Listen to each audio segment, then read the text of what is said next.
Hello, hello.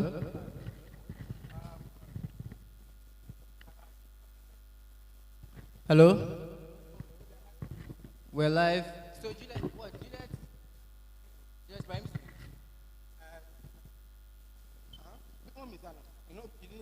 I'm doing the intro, but I need to let them know that we're live on.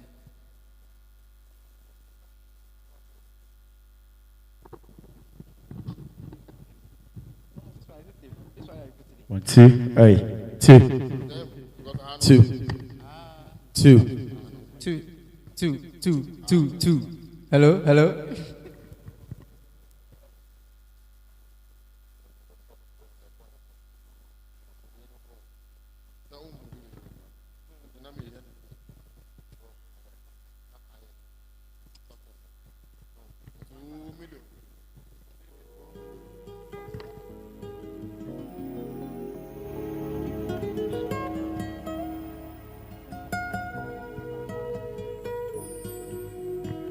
Hello, hello, hello. Hello there, hello there, hello there. Hello, hello. You can hear. I'll be behind. Don't think we'll use this. Because I'll stand behind the camera and ask you a question. I'm just doing an intro now.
Jumbo,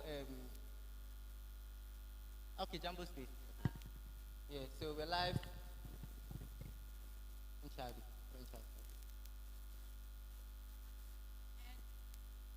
Okay.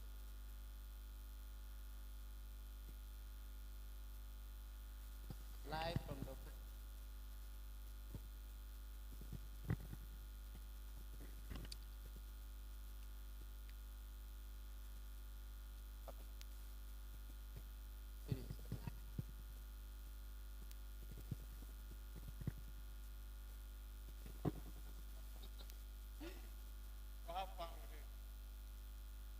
Forget the jumbo whatever. Jumbo space. Spaces, eh? Space. So can we go? Good, every 2 minutes, hold on, Nick. We've been holding on for a long time. You do, I'll forget everything. Don't forget. Okay.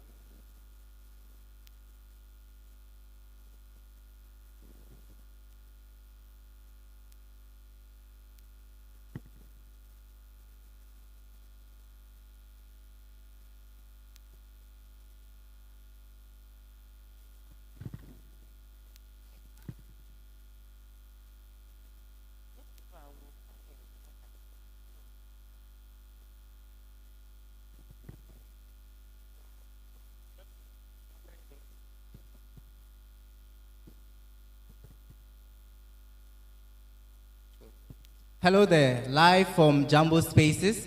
This is the official launch of Juliet Ibrahim's can we talk about Evolution Studios. Okay, waved.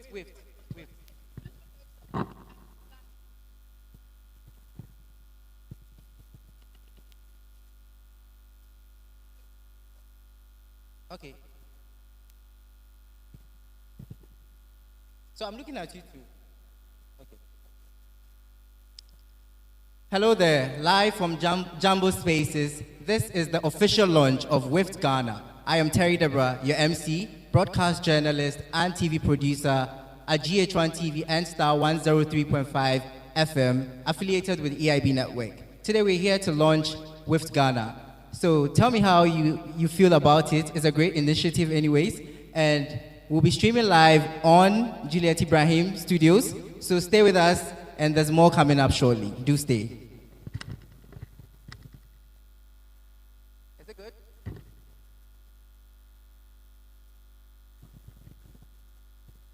Yeah, said live, YouTube, Juliet Ibrahim Studios. Yeah.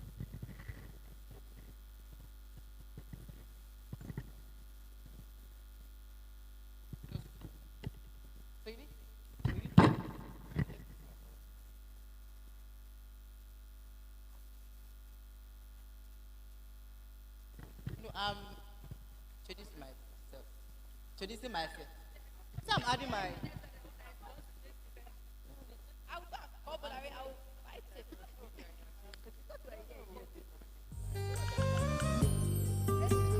Where I work is affiliated with one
Introduce yourself, tell us your name and where you're coming from. Okay, so my name is Mary Sarkodie, and I'm coming from La Paz. I'm Margaret Champon, and I'm from Spintex. All right. Tell us your interest for today's masterclass.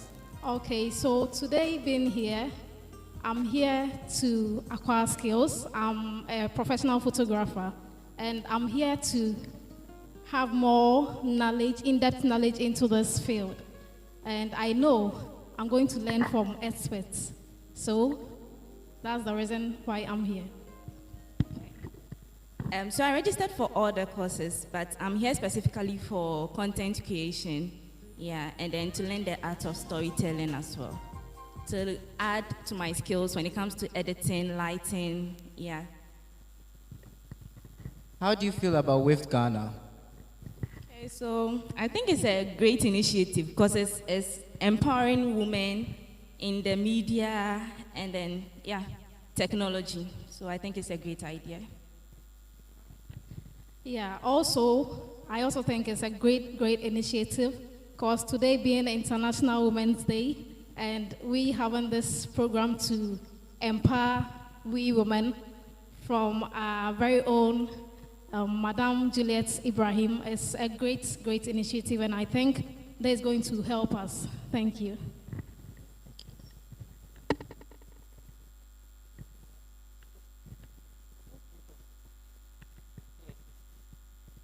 Thank you very much. All right, thank you.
Your name and where you're coming from.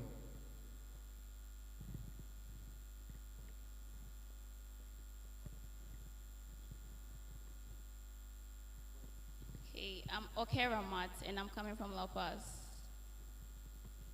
Hello, my name is Adetutu Olabingbe Kuti, and I'm coming from Kwabenya.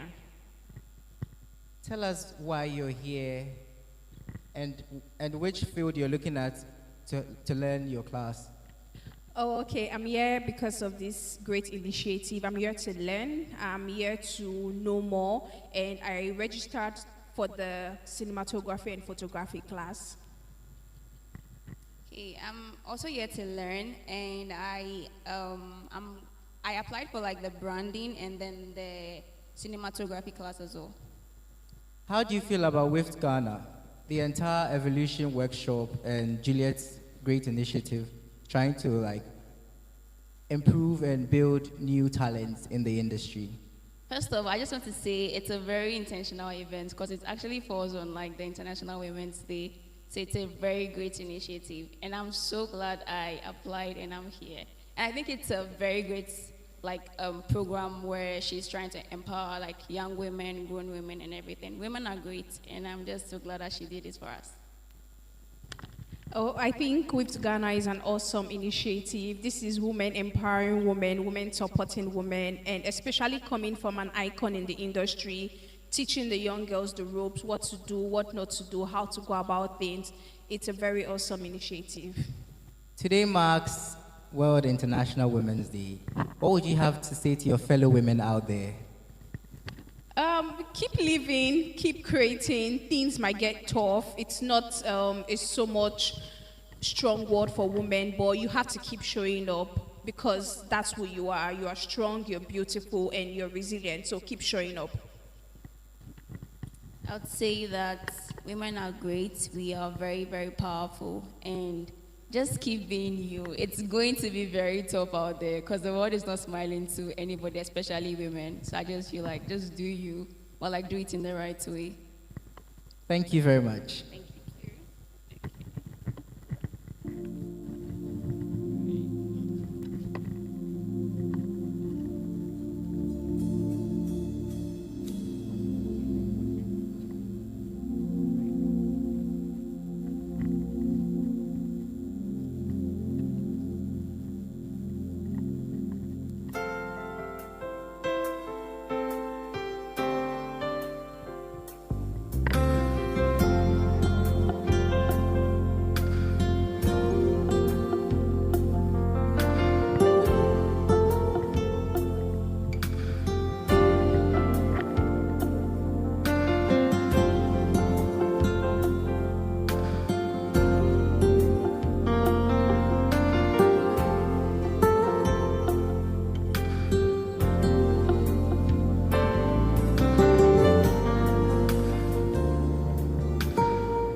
Hello, welcome to the official launch of WIFT Ghana. Tell us your name and where you're coming from. Okay, my name is Ruby Graham and I'm coming from Dowenya.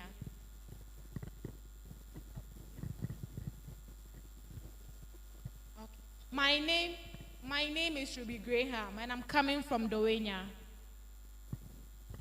My name is Sarah Otu and I'm coming from a Dansoman. What's your interest for today's workshop class? Okay, so I'm here to learn more. Yeah, I chose filmmaking and acting, and I'm excited to learn more about it. You speak about filmmaking. Are you experienced or you're now starting to learn about filmmaking? Do you have any experience? I'm now starting to learn, filmmaking and script writing. Yeah, I also registered for the photography and the cinematography. Yeah, I have a passion for it and I just want my dreams to come into reality. Yeah, that's why I'm here. Today is World International Women's Day. What would be your message for your fellow women out there? Okay, so my message for my fellow women out there is don't give up. There is time for everyone. Whether you are dreaming it, it is in a reality, it will surely come to pass. So don't give up. My message for all women out there is I never knew I could be here today. I have been dreaming of becoming the photographer and a cinematography lady, but I didn't imagine myself being here. So if today I'm also here and I'm also about to learn more about it, then I think every woman out there can also make it, and she just don't give up. Yeah.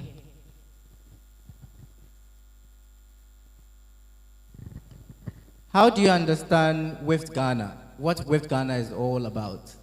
Okay, so from my perspective, I know WIFT Ghana is here to help women, to impact women, to make women achieve their aims in the film industry. Yeah, it's a platform that's organized for women to learn more about the media industry. Yeah. Thank you very much. Thank you too.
Hi there.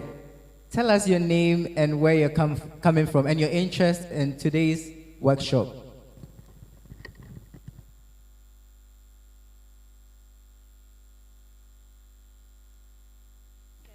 Hello, So please, my name is Davina Nanama Nkoma Boensi, a student studying at the University of Ghana, Legon. And my interest here is to get to know more about acting. I'm young, so yes, I just want to learn from the others, those ahead of me. Yeah. Hello, I'm Gladys Labanliep, and I'm from Accra here. And I'm also a real estate agent. So I'm here to learn about brand monetization. Okay, you've both mentioned your interest, but I want to ask a question. Are you a beginner or you have experience already? Okay, is it with the course or with what I do? No, not with what you do, but with your line of choice of... Okay, yeah. I'm actually a beginner. Same here. Today marks International Women's Day. What message do you have for your fellow women out there? Okay, so my little advice to the ladies across the world is to keep pushing, never give up, and just reach for their goals. Yeah. Mine to tell the ladies that in whatever you want to do, focus on yourself. Make sure whatever you also want to do is right. Okay, thank you very much. Thank you.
Hello, welcome. Tell us your name and where you're coming from. Okay, my name is Ojimadu Melissa Favor Chijindo. I'm a Nigerian, but I'm schooling here at Zenith University College. Why are you here today? Okay, I'm here because, yeah, I had experience in movie industry, but I just want to grow more and learn more. Okay.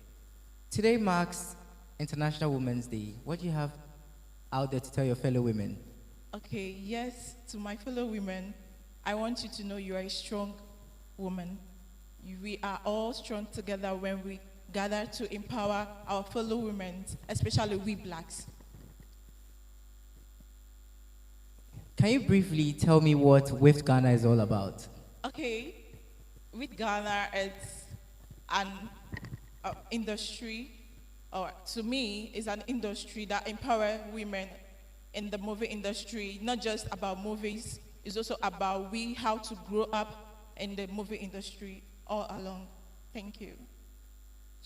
Thank you very much. Thank you.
Hello, good morning, and welcome to the official launch of WIFT Ghana. Tell us your name and where you're coming from, please. Hi, good morning. My name is Crystal Cummings. I am all the way from Trinidad and Tobago.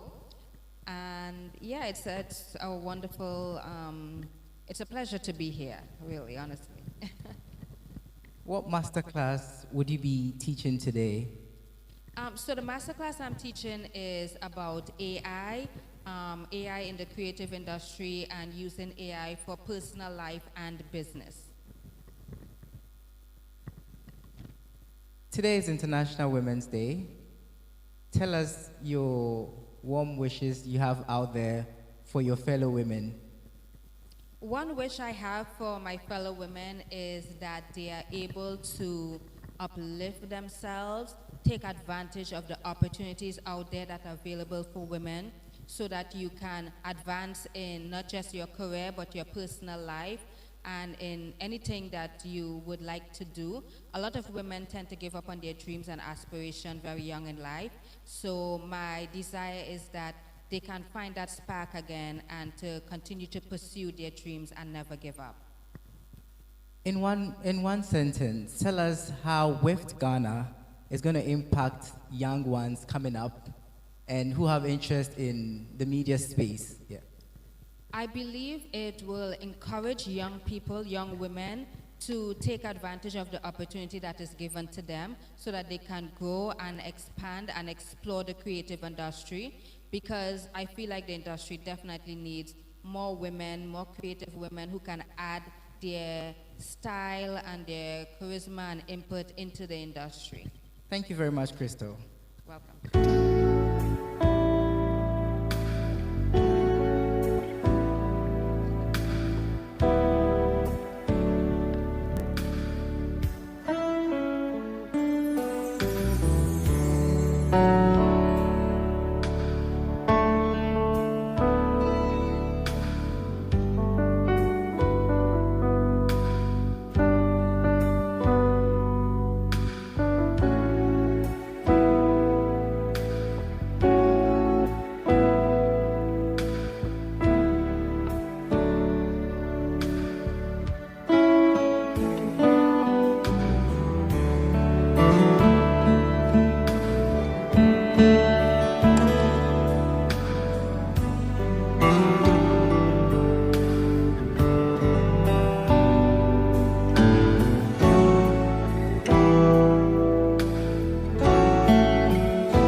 Welcome to WIFT Ghana official launch. Tell us your name and where you're coming from.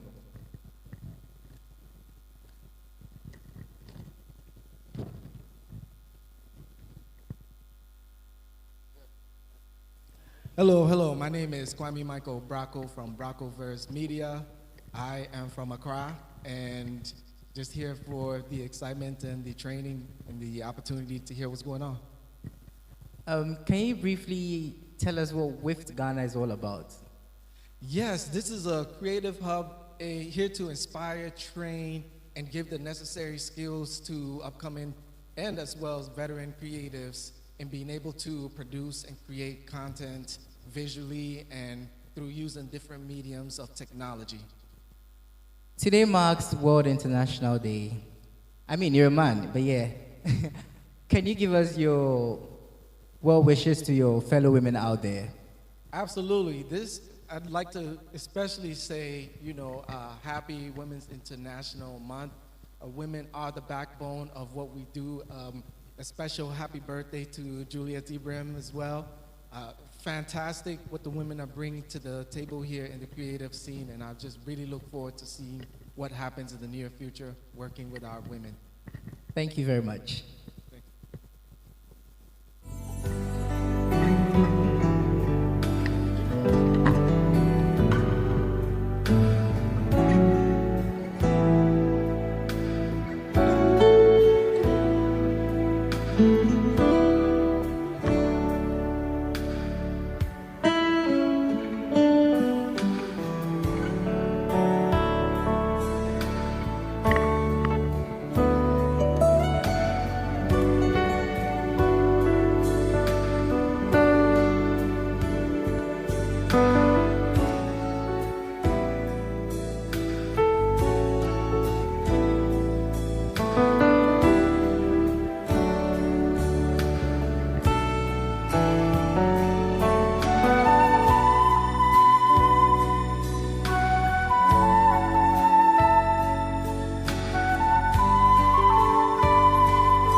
Hello, welcome to the official launch of WIFT Ghana. Tell us your name and where you're coming from. Okay, I'm Sylvia Mensah, and I'm coming from Oyibi. Sylvia, why are you here today? I'm here to learn new things, anything new. Do you have any interest? Because we've got like a list of training classes that is of interest to you. So which one is your main focus? I'm interested in acting, with the basic acting, and some other few stuff. Today marks International Women's Day. What message would you give out there to your fellow women? Okay, the message I'll give to my fellow women is that keep working hard and be consistent in whatever you do, and you surely make it. You say you want to learn acting. Do you have experience, or you're a beginner? Okay, I'm a beginner. Okay, so my final words. Tell me how best you understand WIFT Ghana. With Ghana? No, WIFT Ghana. Oh, sorry, I don't have much idea about it. Just something. I'm new. I mean, okay. your own understanding of what WIFT Ghana is all about. Okay, the little that I know is about empowering women. Okay, thank you. You're welcome.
lights down low and pull your window curtains. Oh, let your moon come shining into our life again, saying, ooh, it's been a long, long time. I kept this message for your love, oh yeah, but it seems I was never on time.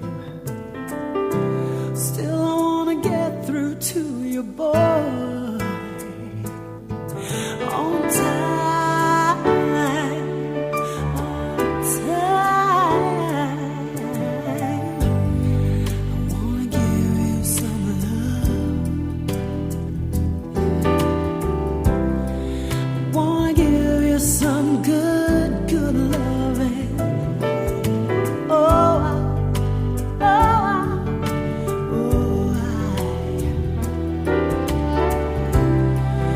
wanna give you some good, good loving, yeah.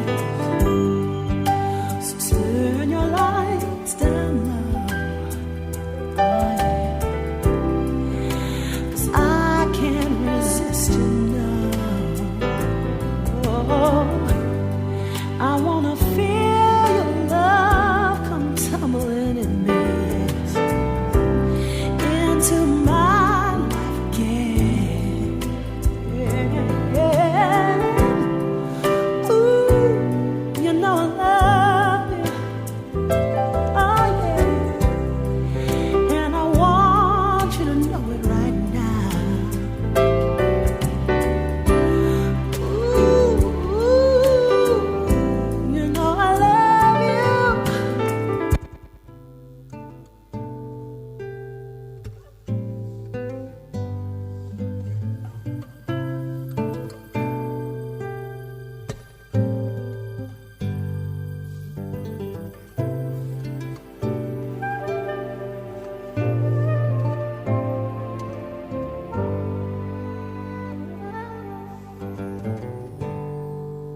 Turn your lights down low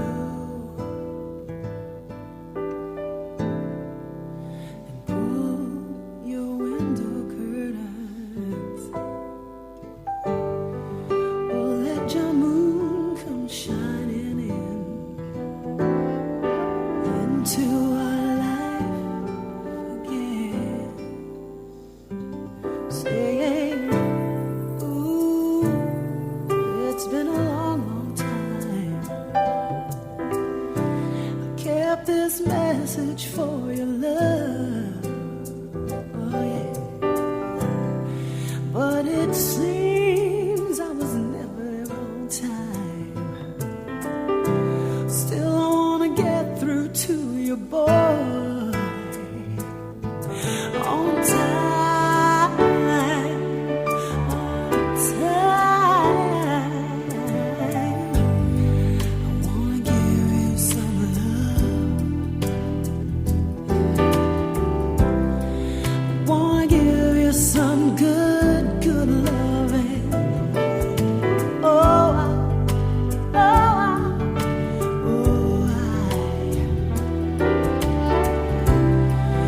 wanna give you some good, good loving, yeah. So turn your lights down low, oh yeah. 'Cause I can't resist you now. Oh, I wanna feel your love come tumbling in me into my life again. Ooh, you know I love you, oh yeah, and I want you to know it right now. Ooh, you know I love you, and I want you to know right now.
So we have Pascaline Edwards in the house. Welcome, Pascaline.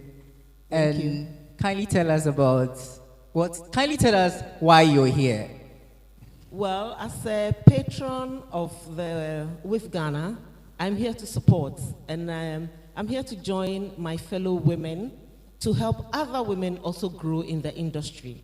And since today being International Women's Day, I wish all women the best in everything they do, in all their individual fields. And then I would say that this workshop, the Evolution Workshop, is to empower those in the industry to know exactly what they're doing, where they're going, where they're coming from, and where they want to get to. So I would say that this is a big thing. We're launching it in Ghana today, but it's a global thing. So women, my fellow women, pick up your heels, pen in hand, and your handbags, and join us today for this amazing launch. Thank you. Thank you very much, Pascaline Edwards.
DJ Toyo.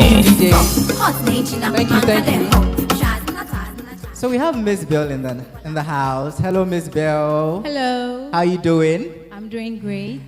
Tell us why you're here today. I mean, today is International Women's Day, and we're also launching Wift Ghana, proudly brought to you by Juliet Ibrahim. Exactly. So tell us your input. I'm here to support because I believe it's an amazing initiative. So basically, that's why I'm here, to support and to also encourage the young girls coming to join the initiative. That's basically it. What message would you have out there for your fellow young women and older women like yourself? A message to them on International Women's Day. International Women's Day, I would say, be the woman that you want to be, not the woman that society expects you to be. Happy International Women's Day. Thank you very much, Ms. Bell.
So we have Ekwapim Polo in the building.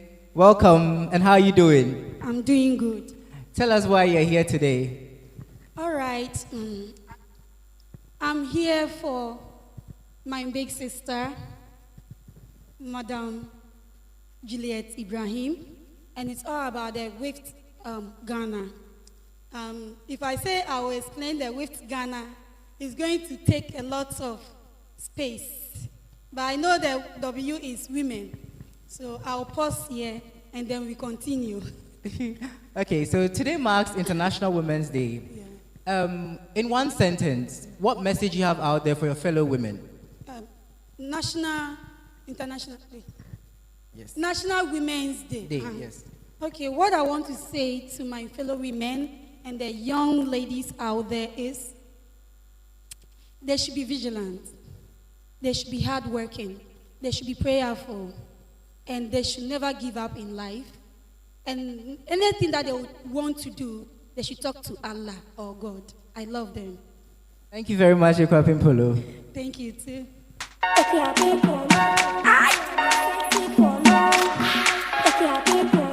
A tip. It's magical. I'm fastening.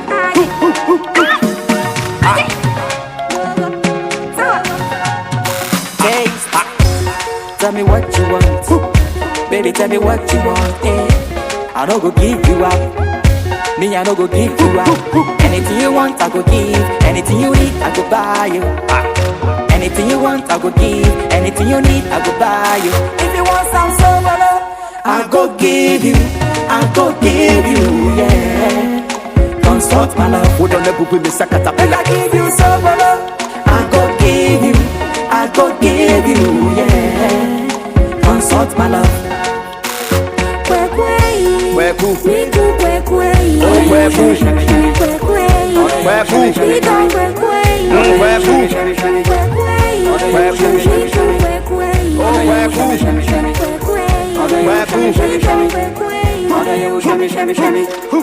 if you have been polo, friendly, sexy polo. Odoni ma jojo, so me sama yenko. If you have been polo, friendly, sexy polo. Odoni ma jojo, so me sama yenko. Tick, tick, tick. A crap there, mama met tick. I would not bomb home and kuto and kuto. I asked my sister, you won't kuto. Say up what the crato and sent this wool. We have Charlie in the house. Good morning, Charlie, and how are you doing? Good morning, I'm good, and you? Very well, thank you. Tell us why you're here today. Okay, so as someone who advocates for young ladies to do a lot for themselves, I am here to support WIFT Ghana. And today being the launch, I am so glad to be here. And if you know me in person, you know that I am someone who encourages the young ladies especially to do a lot for themselves, because I am doing that as well. So I find this as a great opportunity to all the young ladies out there, especially in the film industry and the media as a whole. So if you really want to do something for yourself in this media space, I recommend WIFT Ghana for you. Today marks International Women's Day. In one sentence, what would be your proud message to your fellow women out there? Nothing feels good than being able to do something for yourself as a woman. So I would always say that as a woman, make sure you are able to do something for yourself, and whatever it is that you want to get for yourself, you can. Thank you very much, Charlie, and have a nice day. You too. Thank you so much.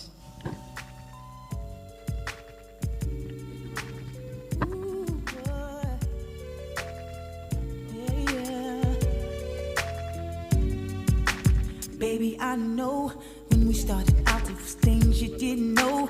Baby girl, we got a lot of things we need to discuss. I know I'm asking for a lot, but just trust. You say that things getting old, sneaking around, creeping in love on the low. Now, baby girl, I can't wait till it's officially yours. I can't wait to let them know about us. First I thought that I could take it, boy, but I don't know. You told me you were gonna leave her for me long ago. Eventually I will, but I just gotta take it slow. Don't wanna break her heart, although I gotta let her go. So baby, so please don't say you wanna give up. How do I tell her that I'm falling in love? And I know you're waiting patiently for that day when we no longer have to lie about us. When I'm with her, all I want is your touch. And when you call me, I don't wanna hang up. And I know I say it often, but I can't wait till we no longer have to lie about us. Baby, I know the situation don't seem fair to us both, but baby girl, she's an issue that I'm about to adjust. Don't mistake the love we make for just us. You are my soul, mind, body, spirit, all that I know. But baby girl, I can't wait till it's officially yours. I can't wait to tell the world about us. First I thought that I could take it, boy, but I don't know.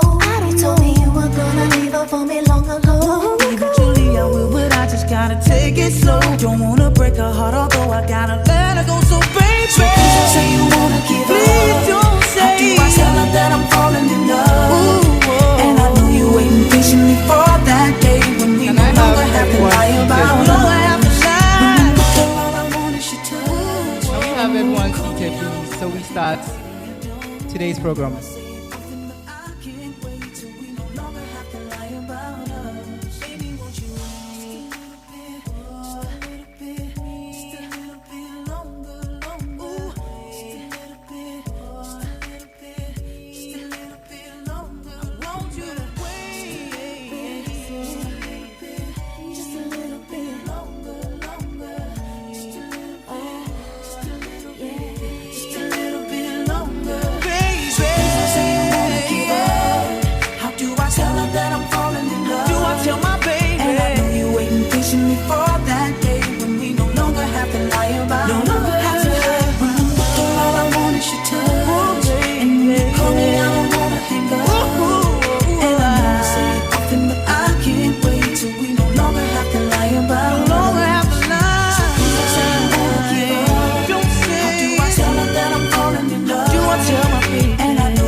welcome me with their arms open wide and a smile. Hello? Hello? I can't hear anybody. Hello? I'm not feeling your energy. I'm not feeling your energy. Hello? I'm still not convinced. I need some screaming. I need some screaming. Hello? Okay. Good morning once again, and welcome to the official launch of WIFT Ghana. My name is Terry Deborah, and I'm a TV producer and broadcast journalist, and I'm your MC for today. Before we start, I'll call on Pascaline Edwards to give us the opening prayer. Shall we give her a round of applause, please?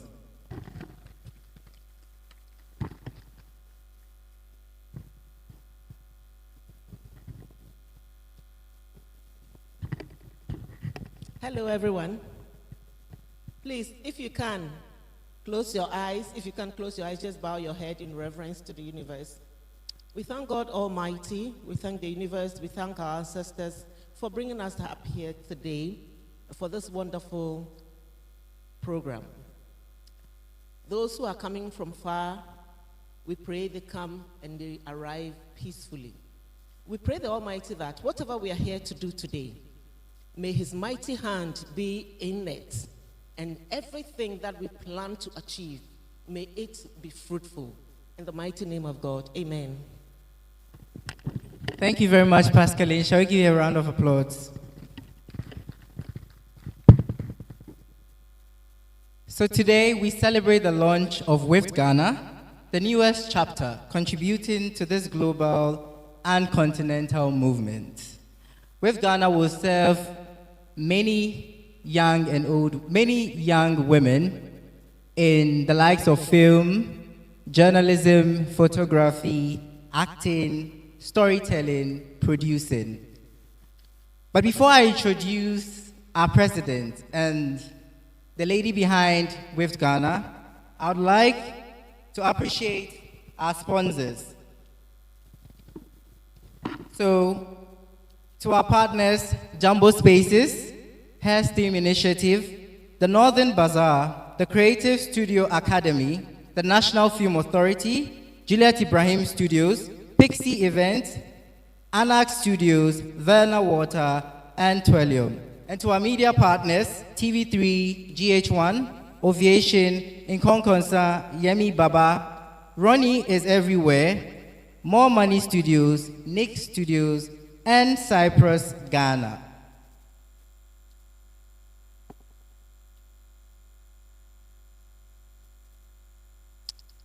The purpose for this workshop, titled the Evolution Workshop, is designed as a platform for learning, collaborating, and growth. Through masterclasses, conversations, and networking opportunities, our speakers and trainees will nurture young talents to build their confidence in the line and field of work they have interest in. Now, to the most important part.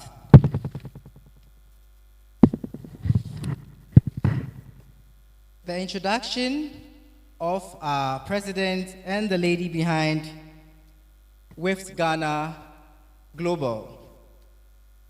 Not just Ghana, but global. Can I hear you screaming? I can't hear you, I can't hear you. Okay, so,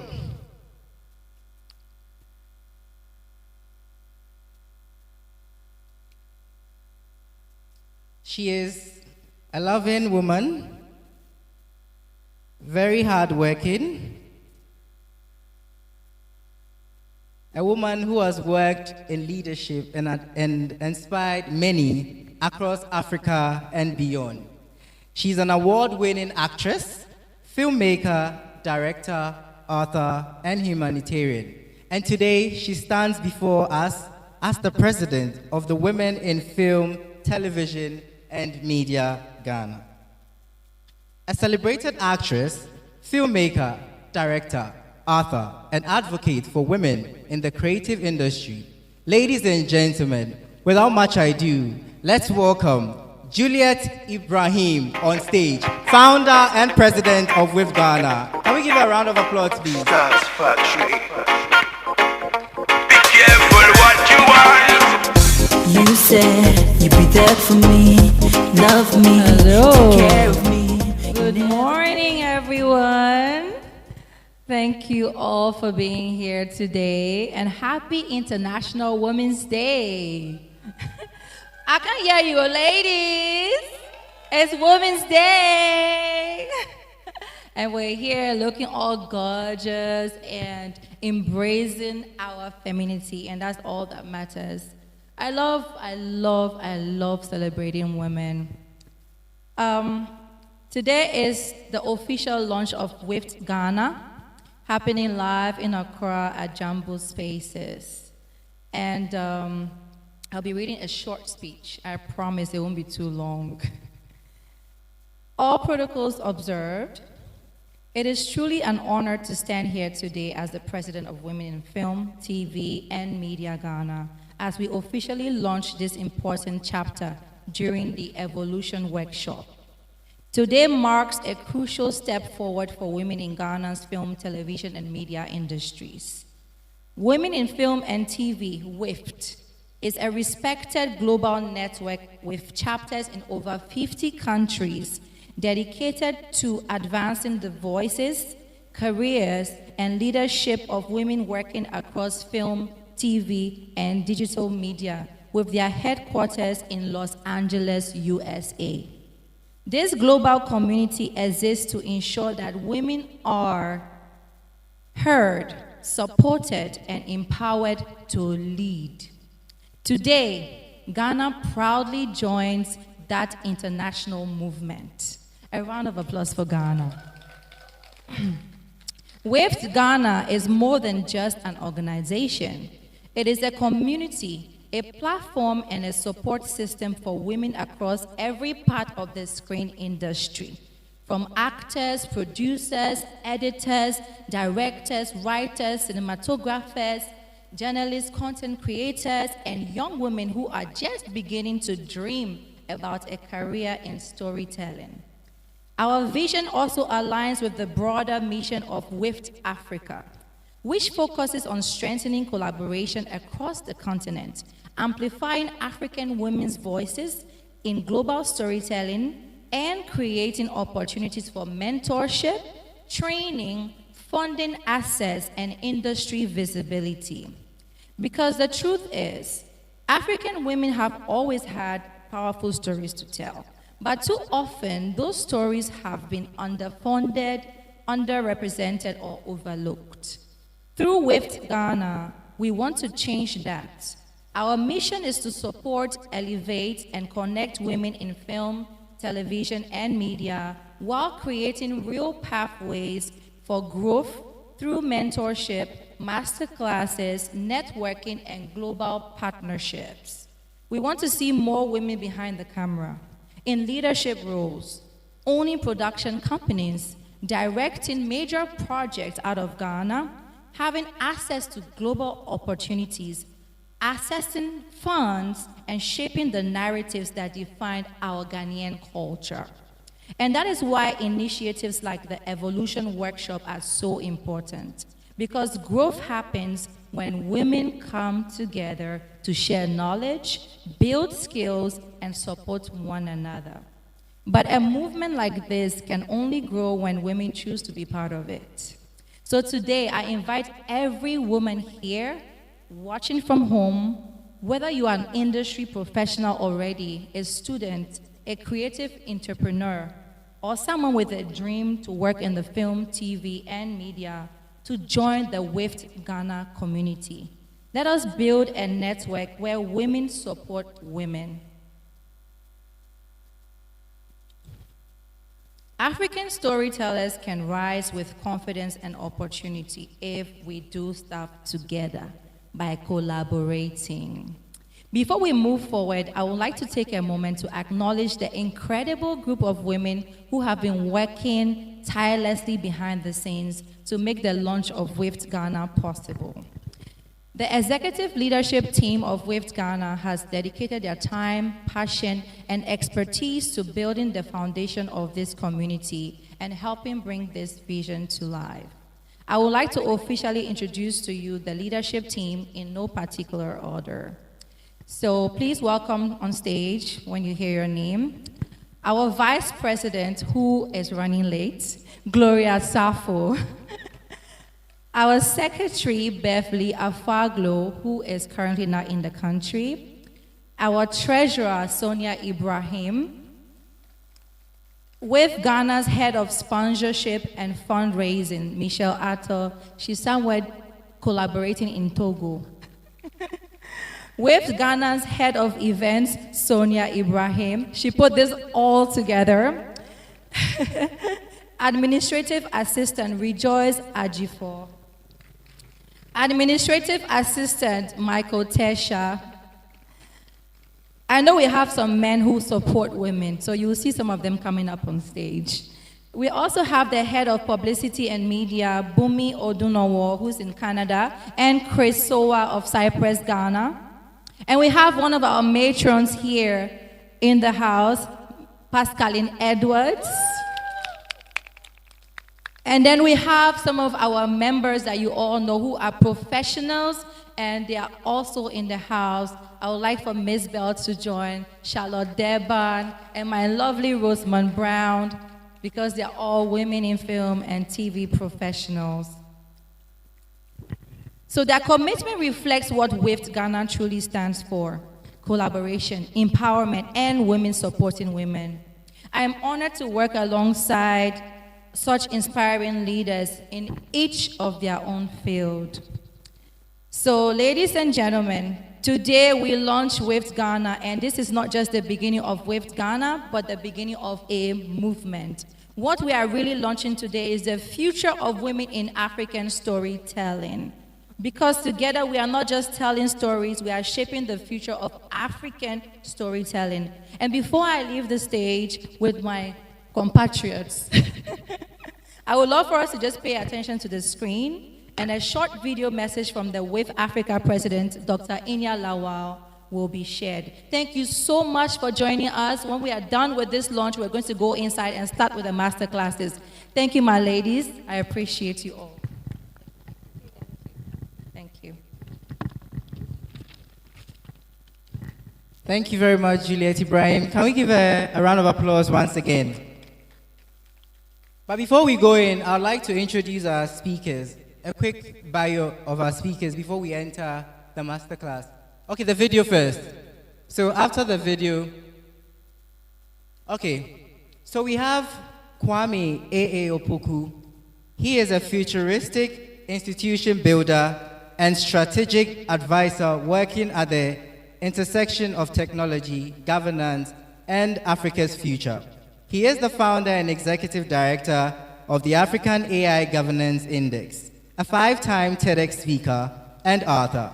Kwame advises governments, multilateral institutions, and senior executives on AI governance, geopolitical strategy, and long-term institutional alignments.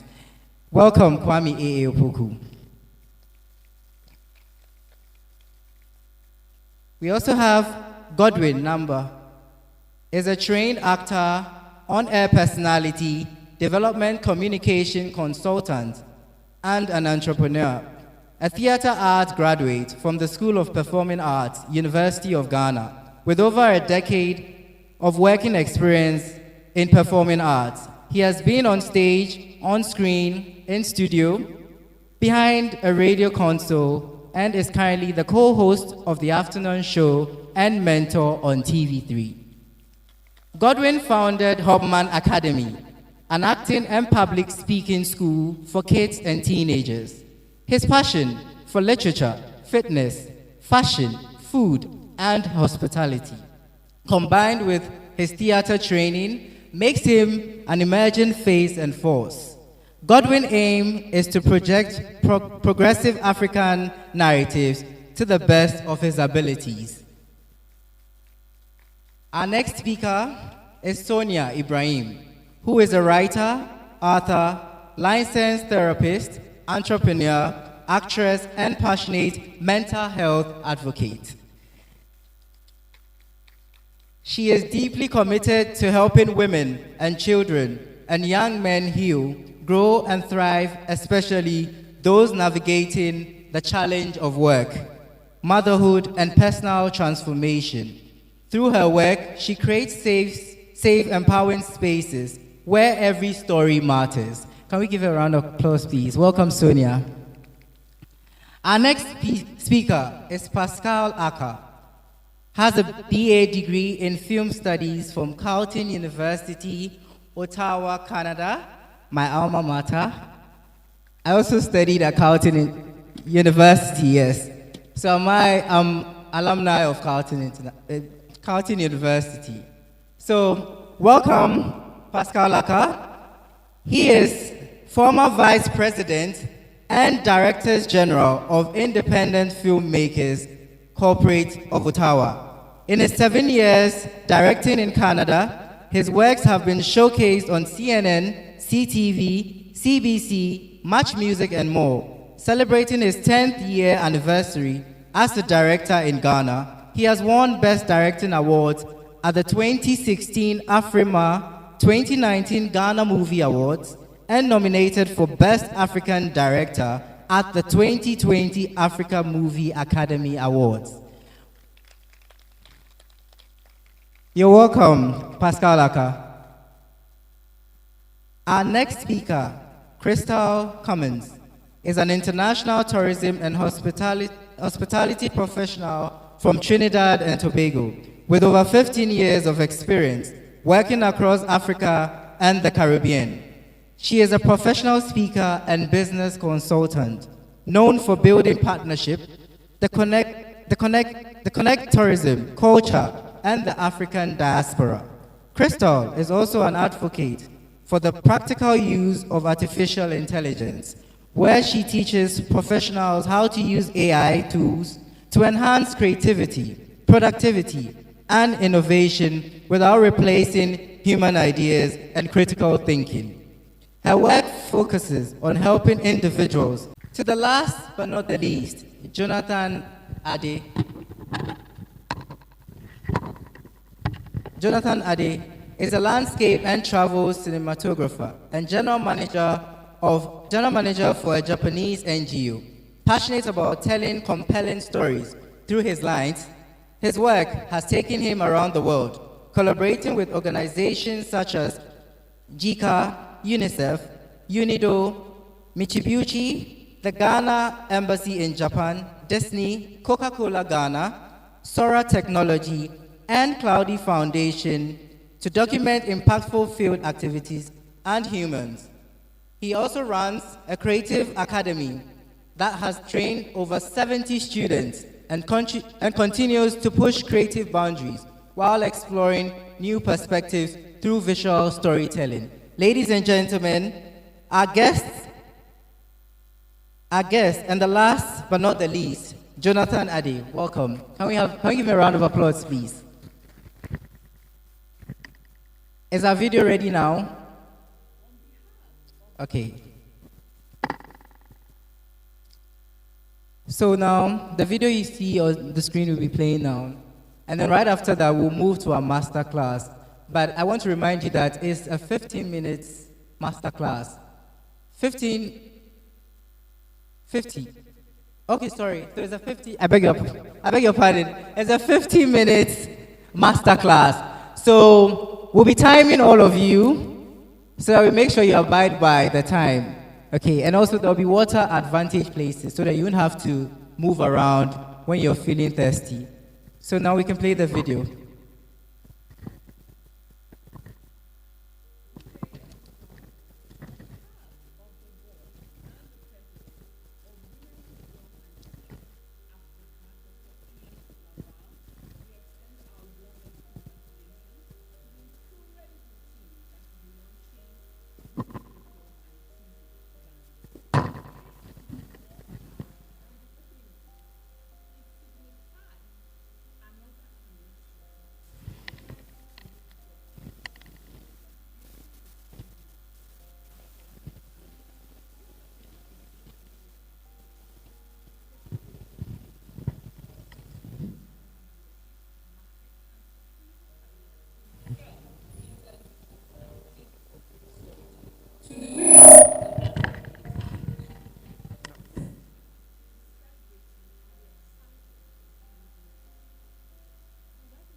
Okay, we're going to replay again.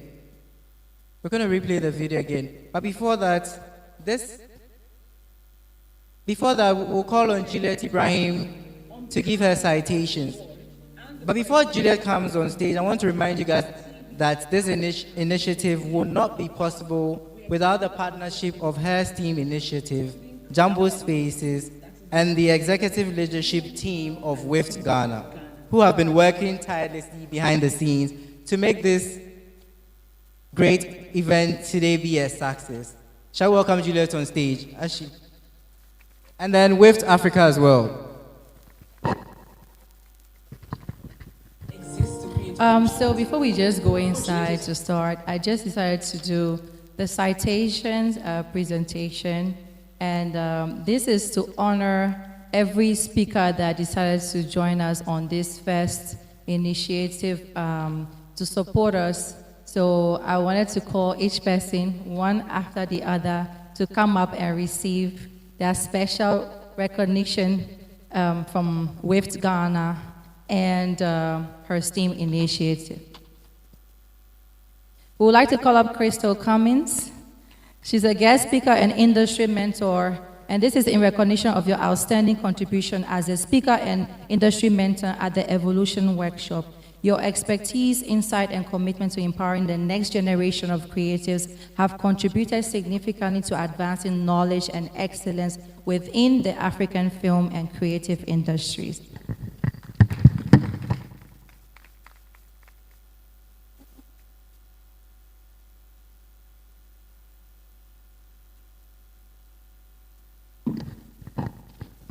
So our next speaker, Pascal Aka.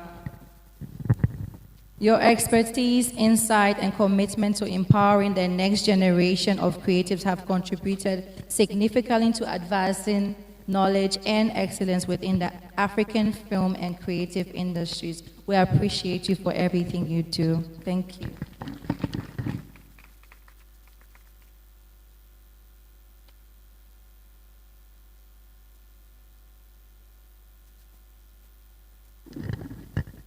I'll be calling up Mr. Jonathan Ade, aka Lona, in recognition of your outstanding contribution as a speaker and industry mentor at the Evolution Workshop. Thank you so much for everything.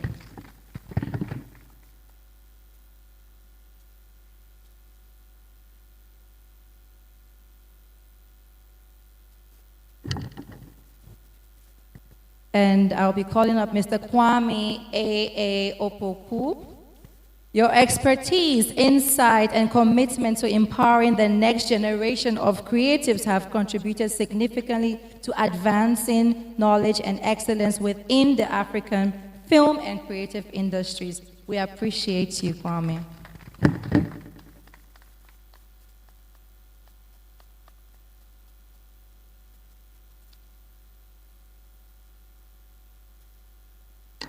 I'll be calling up on stage Mr. Godwin Nambo, guest speaker and industry mentor, in recognition of your outstanding contribution as a speaker and industry mentor at the Evolution Workshop. Thank you so much.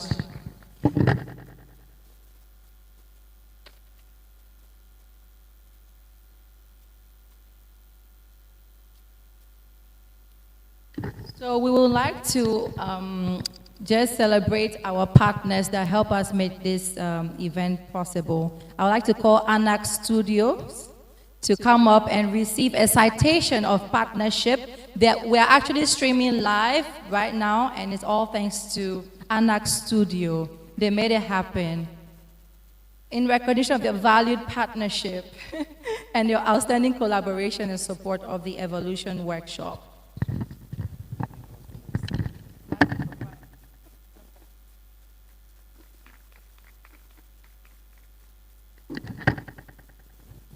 We would like to also call up a rep from Jumbo Spaces. Jumbo Spaces.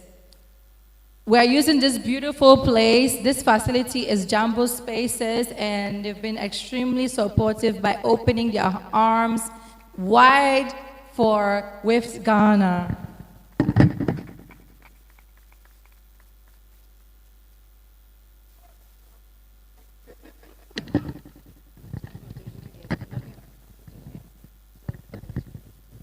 Okay, the Northern Bazaar. Is there a rep from the Northern Bazaar? They are providing our snacks and fresh juices for us today. They made sure everybody had something to eat. Thank you.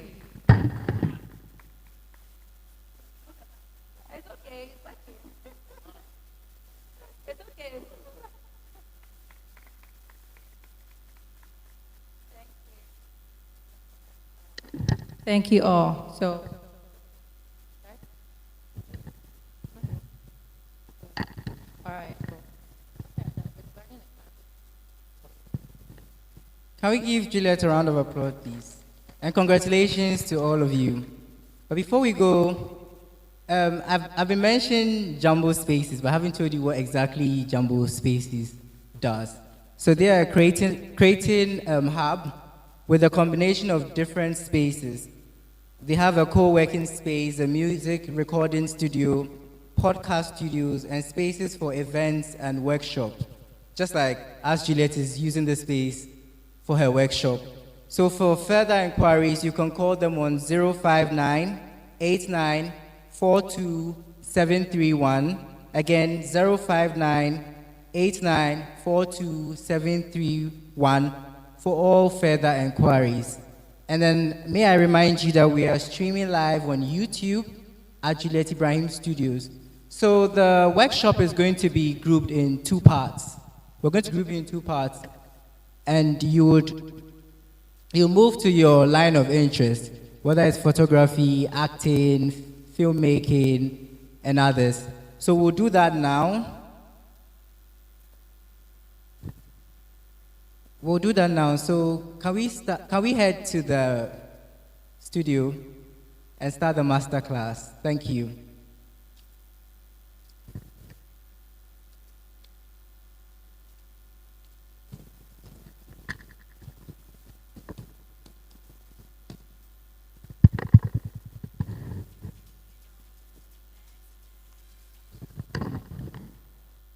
Don't know what you have until you lose it. So this says goodbye, my lover. You find another lover. Time after time, we've been through this before, but you never seem to change. Still playing the same old games over and over. I can't take no more. I'm tired of complications. This is your final destination. It's over now. It's over now. It's over now. It's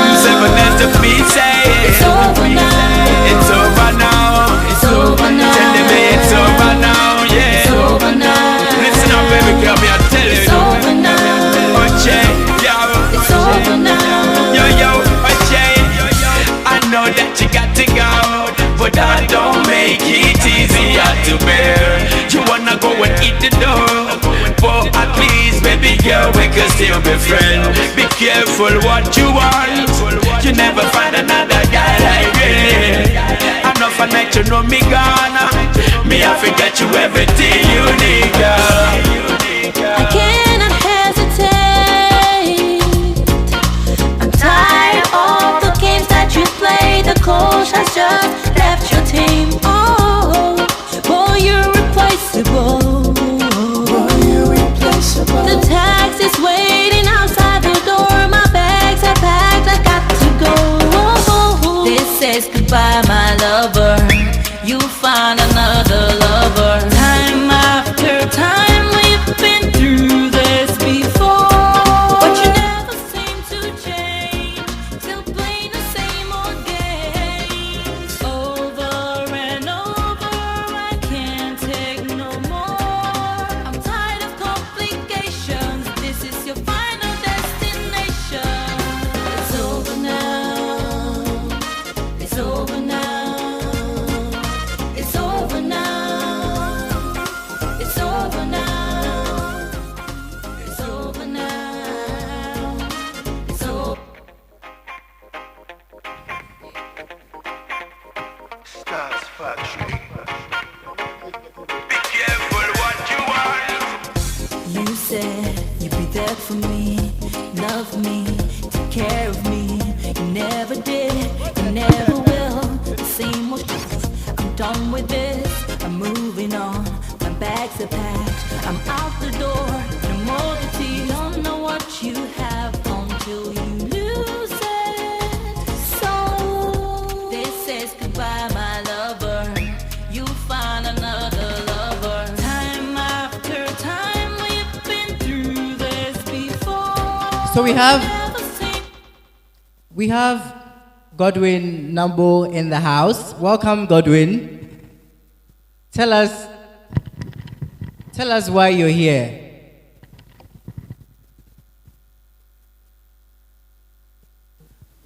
One, two, okay.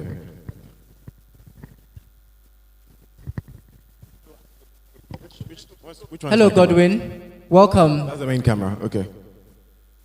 Hello, Godwin. Hello. Welcome. How are you doing? Thank you very much. I'm well. It's pretty hot. I know, right? The My sun is goodness. scorching hard. But I won't take much of your time. Tell us why you're here.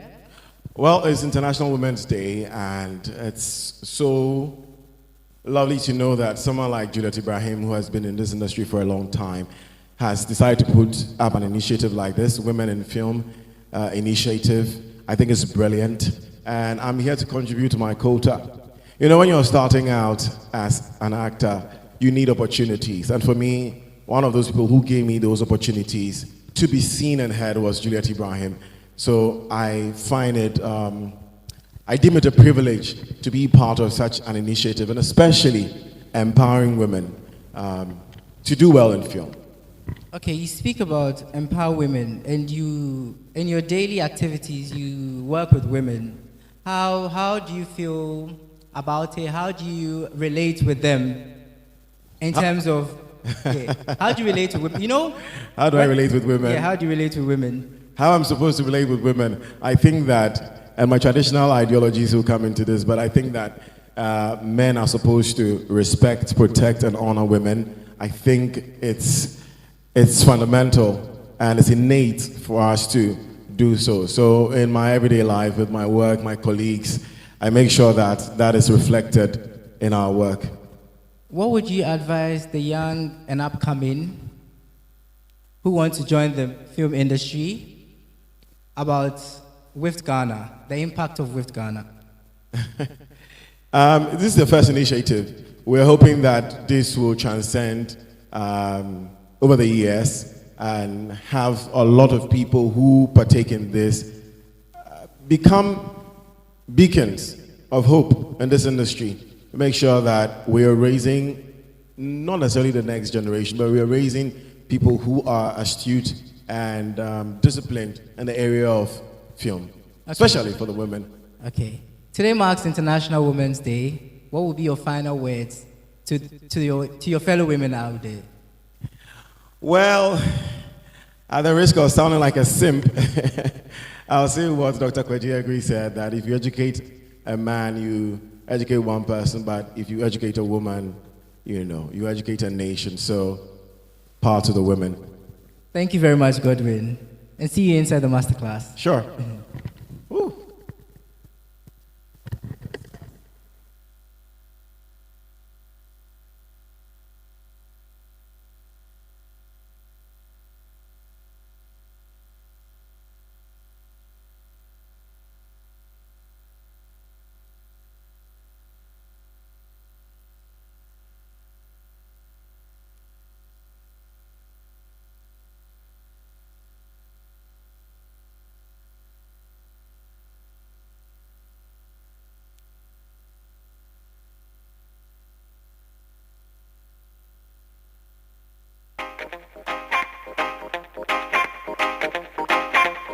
Stars Factory.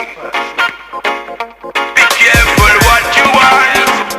You said you'd be there for me, love me, take care of me. You never did, you never will. The same old I'm done with this, I'm moving on. My bags are packed, I'm out the door. No more to you don't know what you have until you lose it. So this is goodbye. Let me tell you who she is, yeah. She's a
Just take me under your wing and we can reach the sky. Baby, don't you worry, I'm gonna fly. Little mama, don't you worry, you're gonna reach the sky. She's a falling angel. Hey, hey, sent from heaven up above just for me. She's a falling angel.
Assistant to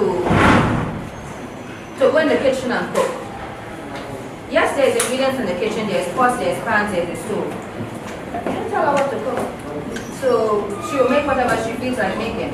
AI is the same. If you don't give it the right information or the right prompt, it will create something for you, but it's not what you want. And then there are a lot of people that do that and they're like, AI don't work for me, it doesn't give me what I want. It can't give you what you want if you didn't give it all the necessary information to create the outcome that they want. So human creators provide imagination, emotion, lived experiences, cultural storytelling, artistic direction. AI provides structure, brainstorming support, organization, refinement, and speed. And brainstorming support.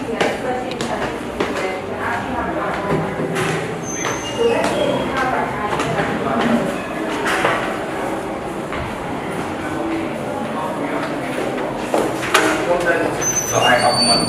So that's what we're going to look at. Skip the next slide because we've already gone past there. But this is the biggest problem. Go back and let's look at it. The average person who's a content creator doesn't make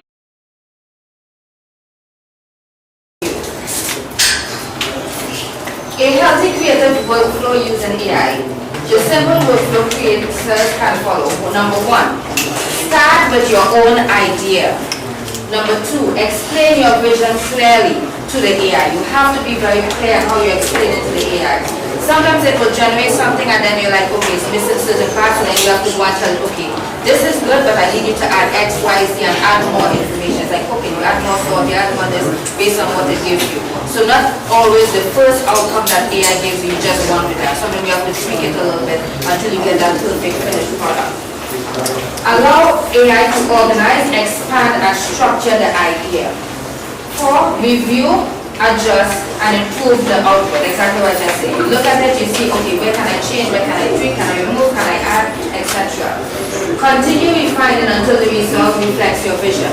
So it's not, I just put something in AI, give me the first response, and you just run with that. That's not how you maximize the potential of AI. You have to tweak it. You have to see, okay, how can I make it better? How can I, add extra information to this? The most important skill when using AI. AI works best when you communicate clearly. Poor instructions equal weak results. Everybody that has told me, I hate using AI, when I ask them, what do you do? Because what they're asking is nonsense. Create a proposal for me. What is the proposal for? What is the context? Who am I writing it for? Who am I writing on behalf of? You understand? Clear instruction, powerful results. To get better results, explain your idea clearly, provide context, describe the tone and style. You can tell the AI, I want it to sound more professional, or I wanted to sound more familiar, or funny or charismatic. You can tell the AI what type of tone you want the information to be in. Specify the format you want. So you can tell, okay, do I want it a proposal style? Do I want it pitch deck? Do I want a letter? However you want it to be, you have to explain it to the AI so it knows what you want.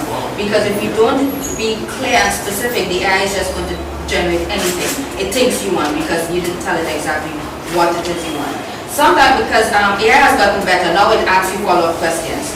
So if your instruction is not clear, it will give you a list of follow-up questions for you to answer so that it can help refine the information for you, which I think is great because before, it just used to spit out whatever random thing it feels like spitting out because you didn't give it enough information. The creative prompt framework, when asking AI for help, include these elements. So, role, who the AI should act as. So let's say you want to do a legal document, you want to sign an NDA. You have a script that you want to present to a company or a producer and you want to protect your word because you don't want to present it and they deny you and next thing you know your script is in some movie theater because it was plagiarized, someone just stole your idea. So you want to write an NDA or an MOU. You can use the AI so that you say, act as a professional lawyer and create an NDA for me based on X, Y, Z. You put the information on who the NDA is for, who is on behalf, etc., etc. So you have to you can do this where you tell the AI act as, or you can say act as a creative writer and help me write X, Y, Z. You give it all the information, so it will work based on that. The task, what you want help with. Context, explain your idea. Style and tone, the creative direction. So again, you can tell it what style or tone you want the information to be on. Yeah. And the format, how you want the result structured. Are we following so far? If you have any questions, please feel free to ask me. I can help clarify anything. If I'm going too fast, tell me as well because I'm very thing with time. When I see time running, I just hang up. Okay, so prompt framework. Example and action. Here's an example of the creative prompt framework applied to a real film project. You are a film story consultant. I am developing a short film about a woman trying to break into the Ghanaian film industry while dealing with pressure from her family. Give as much details as possible about your idea, context, visuals, emotions. Explain how the character looks, behaves, their style, the people she is interacting with in the film, etc. So now this is for my masterclass when if you have your own laptop because these are some of the practicals you'll be following so that you create your own thing. Help me organize this idea into a strong storyline with clear emotional conflict. So when you're explaining to the AI, you give them as much detail as possible about your idea, about the context, the visuals, the emotions you want the characters to be expressing, and all these different things. You have to give it this. If you don't give it this, it's just going to assume whatever it wants, and it may not be what you want.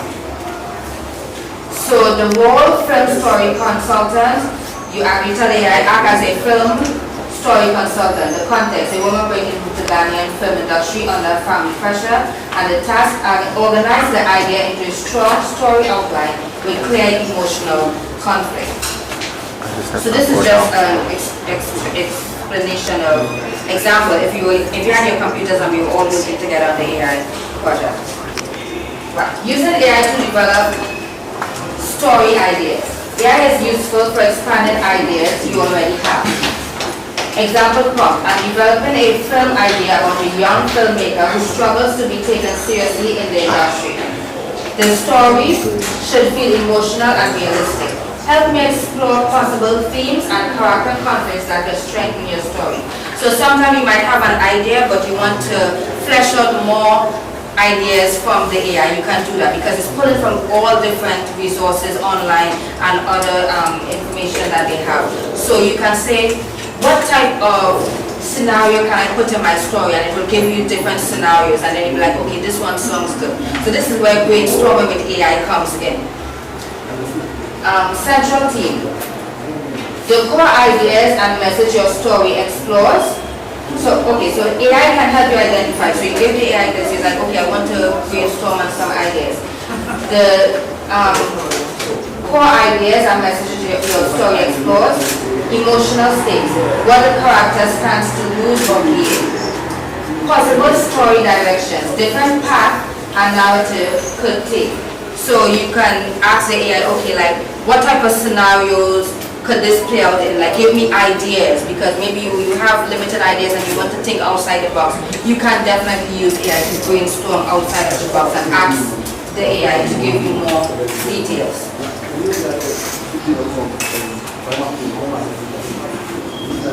Okay. Story structure with AI. Many successful films follow a 3-act structure.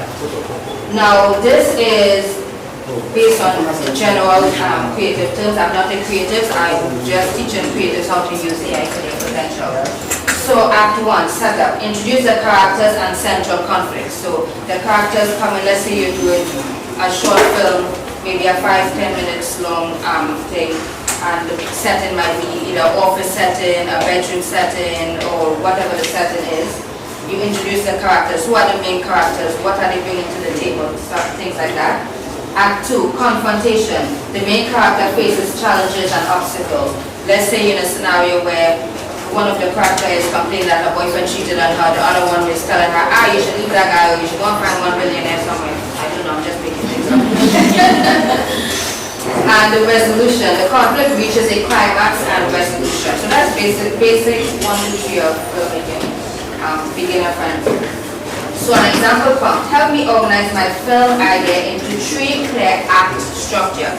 So you have the concept and you want to break it down into, okay, how do we introduce the characters? What is the challenges the characters are facing? How do we resolve this? So you can definitely use AI to help you brainstorm and figure out how you want to structure your film. This can go for those that are in the influencer space. You know, everybody is doing influencing now, where they do like 2-3 minutes videos on TikTok and Instagram, where they act out different scenarios and see whether they pretend to be politicians or whatever. You can use this AI to help you create scripts. Character development using AI. Strong characters drive powerful stories. AI can help you explore deeper character layers. An example prompt. I am developing a character who is a female filmmaker in her early 30s trying to produce her first movie. Help me expand this character by exploring background, where she comes from and what shaped her. So this is the information you will be giving the AI. Personal fears. What she is afraid of losing or facing. This helps writers develop complex and relatable characters. Motivation. What drives her forward despite obstacle? Internal conflicts, the tensions within herself. Another banana? Alright. If you use ChatGPT, I want to introduce you to ChatGPT's big brother. Claude.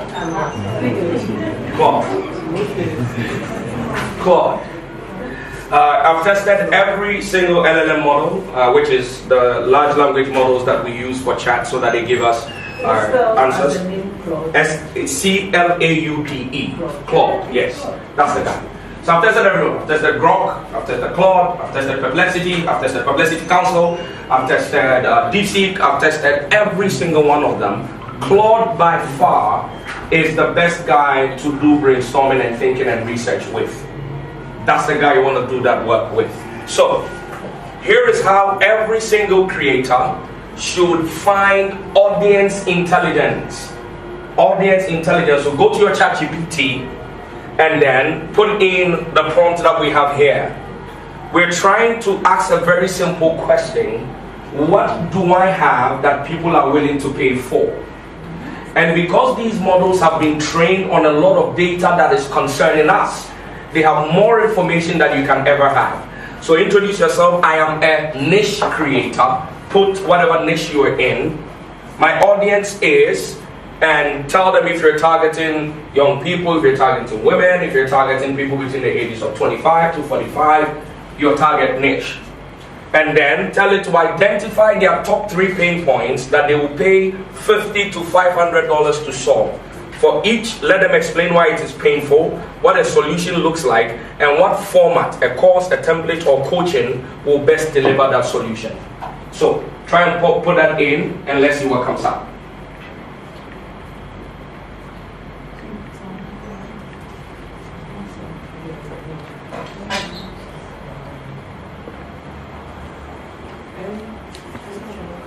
Okay, I can.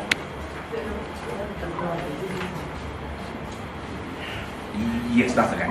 Anthropic. So, the niche are... Filmmakers can use AI to visualize ideas before production. Storyboards, visual sequences that map out each scene shot by shot. Also, production design inspiration, ideas for sets, props, and overall visual world building. Scene concepts, detailed visual descriptions of how a scene could look, lighting and mood references, visual references to communicate the emotional tone of the scene. So, example from create a cinematic image showing a filmmaker editing footage late at night in a small studio surrounded by screens and unfinished film scripts. So now we are moving into using AI to create images. I'm sure all of you have seen AI images all over the place. Now, AI has improved a lot with some of their images that looks more realistic, including videos as well. But if you have a creative idea, like, okay, you wrote a film, a short movie or whatever, and you want to create like a banner or a flyer, what do you want it to depict? So, for example, with the lady from Ghana that we were talking about today, you know, you put her in a market setting with vendors in the background, and maybe she's going to work and she has a bag. Like, you explain exactly what you want the scenario to be, the image to look like, what the character looks like, what's the complexion of the skin, how do their hair look, what are they wearing, like all this information you feed it into the AI and it will generate images based on those ideas.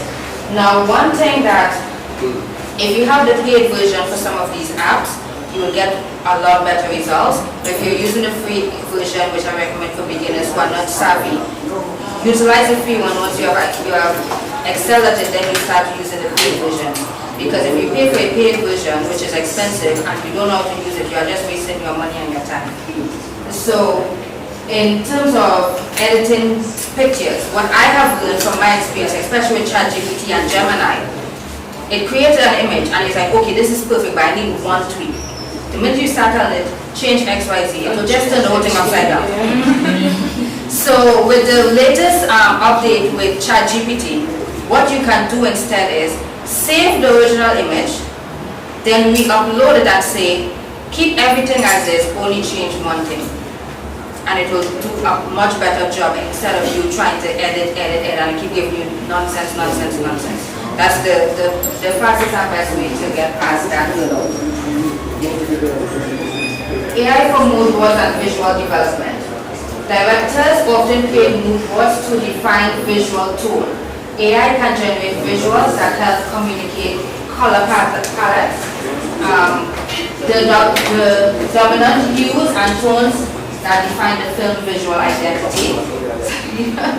Why are you smiling at me? I'm tripping over my words, I know.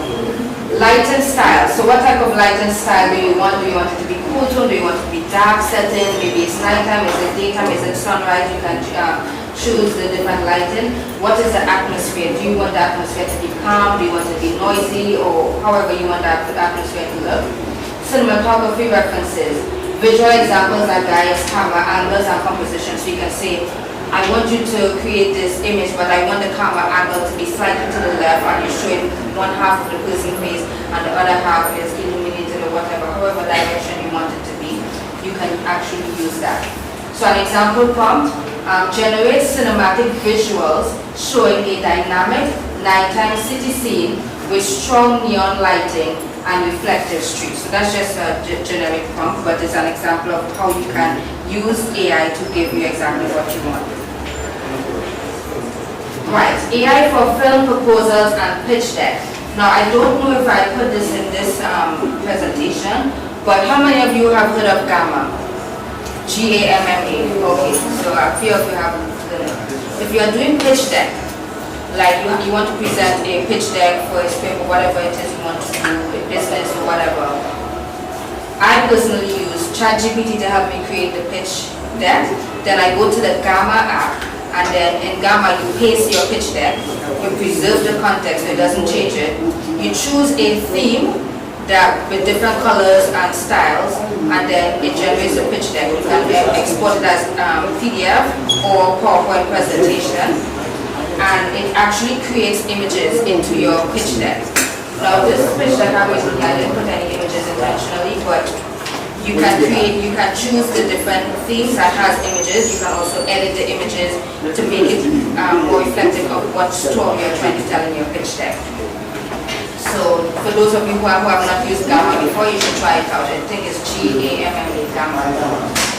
Filmmakers often need to prepare documents such as film proposals, formal documents outlining the concept, vision, and structure of film projects. So you need to write a proposal. AI helps you with that, but you can't just tell it, write me a proposal. You have to give it context and information. Pitch deck. Visual presentation used to attract investors and collaborators. Production briefs. Concise summaries of production requirements and logistics. Funding applications. Structured documents submitted to grants and funding bodies. Example 12. Help me structure a professional proposal for a short film about women working in the film industry. Now, this is just a short form, but you'll say, okay, this is who the proposal is for, so it puts the name of the organization or the individual you're submitting the proposal to, and you give it context on, okay, this is how I want the proposal to be, this is what I'm proposing to the organization. Maybe I'm proposing funding, or I'm proposing partnership, or collaboration, however you want the proposal to be. You have to let the AI know. So the AI has organized your ideas into clear professional documents.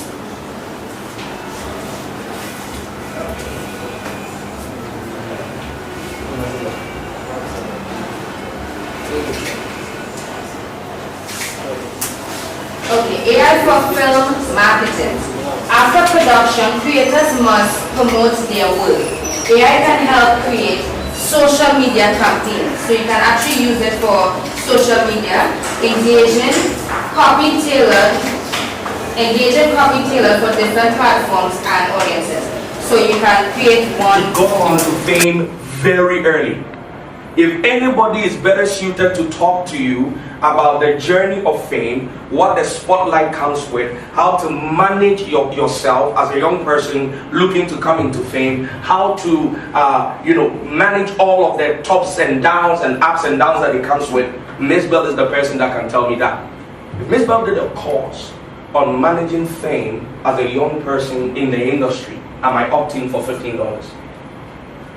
She has real-time experience. So it is a 25-30 second ad that shows her Adidede videos, and when she's on stage and people are collapsing and everything, and then I missed out.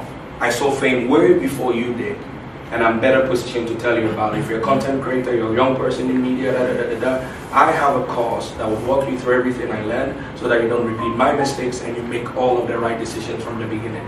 Click the link. Is it for me to You can.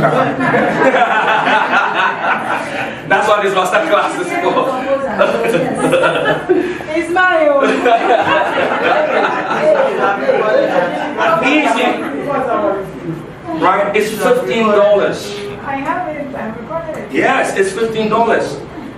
1,000 people buy 15,000. 10,000 people buy 100. The question is, how many followers do you have across board? The rest of the work is distribution. And how do I convert? Scum. Are you following? So, you want to sit with this thing and play with it. Question it. Brainstorm with it. Don't let the AI systems replace your thinking, but let them become aids, because they have all of the data. If you went to ChatGPT right now and say, what is the #1 thing that people have Googled about me, they will tell you. About Miss Bell, in the last 24 hours, they'll tell you. They have that data. Here's what people don't realize. Can I tell you the truth?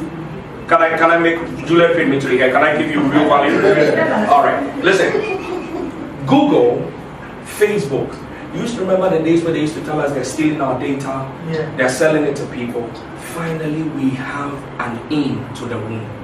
All of the data they collected from us, anti-plasmid, they have now used it to train these systems. So now the very kind of intelligence Google used to make decisions for, you and I have it. This is why it pisses me off when I see that all Ghanaians are using these models for is generate toy pictures. And that you have an engineering wonder in your hand. Can I shock you? The presentation you're looking at was done without human input. Not one. I literally left it there for you. Notebook LLM. Normally when I do this presentation, I'll take it off so they don't know, so they think that my team built it. But yes, my team built it. That's my team. And I paid for it. That's my team. See, this thing you're talking about, even though the youth, they are trying to get it, I think you should target people my age. Yes, please. Because I've realized that when I'm among people my age, I feel like I don't belong. Yes, sir. They are so old in their head. They are lost. Yeah. They are so old in their head. When you talk about AI, it's hey, you want something? Yes. When you talk about this, when you talk about this, and I'm like, your son or your daughter is giving you an iPhone Pro. What do you do? Oh, hello, what's up, TikTok? I'm like, really? You're right. Last time I sat with a bunch of boys, and they're like, hey, what do you mean? I'm saying, this one is keeping my brain sharp. Yeah. You have invested in the phone. Use it. When something comes, upgrade yourself. Especially some of my art. It's not good. It's not good. I speak at Full Gospel every year. I've been doing it for the last 5 years. The last time I was there and I spoke about AI, I got down, 70% of them told me, Kwame, we're scared. Everything about it looks like God should just come already. Those are the staunch Christians. Yes. Somebody told me, what the open if you mean person who that's actually onion. Oh. Yeah. They are scared. Breaking. And I'm talking, there are judges in the room, there are hotel owners, they are scared. They are scared. Meanwhile, let's continue, our time is small. So let's continue, so that I can give you enough. So please, stop treating these things like toys. They are not. These things are monsters. I'll show you some of the things we've built with AI. Next, quickly. So, you want to sit and talk to these systems. Probe it further. Probe it further. If I wanted to make $100 a day with this and this and this scale in Ghana, selling to people between the ages of this and this that live in Nigeria, that live in Kenya, how do I do it? Give me 5 different ways. Show me all of the risks, factors, risk mitigation. How do I advertise every single thing? It will build it out for you. These are things you need to sit with a business development manager and they will charge you $5,000 for. Now, if you're serious about this, I do this in my business. So, Every single creator that manages to build an audience, you need to have 3 levels of products. 3 levels of products. The first product, which is not part of the payment system, is a freemium product. Premium, so you just create an account freemium. Is to give them something for free that is truly valuable. Truly valuable. So for Miss Bell, that is 15 things I learned about fame that I wish I knew before I got fame. And it's a 25-page book of your lessons.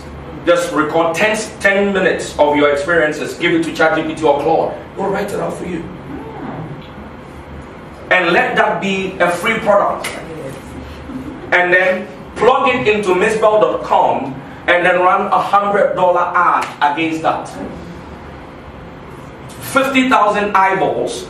They download the book for free, but they give you their name, their email, their WhatsApp number. And then you go into an email list. You've now started the game. Now you have 10,000, 5,000, 2,000, 1,000 people that have already opted in to something valuable that you've given them. It is at the end of the book that we put there that, oh, by the way, if you want more, I have a low ticket product. In Ghana, that will be between $10 to $50, 100 seats to like 500 seats. And it is a 1-hour sit down exclusive that nobody has seen, where I tell you every single thing I learned about fame, how to protect yourself, legal issues, dealing with managers, the industry, the dark side, the promising side. You want that 1-hour exclusive interview? Click this from the book. The book is free, it's in everybody's hand. So you need a low tier entry product. My low tier entry product is a public speaking class that's $100 because I serve a bit of an up market, and I intentionally want to separate the kind of audience I serve by letting the price remove them. There's a reason why nobody goes to a Lamborghini shop to bargain. Serious? Yeah. Nobody. You see, this thing you're talking about. Yes, ma'am. I tried to apply it. Yes. But I think the percentage of people awake in the country is very low. Yes. So most of them don't get it. Right. So even if you know how to market this through this channel, they don't.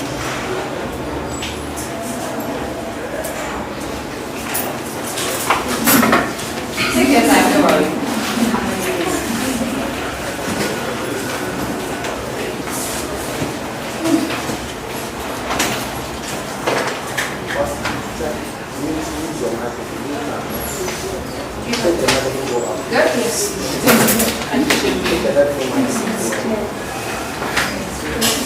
Ethical work for AI creative work. Now, there is a high possibility if you do not give AI your own creative ideas and you expect AI to, you are dependent on AI to come up with ideas for you, there is a very high chance you end up with plagiarism where AI is taking other people's work and giving it to you.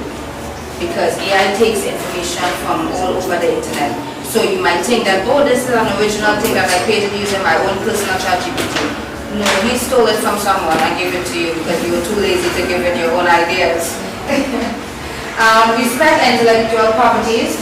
Be mindful of copyright and ownership when using AI-generated content. So again, if you're only dependent on the AI to come up with the ideas, there's a very high chance you'll end up with copyright issues.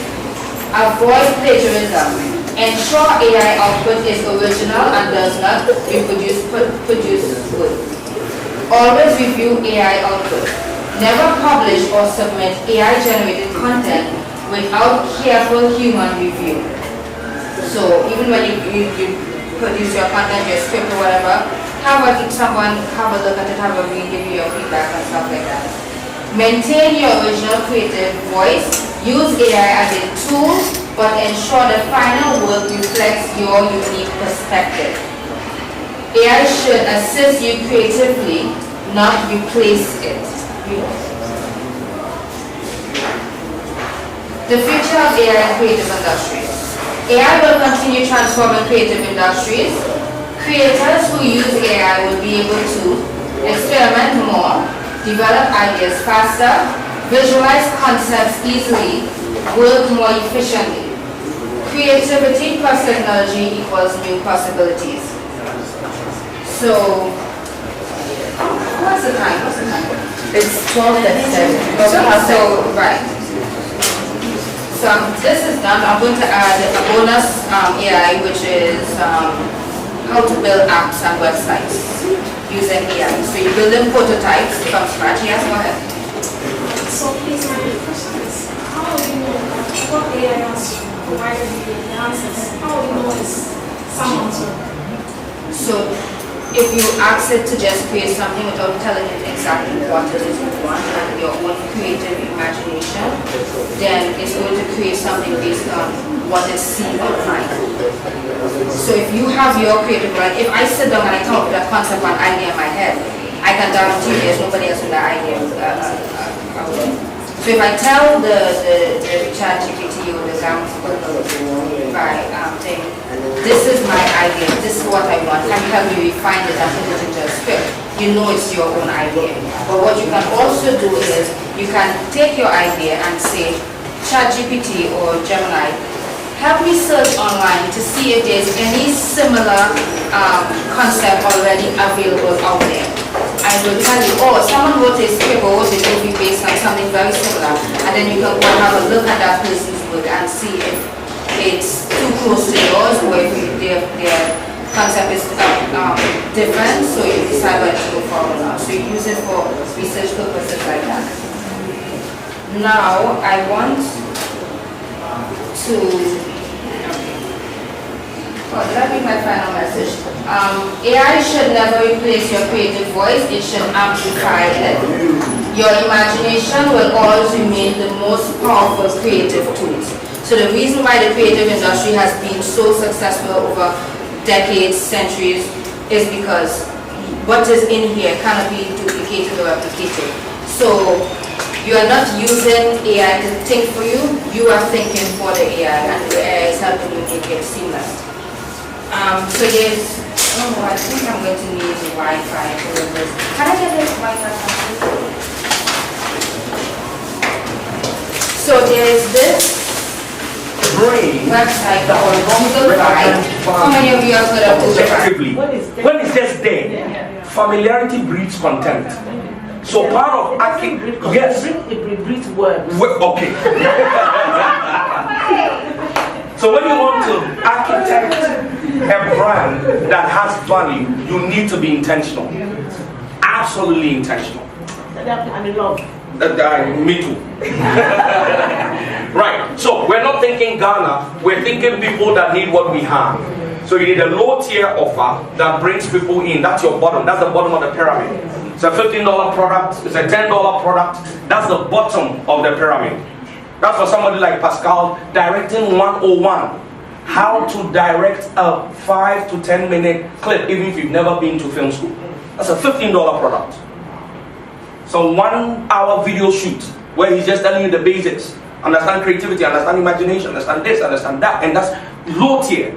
Then you need a mid-tier, normally a course or a cohort, a group of people you bring together, and that's a little bit more expensive because you want to deal with people who are willing to pay. But more importantly, here's something you need to notice. For those of us who do this business, the number of people that apply what you teach and bring results is your greatest asset. And you know that people that get for free and pay small money, normally they don't apply the thing. My $1,000 clients, trust me, they apply it. Because you paid $1,000. They will apply. And then when they apply, it gives me assets in the business. Here's person A, I took them from here. This is who they are. Then now you, who have seen the before and after, I want that. You are the next $1,000. That's the best referral. That is it. The work does the talking. Now, then, top tier. If you're going to be a creator who actually monetizes, you're going to need to make sure that both of these entries of products don't need you physically present to work. Otherwise, you are a single finite energy source. You'll be depleted. So I have courses that are running full-time that doesn't have any entry of me, and then I only spend my time here.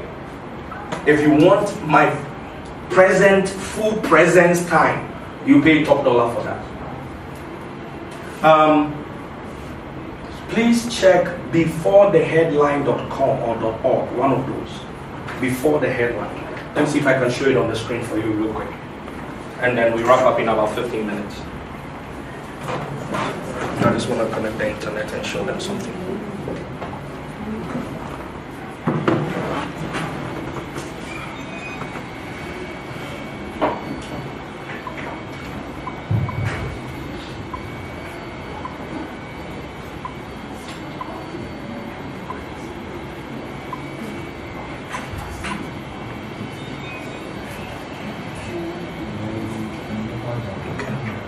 I think it's beforetheheadline.org. So scroll through it for me when it comes. Sorry. All right. So this is what we call a sales funnel. This is one of my products. Okay. Don't know why it's showing one corner, but it's fine. Let me stand here. Right. Can you see it? Yeah. So here is an intelligence product that I sell. What I start with, which is the sales copy. The sales copy, which is what I would have needed a copywriter for, who would have charged me about $300 to $500 to do the entire copy. I did not pay a scriptwriter or a copywriter for. Claude built this. Because there's something called Claude Skills. There's something called Claude Projects. Claude Skills is when Claude goes to learn everything about a particular skill and comes to do that work for you. So, I say to you, what if you have a $30,000 intelligence system for just $299? You're getting 150 created intelligence sources, a proven daily system. Let's scroll down. Now, here you can see that it just said a tech somebody from Accra bought a product. I am here. The truth of the matter, can I be honest with you? Can I? Juliet, should I tell them? Yes, please. Juliet, you're filming it. I want people who know. That pop-up is engineered into the system. Nobody has actually bought now, but it helps with the psychological priming. Thank you. Now, so there's a video here that you can watch that will convince you. Click the video for a quick minute. So here's what I'm trying to convince you. Right? People often ask me a question. Okay, so pause it. Let's go. We don't have time. Go down. Keep going. So if you're still thinking of going out, I'll put a pop-up on you. Just scroll down. Good. Let's keep going. So all of this is just to convince you. This is what we call a sales funnel. So I'm saying, this is what I'm selling to you. Every single person is waiting to read CNN and Bloomberg. And we are all reading the same news, big brother. What I'm selling is, can I get you access to intelligence before it becomes a headline? So I'm giving you 150 curated intelligence sources where, as a business person, you get to know what is about to happen before it becomes news, so that your business is ahead of the line. And if you wanted to do it with Bloomberg, Bloomberg has a terminal that they charge $30,000 for. I'm selling it to you for $299. Scroll down. So keep going. A small group of people have already done it. I'm convincing you. This is a sales funnel. I'm running you through it. There are 3 ways to stay ahead. You can Google it yourself. Keep going. You can go to Bloomberg and pay $30,000 or go down. Or you can come to me and just come and pay the $299. I want the 3 method. Give it to me. Keep going. I'm convincing you. Just keep going. Just keep scrolling. Your complete intelligence stack. I didn't design this. A designer didn't design this. AI built it. Keep going. I write a personal letter to you as to why I'm giving something worth over $30,000 or $300. Right? Keep going. Now, just in case you are still doubting who I am and if I'm worth paying, that's me with Africa's greatest speaker, Vuzi Temekwayo, in Ghana. That's me with the former president of Tanzania. That's me with the former vice president of Liberia. It's called architecting trust. You know how you can be guilty by association? You can be trusted by association. It's called borrowed authority. So whatever is making presidents stand with me might convince you to give me that $300. Right, keep scrolling. So Here's a sales funnel. I give you real-time examples of what we've done. With that intelligence system, I was able to know about blockchain and AI 7 years ago, before it became sexy in 2020. So I have proof that when I launched Ghana AI and Blockchain Forum 7 years ago, AI was not a buzzword. Nobody knew it. How did I know AI was coming? That's what I'm giving to you at 299. Keep scrolling. Keep going. What changes when you don't get the stack? Before the stack, after the source. It's all before and after. The framings I was talking to you about. Keep scrolling. Keep going. So, this is what we call a sales funnel. If we wanted to build a product that I spoke to Miss Bell about, this is the kind of thing I'm going to build. And then I put, like I said, $100 or $200 Facebook ad on it. And while she's asleep, it is leading people to this website. The website is doing the convincing. She's waking up to alerts every day.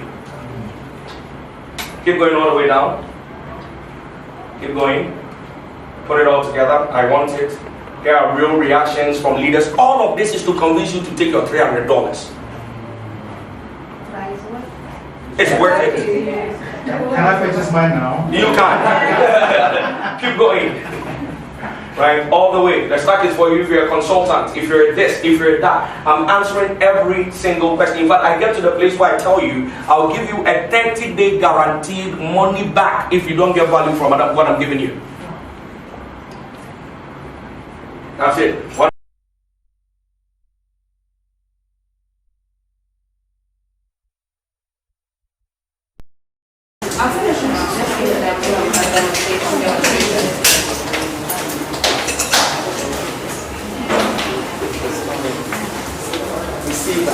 Are you guys seeing? Yeah. Let me see if I can.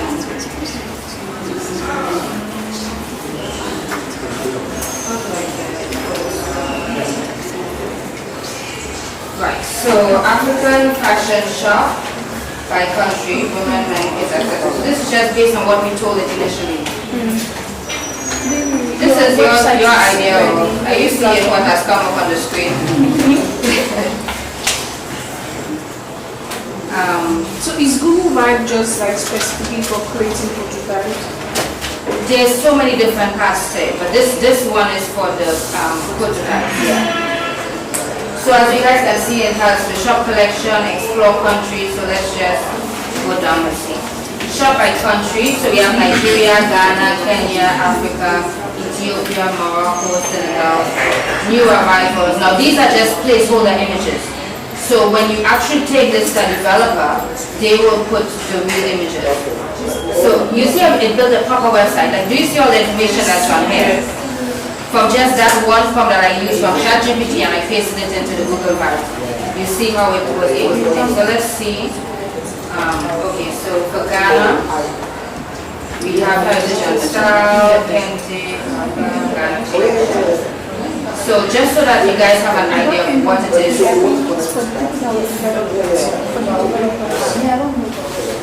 They'll give you access to it. Being the administrator.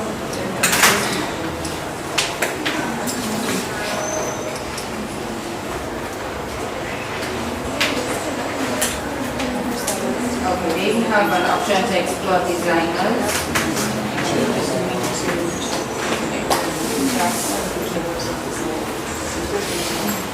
Okay, so some of them you have to actually work on it for it to be clickable.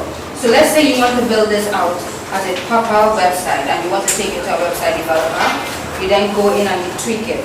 You can go between the ChatGPT and the Gemini, tell ChatGPT, okay, this is what the website looks like right now. These are the changes I want to implement.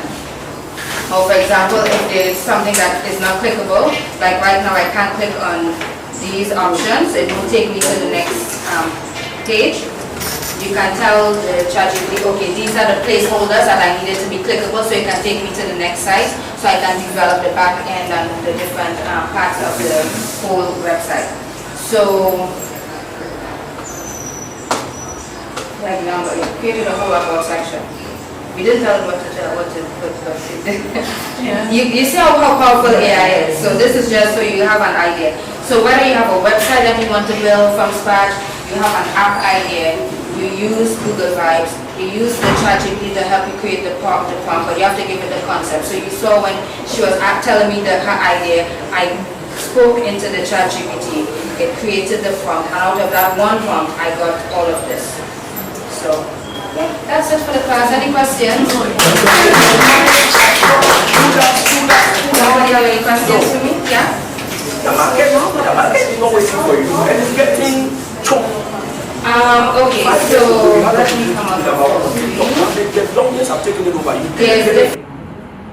In our game, when I was growing up, Auntie Pascal, you should know, the biggest name in public speaking was a man called Dayton. He's lost. Lost from the game. Papa Albert and Mama Okran are doing church a little bit more now, but springboard is still no springboard. And I'm not here to diagnose any of the ones who have gone far be it from me. I'm a humble young man who's learning. But you can see, if you pay attention, that when the tides shifted, they didn't move with it. And then a generation went and left them. So, think about this whenever you're... Look, every content must have intent. What do I achieve from this piece of content that's about to go out there? If it's not bringing one of these outcomes, don't. It is now that we have a generation that pushes for clout. What the hell is clout? It's either impact or money. Like what is clout? I don't understand this generation. Clout. There is aura. What is, you are broke. What is aura? Next one, quickly. I'll type this out. All right, now I'll leave, and this is the reason why I'm leaving the presentation with you so everybody can have it. If you want to build a product, you can use this prompt. If you want to have a 30-day launch prompt that helps you to go from this is day one. Where do I go from my expertise to launching a product in 30 days? You can put this in Claude, in ChatGPT, any of them. It can guide you. Now, don't rush the process. If you've not built an audience yet, you are not here yet. If you don't have value that you are bringing to the marketplace, you are not here yet. If you don't have some kind of experience or expertise that people will pay for, you are not here yet. We have a generation that wants everything microwaved. They won't build substance, but they want to signal prominence. If you've not put in the work and you don't have anything to offer, don't. You can't. How do you fake 20 years in film? Or 20, 25 years in music? How do you fake that? You can't. So the product Miss Ball can sell, you can't sell it. Build. If Auntie Pascaline, I sat with her, and we built a film academy of sorts, like a Khan Academy for film, for actors, actresses, being on your toes, understanding creativity, and we built a Pascaline filmacademy.com as courses. And if I were her, then I would utilize my relationships to get my youngins to come and do small. For a fact and on the record, I was the first person in Ghana who started with Film Academy. Boom. It's on my website. I was teaching film techniques. Boom. But they didn't understand what film techniques mean at the time. Now the time. So eventually, you let it go. Actually, before all this other things sprang up, and I've realized that because back then it wasn't AI. But it was there. It was there. So I was curious enough, and I started with my son, and so I discovered a lot of things. Even I went to the British Council, like to buy books on script writing, on filming, and all that. Now's the time. I did all that, and I was teaching. Nigeria was paying me to go to Nigeria and teach. I mean, one guy came to open a school in Ghana here. They booked me for 2 weeks, and I was teaching. They can pay you. They will understand. But me and you, when we are done, I'll just say one. Leave Ghana and say Juliet, I used to manage Juliet. One day she said, I'm going. I'm gone. She's gone. When I went to my website, no matter how we go, we'll come back. To carry everybody else around. So when I had my website, they were complaining. Now, actress on the website, she had it.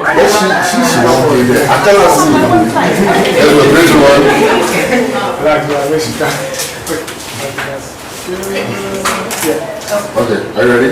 2 minutes, 1, 3, 2, 1, you take it. 3, 2, 1. Hold on. 3, 2, 1. Take it. That's right. 3, 2, 1. Smile. Smile. Smile.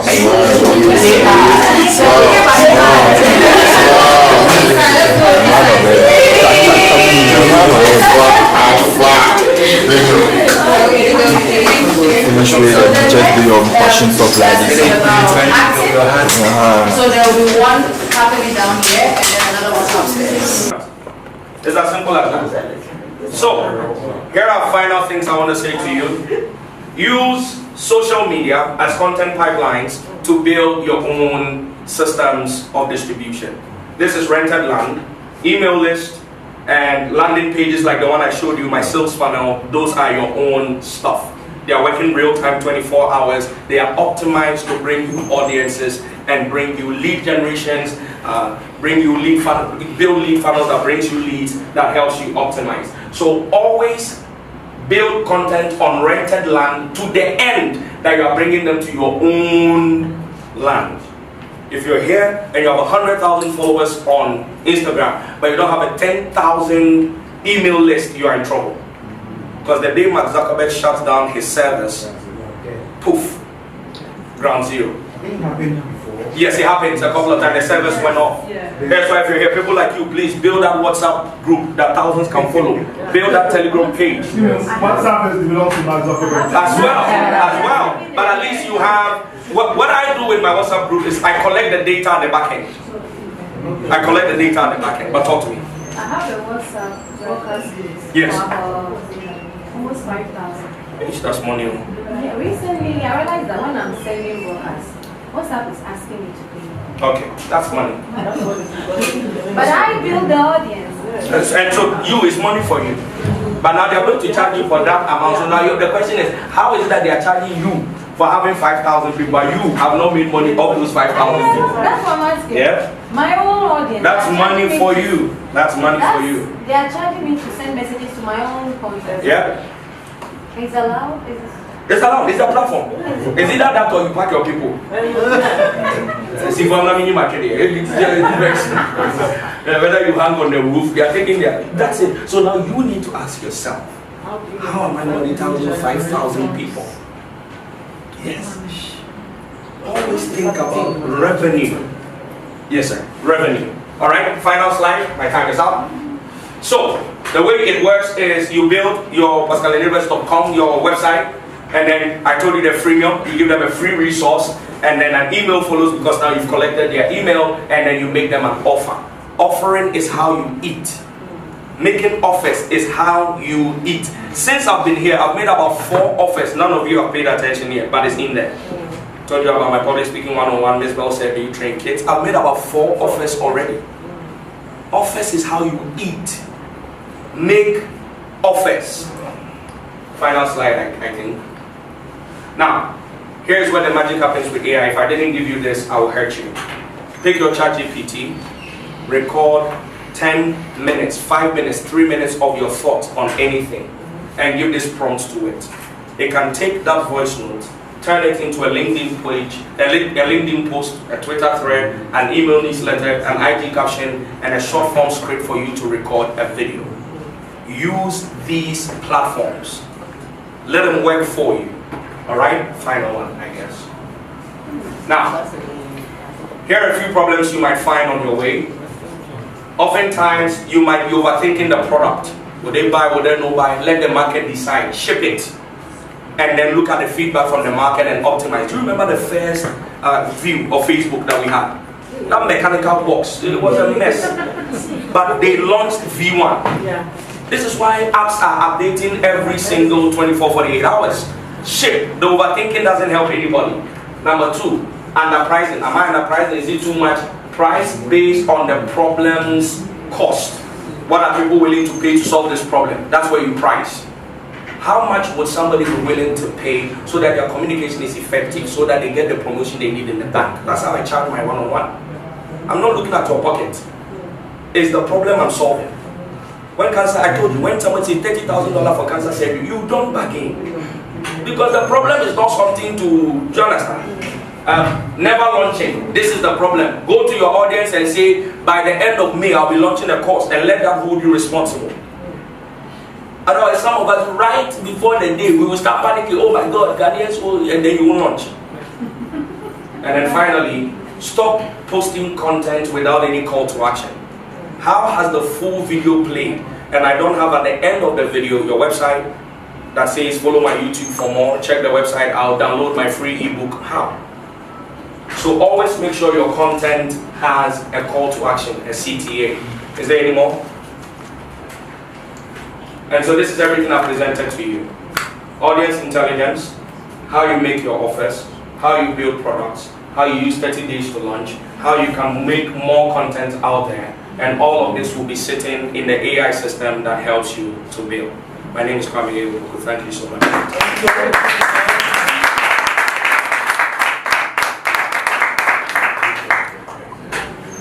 Oh, I missed the clap. We are done. Oh, last clap, last clap.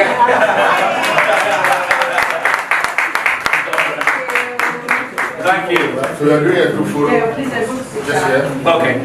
We call you to the Let's go.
Say something else.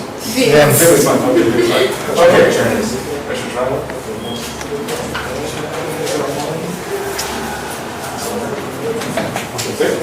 Yeah, it's working. Hey, good morning.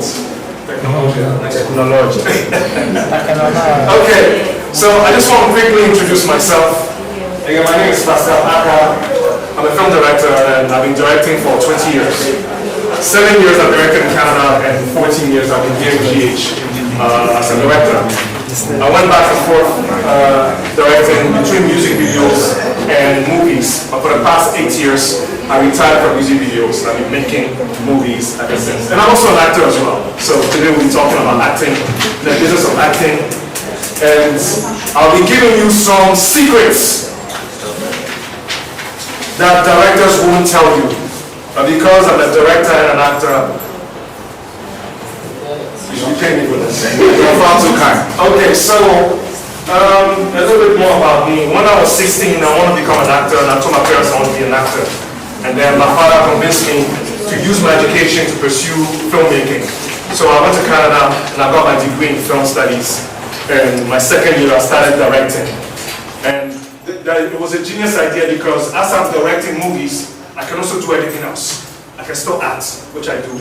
I can still make music, which I do. I do music in my films. And I do graphic design, I do editing, I do a whole bunch of stuff. I'm an artist, I love art. So as a film director, I get to do everything.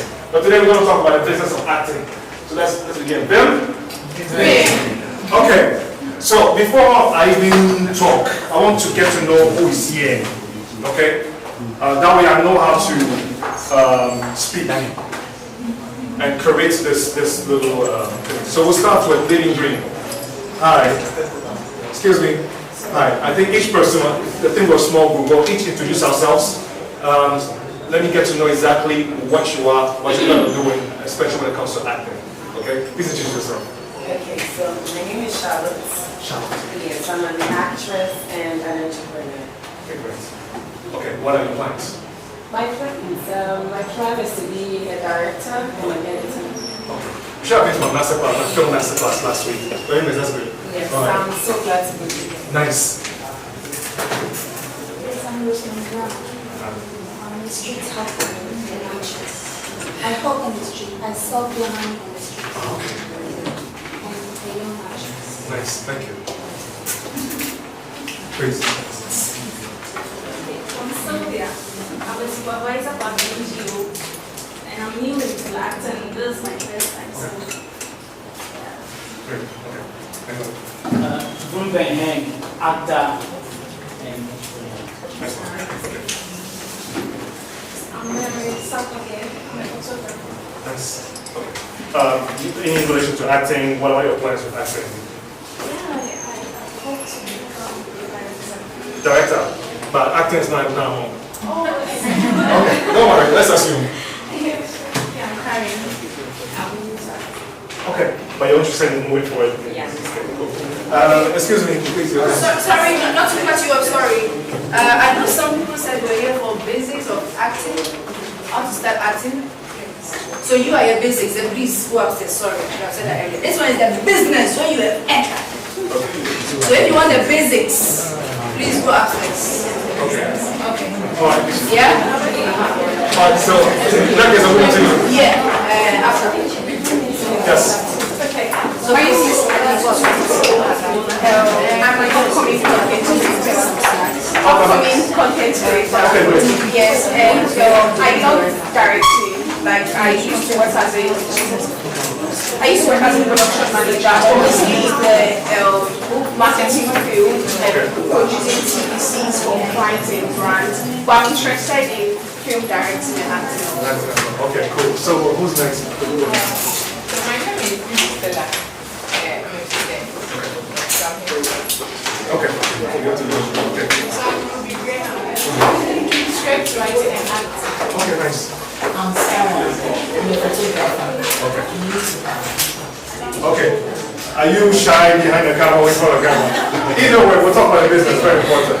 Did I forget anyone? Okay, let's move on. Okay, so let's move on. Let's begin. Alright, so let's go over the goal of an actress. Okay? What does an actress do? Now we all know, we all seen what actors do on screen, we watch our screens. But here are some things that people don't pay attention to. Okay? Number one, of course, an actress, before we begin. Oh, you're joining the class? No, you're Now, there are so many different reasons why people want to join acting. Okay? And as a director, let me tell you, in my DMs every week, at least 4 or 5 times a week, I have people asking me, "Sir, please, I'm an actor, I'm an actress, please cast me, please help me." Every single week, I go to restaurants, the servers, they stop me, "You want me to cast them?" I go somewhere, police stop me because, not because I broke the rules, and because they want me to cast them. No. Everybody and their dog in Ghana wants to be an actor. And I guarantee you, 98% of them want to be an actor because they want to be one, they want to be famous, and they want we to make them look good in stories, etc. Which is 100% reason why my answer is always no. So basically, if there's anybody here who wants to become an actor because you want to be the next Jackie Afia, you want to be famous, you should get out. Yeah, you should not be in this room. You're speaking to the wrong person.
All right.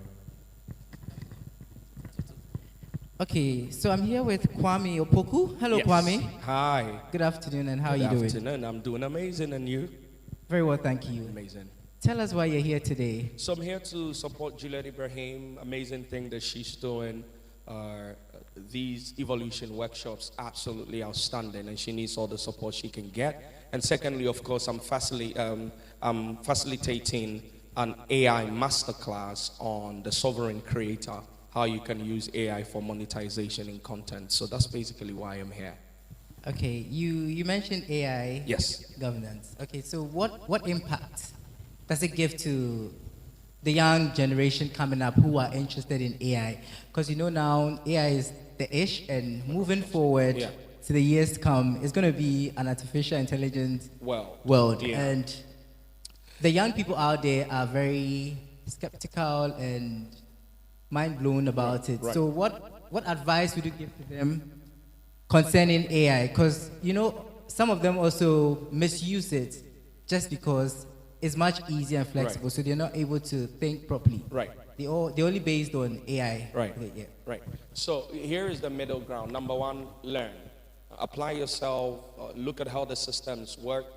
Look at the boundaries. Look at the security risk. Look at every single thing. But right now we're in the learning phase. So if I have anything to say to any young person, it is AI will be the defining technology of our time. Learn, learn, learn. Everything else is behind the wall of learning. Just learn. Yeah. Today marks International Women's Day. Yes, sir. What message would you give out to the women out there? First off, a big congratulations to Juliet. Happy belated birthday to her.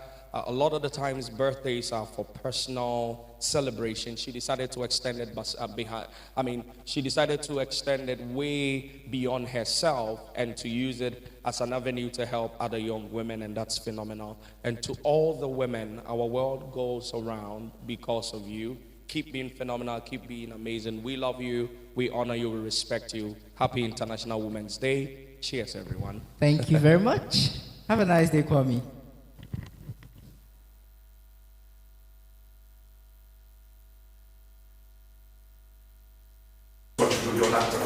Okay? And we'll talk about the concept of audition as well. It's never a waste. Whether you get the role, you don't get the role. It's never a waste. And I'll speak a little bit about that. Number two, that's when, directors know you a little bit more. And number two, instead of going to plenty auditions physically, where you have to join the line, you have to join the queue, you do screen test. Director knows that there's you versus 1, 2, 3, 4 other actors. Not 200, you versus 4. So they send you a script and they tell you, please, send us a screen test for this role, this is how much it pays, blah, blah, blah. Cool. So you're there at your home studio because you're an actor. You already have your own small home studio. Maybe a ring light, anything, fine. And you record 1 page of the script, whatever, and then you send it to them. Because a lot of them are international, you send it to them internationally, and then if they like you, cool, they'll call you for another one. Screen test. That one you don't have to join a long queue, but at least, your own comfort zone, you can do your own small private audition. Sometimes callbacks, they give you an audition. They want to meet you physically, but you don't join a long queue. You pass the long queue and go meet the producers directly.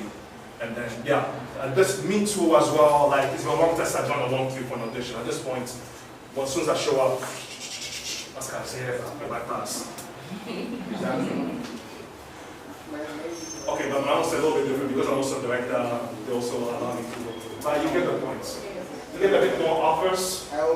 Like I said, it's still competitive. No matter what, as an actor, there's always competition. Okay? But you don't do a long queue. And you're fairly connected at this point. You've done these jobs, you've done that job, and do your work ethics. People trust you a bit more. So you start getting some jobs here and there. Jerry calls you all the time. Blah, blah, blah. This person calls you all the time. And then boom, you're in a series, supporting role here and there, no problem. Alright? Number 3, basically Juliet Ibrahim. Or Jackie Abia, or Naija. You're in high demand, you got too much money, you have a strong brand, you don't really have to act in movies because you know that Hisense will call you tomorrow to do a brand deal. And your sets. After Hisense is finished, NT will call you. Your sets. You get 5 scripts. You don't like it, you won't do it. because you have abundant offers. There's one thing I want to mention. I don't care which level you're in, because once Netflix comes, once HBO comes, they don't care who you are. You still have to audition and don't care. Okay? Right now, I'm not allowed to say it. There's a big production happening here in Ghana, international production. Everybody has to audition. If you're a star or if you're up and coming, everybody is in line. And then, it comes with the job, yeah. Okay, so if you're gonna be there, now when the international productions come, everybody, one line. There's no vertical hierarchy anymore. Let's see who can make it. All right, so moving on to the next one. Training. Again, what I'm showing you, these are basically international standards, and they still apply everywhere. Okay? As an actor, you don't become good at what you do without training. Yes, there are some things that you have in you, but if you go through these processes, please, that will help you define who you are. That will help you find your skills, fine-tune your skills, so that you will get the best jobs, and you actually will be skilled at what you do. No matter who you are, okay? Workshops, seminars, and books, you're on the right track. Welcome. You are here. Okay, so there are not so many of these workshops happening. But this year I've seen so many master classes, so many workshops happening, and I think it's very important. Because honestly, the young generation, people that want to transition into film, this is the time to just actually showcase them what is needed and what is not needed. That way the industry becomes better. So thank you for being here today. And let's move on to theater. In my 20 years of filmmaking, my conclusion is that you have to be on stage. As an actor, you have to be on stage. You have to act on stage. Who here has acted on stage before? Raise your hand. Raise your hand if you've acted on stage. In school. Okay. In church, yeah. I was Joseph once. I will be live.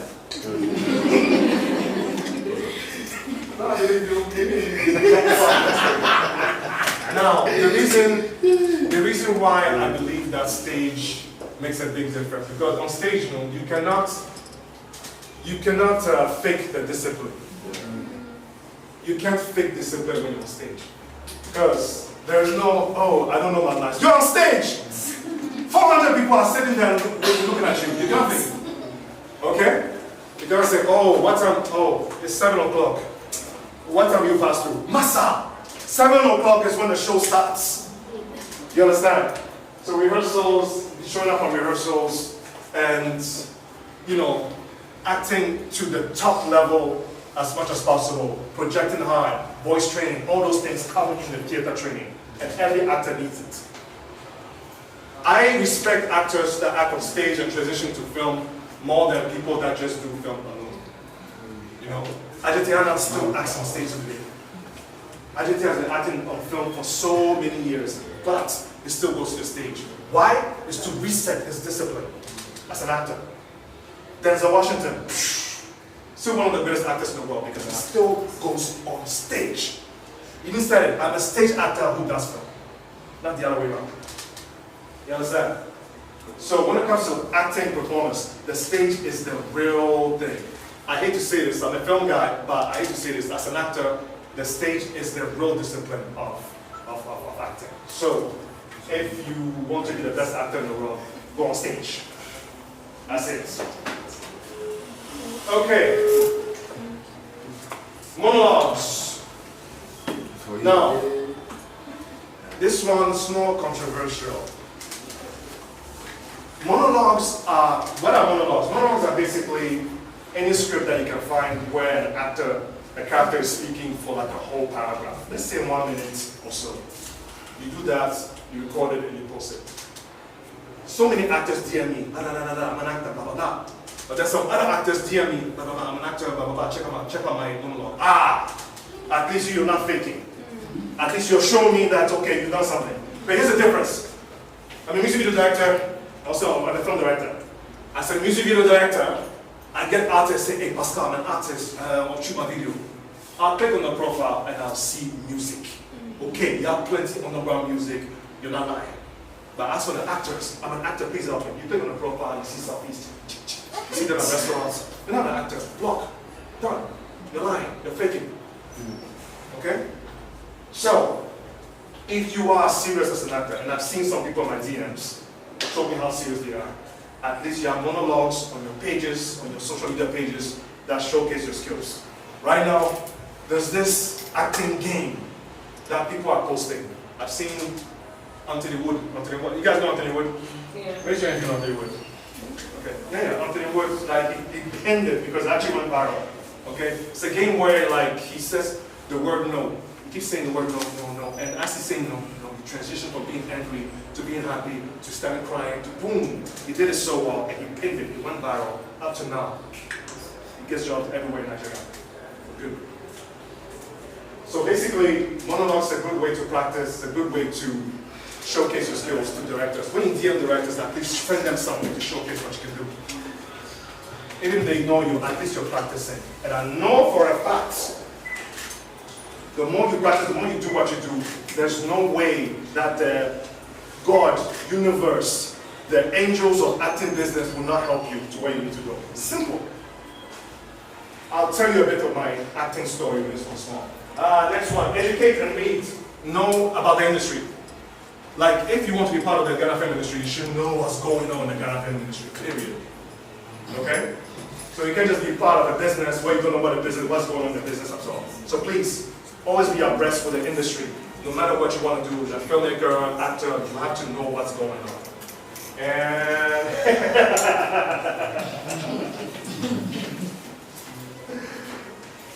wait, watch movies and series. Raise your hand again and say what you're acting, you're an actor. Okay.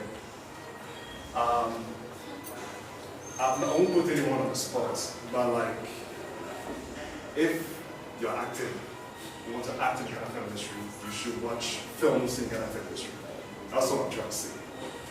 So again, when you have those people DMing me, Pascal, I want to work with you, and I know that those people have not watched my films. How? You understand? I don't know what you are talking about, and clearly neither do you. You don't know what you're talking about. Again, we'll talk about this one in detail. And then next one is read scripts, okay? Read scripts, and these are some websites where you can just read some scripts. Just download and read the scripts. I think I'll make this one available. You guys on a WhatsApp group or something? Or? Yeah, I think after this, they will take. Okay. Have it as email, so you have access to this one, no problem. You know? Yes, because the more you read, the more you're able to express yourself. Yeah. And let me tell you something as well. I don't know if you're a basic actress, you just started. Me, naturally, in my family, I come from a family of stutterers. We stammer when we talk, okay? It comes from my father, and two of my brothers have serious stammering, and myself, when I was 7 years old, I was still a serious stammerer. I still do. But what helped me was reading things out loud, reading scripts out loud, over and over and over and over again.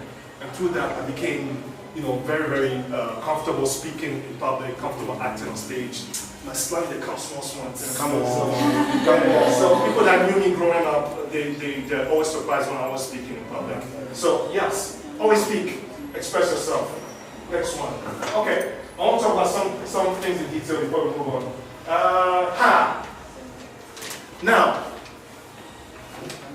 okay, so from Canada, I was making films, acting, and then when I came to GH, how did I start acting? Okay, so I knew that as an actor, I wanted to work with the best directors. So there was a few on the list. There's Janzi, the Sheriff from Pamaso, of course, and there's also Ramesh, who does commercials. Okay, all the best commercials that you've seen, Ramesh did it. These are at least 3 directors that I wanted to work with. How do I get to work with them? Let's start with Shirley. Now, Shirley, of course, as a director, we were introduced, but gradually, I don't go to her. At that time, Facebook. So a voice actor is also an actor. So I was saying that the actor's tools are 3 things: your body, your voice, and your imagination. The 3 powerful things that we all use. Doctors use stethoscope, they use syringe, they use whatever. Lawyers use their lying techniques and their big books. We use our bodies, our voice, and our imagination. And that is why when we started, we were warming up, we were doing concentration. I say things you will find in the market, the mind goes straight up. So when we say that Juliet is directing, Juliet says, put this camera here, put this camera here, we are in a marketplace. What immediately happens is that your imagination has to be very sharp. You imagine what you find in the marketplace. So, market woman sitting over there, maybe some baller. I don't know if you go to the Nima market. There's some baller over there. Your mind begins to create all sorts of things. Your voice definitely is what you use to deliver the lines, right? And your body is that tool that moves around. My mental way, you express yourself this way. So, this is all we have as actors. Like footballers, constant training, getting on the pitch, jogging, whatever it is that the coaches take them to. Every actor needs to train these three things: the voice, the body, and the imagination. The voice, the body, and the imagination. Have you ever watched a film and you just didn't like how whoever character was sounding? Have you ever paid attention to that?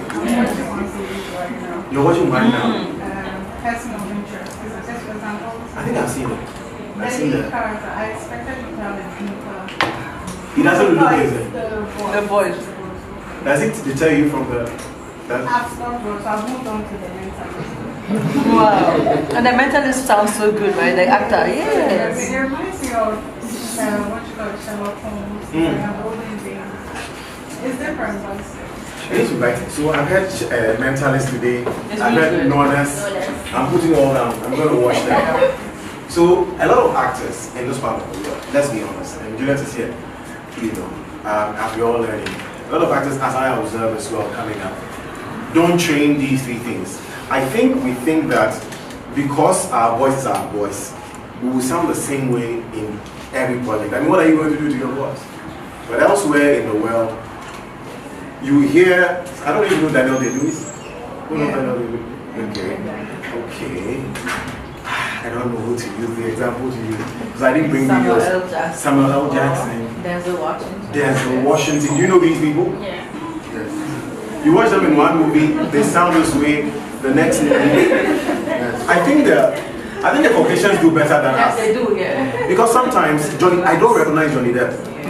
Until I'm watching him. Like people like Jack Sparrow when he was playing that character. I didn't know until they said he was the one. He was the one. Yes, true. Voice is different. And then he plays this one with Angelina Jolie, the tourist. Very different. Yeah. Then he plays that chocolate. What's the name of it? Yeah, the chocolate factory. Very different. Willy Wonka. Yeah, Willy Wonka. Thank you very much. So, the three main things that we should be training: our bodies, our voice, and imagination is what we lack in this part of the world. Again, you watch Hollywood movies. Today, Chris Hemsworth is playing Thor, and you see him well built, jacked. The next, he's playing maybe Ghostbusters, and he looks skinnier because he has to look the part. Unfortunately, in this part of our world, we cast you because you're a nice boy, or you're a nice. Let's be honest, Juliet. And there's no time, bruh. But you give me 2 years to get fat. Who's gonna wait for you? Never. It's not going to happen. You know, but that is the way of an actor. Body, voice, imagination. Then we come to certain skills we all have to learn. You've been sitting here like, is that going to observe? No, it's not wrong. Don't be so conscious. One of the first things we need to learn as actors is observation. Yes. And that's why I observed Sandra was not okay. You know, she had a neck problem. She's having a little whatever. And it was just the way she was, you know, it's very natural. She doesn't have to pretend, right? She's just feeling it. But if the cameras were on right now, and Julia said, in this scene, you have a neck problem, it probably would be different. Aish. Do it. Why? So, we learn actors need to That statement, if a director says, in this scene, you have a neck problem, he's setting you up for failure. Because neck pain evolves. Yes. So you need to also tell me what type of neck problem. On a scale of 1 to 10, what's the pain level like? That's the problem, that's the challenge. That a good director can make a bad actor a great actor.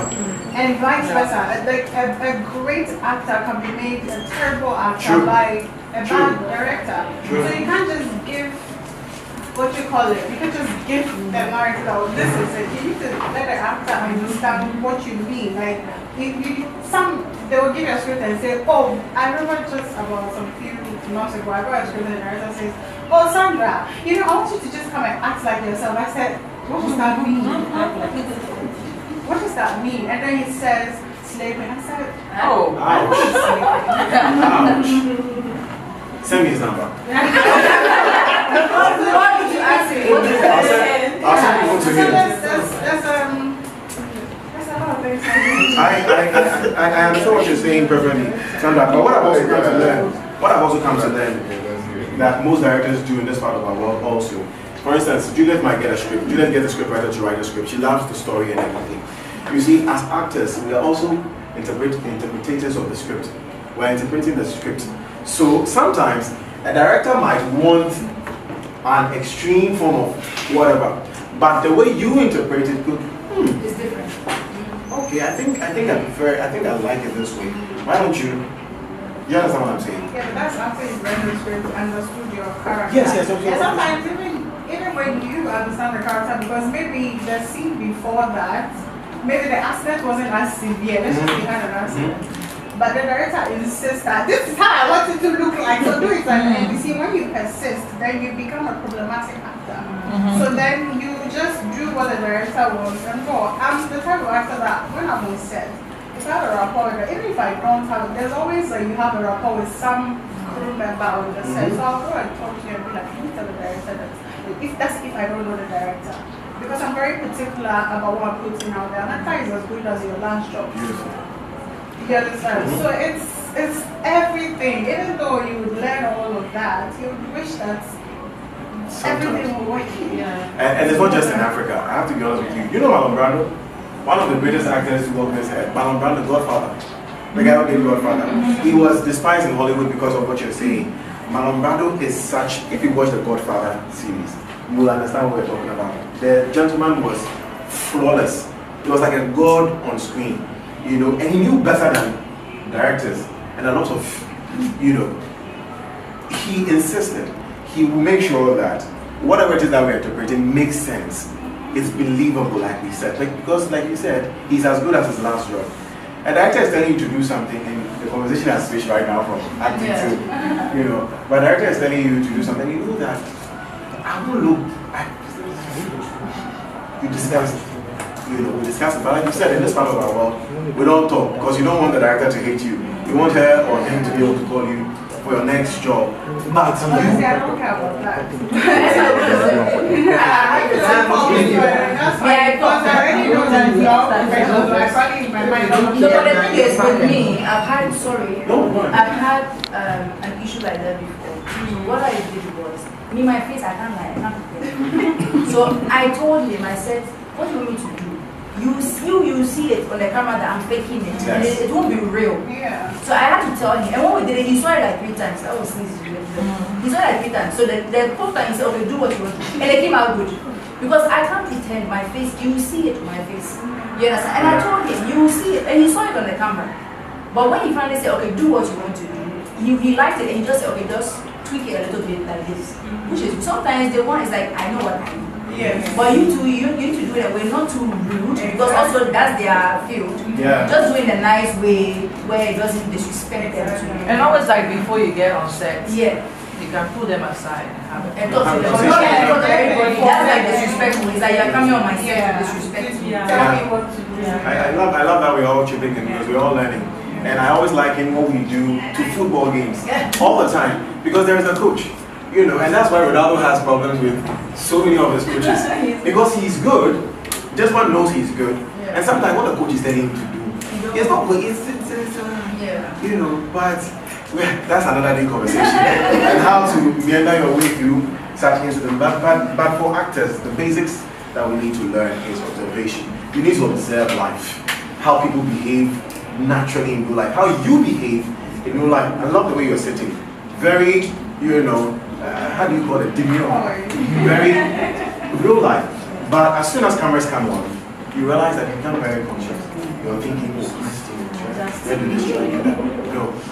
Stanislavski, who taught one of Stanislavski, Meissner, and we're not going to get into the technicalities, but he said that acting is really reacting. That's what it is. In real life, like if I come to Juliet and I say, Juliet, I've been thinking about you for the last 2 years. What would be your natural reaction? I'm like, wait a minute. Is that a reacting? Because I'm reacting. You are reacting, yeah. Right? Are you reacting naturally? Yeah, naturally. Let me change what I said. Let me say I'll be shocked because I don't think I'll process the information like, hey, how? Really? What happened? When did she enter into that? And that's where improvisation also comes in. That's where you improvise. And improvisation, I keep saying that people think that, and I'm getting technical with improvisation, is just reacting in real time. So if I say, what is wrong with you? That moment, whatever comes out has to be natural. It has to be, what did I do? Yeah. Right? Yeah. I'm just saying, not everybody will say, what did I do? Somebody may just react differently. Yeah. And is it me you're talking to? Somebody will say, is it me you're talking to? So you're reacting naturally. And that's what acting ought to be. Of course, unfortunately, because these things are scripted, you're also going by, a script. But I'm sorry, I've missed everything together. We're learning improvisation and everything. So that's where the straight comes out. But let's finish with observation, concentration, and that's why we play that game. You have to concentrate. In this part of our world, it's so hard concentrating on set. Look, they'll give you a cry. One of the things I'm still struggling to do is to cry.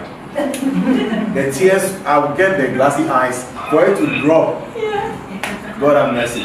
And it's so difficult because while I'm trying to do that, Sam Tuga is shouting at the sound guy, and everywhere is. So that's why you play the concentration. Like your mind has to be, I am not in this place.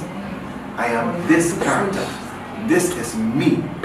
To be able to deliver the best performance of your life. Concentration. And I've said observation already, concentration already, and then there's the imagination. You have to have a lot of power when it comes to imagination. You have to know a lot of things to be able to imagine a lot of things. If I told you to imagine something you've never seen before, will you be able to? Maybe I say imagine, the color green. I want to use something else because this is green. But if I mention a color you've never had in your life, what will come to mind? If I say crimson, who knows crimson? Do you know what the color crimson is? What do you think the color crimson is? According to the cream. You see what she said? Yeah. Is crimson anything close to cream? No. Do you know crimson? No,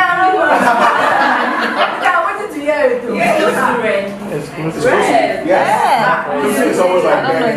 I was about to say the photographer. They've been saying burgundy. Wow. Yeah, dark red. Oh, really? It's like what? Dark red, right? Yes. It's almost like the picture behind. Let me see. Okay, that's red. That's red. But crimson is close to that. And that's it. That's what it is. So you have to know a lot of things to be able to imagine them. Meaning that an actor really has to read wide.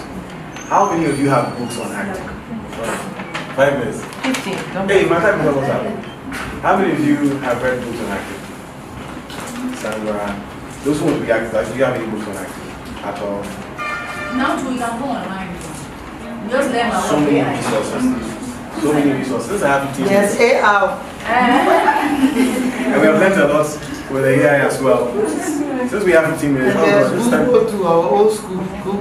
Time is so short. I want to do, we're going to do an exercise. An exercise. Okay. Acting is Please, can I join? action. Yes, absolutely. Please, a round of applause for Sonia. Make a scenario. Sonia, please come. Make a scenario. Now,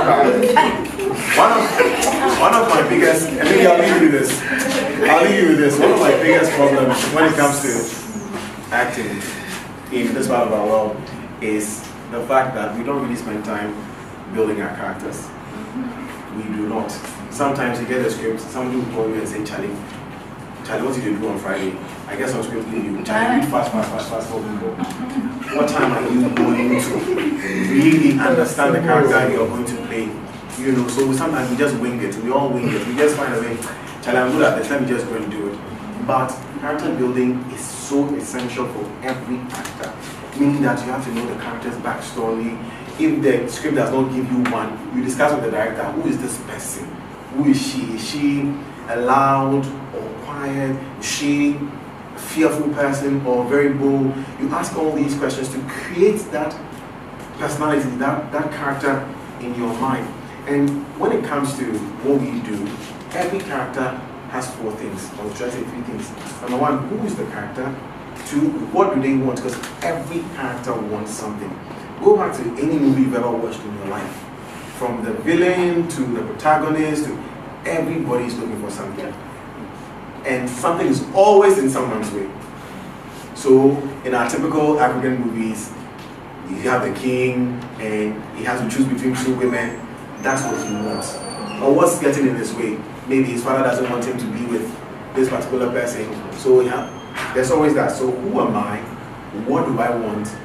What's standing in my way? And what do I want to do to get out of it? When you know these 4 things, it's very easy, not very easy, but you perform better at any role. So for instance, we have Sonia here. We can need another person. Another person. I don't want them. Another person. Upcoming. It's with Sandra. Sandra comes. Sandra's friend. That's massage. We'll give you a massage after. So we have 2 characters. Let's give them a scenario. So, perfect scenario. I can play the man if you want. Thank you. Okay, the way. I don't want to say how the man in this. Juliet. Juliet.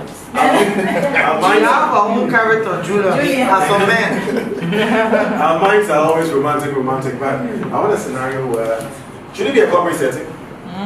Should it be a corporate setting? Something happens to you in the house. Yeah, I'm not corporate. Well, that's the okay. No problem to find a job like this. Nothing like this.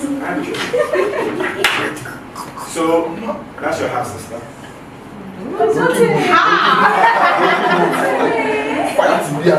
Half sister. I want the perfect scenario. It's not happening to me. I want something to help me. So who is Sandra? Let's we are creating the character together. Who should Sandra be? I need options. Who should Sandra be? That's the stepsister of Susan. She's what? Stepsister.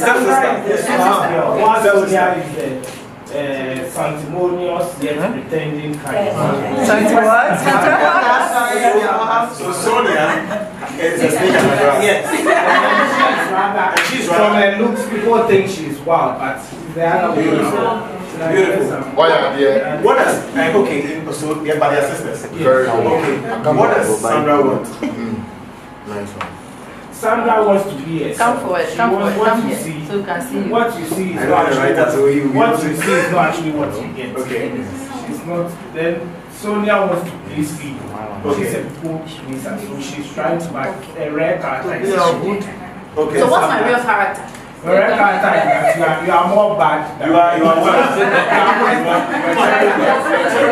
You get that. So am I pretending? Yes. So she's a hypocrite. Yes. So and everybody sees her looks angelic. And says, oh, she's right. She's playing the key. So I'm trying to impress him. Am I passing? So that's one for this. Just put something around that. Okay, so around that, so two sisters. Yes. One is a people pleaser, yes, but deep down she is whatever. And the other one wants to live her life, yes, but she's good at heart. But people think that she's whatever because of usually her appearance. Yes. Right? Now, what are they both looking for? Let's say. Both of them are looking for love from the dad. And who is the dad? We are trying to please the dad. Papa, So trying to do things to please the dad. oh, he's our father. Yes, you are the father. He's our father. the father. It's like this. And I'm the mom.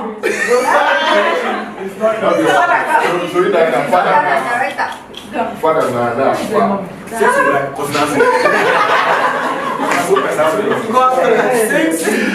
Since we like romantic stuff, this was a no. So two sisters are like same character, but beautiful, perfect scenes. Okay, so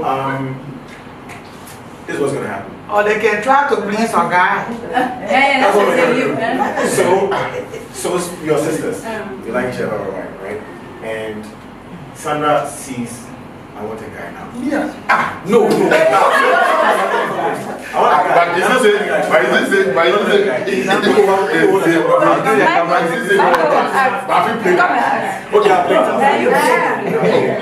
You don't want trust, now they play the so, but I seem to be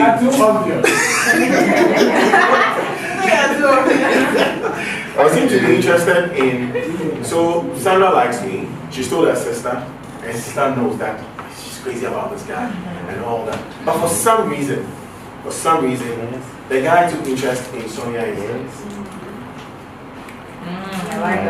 And Sonia knows that her sister likes this guy. But I'm aware? Yes, you're aware. And I don't tell her. Nobody. So what is now happening? liking me? Yes. So you tell me. We are getting there. The pressure is getting worse. So what does Sandra want right now? This guy. That's her desire. She's happy. She's met somebody she thinks that she can spend the rest of her life with. What's standing in her way? No. Is the sister standing in her way? No. It's standing in her way. Because the guy seems to be going towards the sister, which becomes a conflict for her as well. So that's standing in her way. What is Sandra willing to do to get away from whatever it is? What does Sonia want? Sonia wants her sister to be happy with this guy. But why is Sonia not getting that? Because the guy likes the conflict. This person will be the one negotiating the money for me, not for you, because it will be the one that making sure the producers pay you on time. And come your proposal now, come your proposal. Okay, so you have a different email address. And I hate to say this, women, it is a men's world. Men will mess you up. We, by gender, we are messed up. We try to take advantage. If a woman is all alone, we can take advantage of her. Okay? But make sure you have a primary who can negotiate your terms for you. If you have complaints, you can go to the director and they'll say you're too low. But primary who can send an email saying, hey, I heard, Graham. Miss Graham was on set until 4 o'clock in the morning. She didn't eat. You understand? Okay, so that's my tip that I have for you. I have to rush, but this is an important tip that will help you. Have a man to represent you. So sometimes it can be a real man. Let's say, for example, when I did a movie called Gogo's House, there's Zinal Zhu. She's an actress. She's great, right? But when I'm talking to her, nice, I mean, really nice together. But when it comes to the money, because she doesn't want to get too much into that, she has a fees, but she has an actor friend of hers that was negotiating the money with me. So from man to man, we start talking. You get aggressive, yes, cool. So from a woman, it's a bit hard to have those conversations with male producers like that, okay? But if you have a man, a fellow actor, it can be a fellow actor that trusts you, that you trust, can speak on your behalf when it comes to money, when it comes to your protection, etc. Because it is a man's world, and it's not in the kind to you women, okay? But as your brother, I give you this advice. Yes?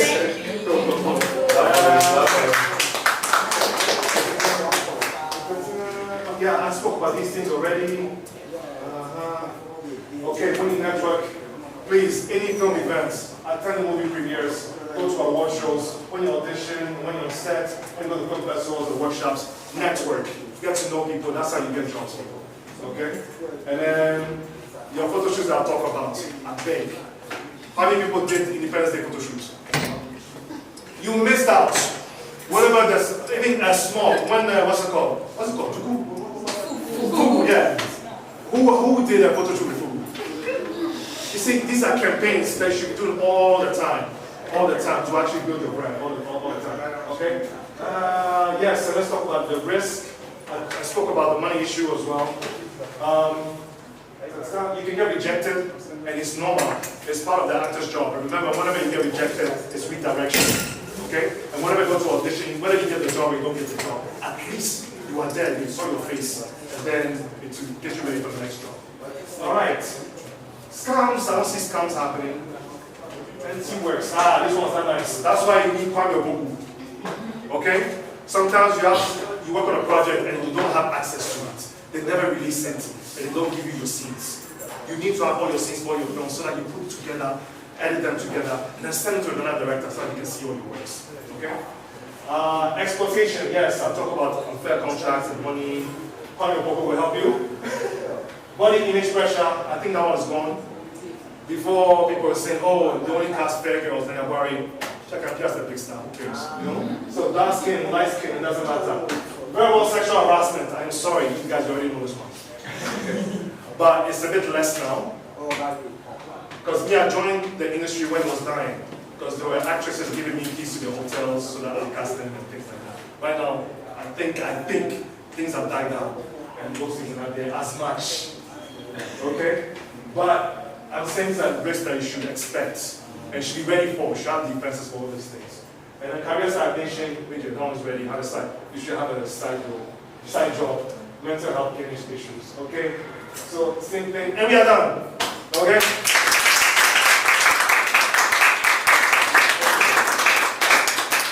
Alright, so I hope I did well. That's my IG, Pascalaka GH. My email, pascalaka@gmail.com. You can follow me there. And thank you very much. Happy International Women's Day. Thank you.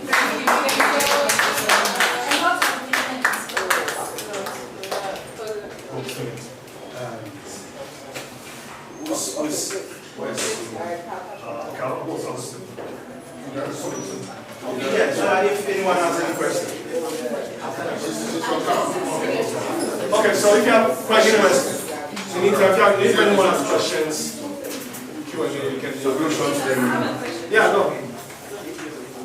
You can just ask one. Okay.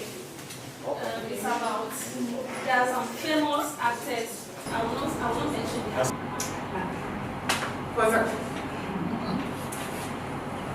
Honestly, good.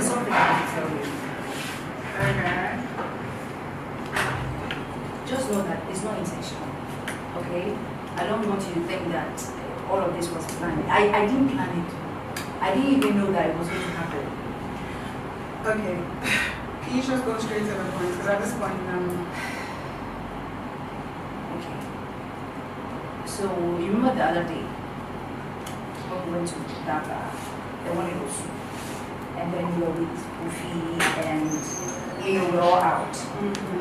So when I was leaving, and then I was standing outside. It's like I left. I was standing outside. So when I was standing there, and then I saw Kofi, he came. I was standing there. He said he was leaving. I don't know where he was going. This day you're talking about, was I there somewhere? And you were inside. Okay. But then, like, I was standing outside, and then somehow Kofi came there. He said he was leaving, but I don't know. Okay. But again, it's not intentional. You know, he came there, and then he was like, he wanted to tell me something, and I asked him, what is it? And then he said that he has feelings for me. And I know you said you like him, but the two of you know there was nothing serious there. You didn't tell me you guys were dating or there was anything, leading to something. So I didn't know how to take it. And I told him, I said, I have to think about it. Because you're my sister, so I have to talk to you. So you're just standing there, and then Kofi came to you and said to you that he liked you. I was minding my business. That's why I was standing there. So you're like I said, I was about to leave, and then he showed up. I don't know where he came from. And then he said that he wanted to talk to me. So when he told me that thing, I was even shocked. I was like, what's this? Why are you telling me? Is it the time you said you were going to get back? Yeah, I think so. You think so, or you know? Did you? I can't remember. That was like 2 weeks ago. Oh, yeah, but remember that he came to tell you that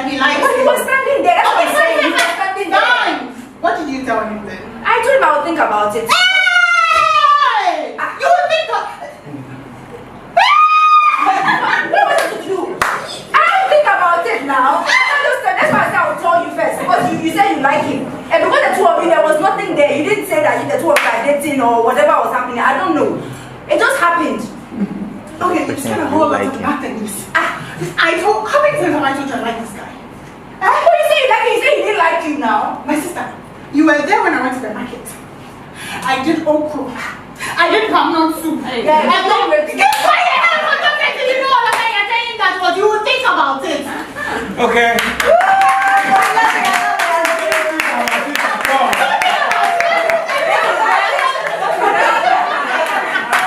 Our time is short.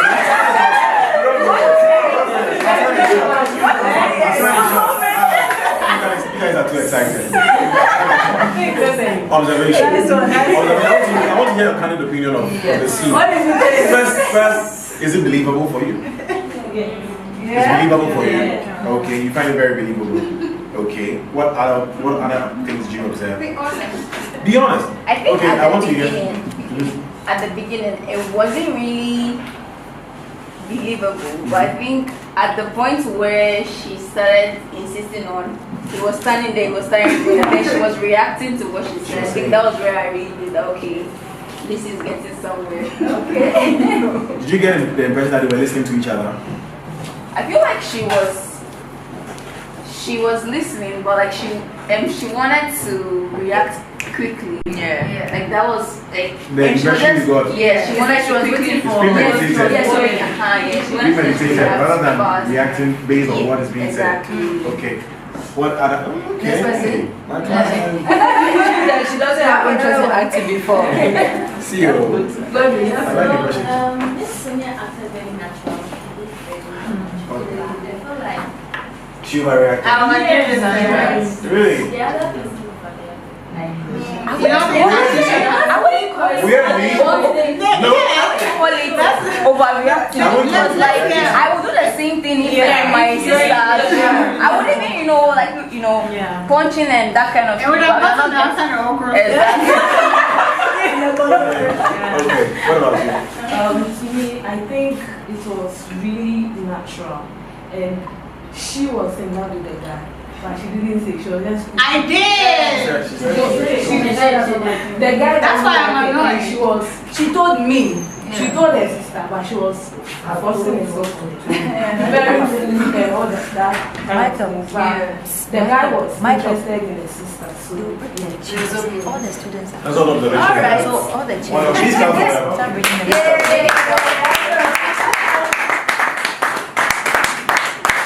Bravo. I like the fact that when she gets some part, she was like, yeah, you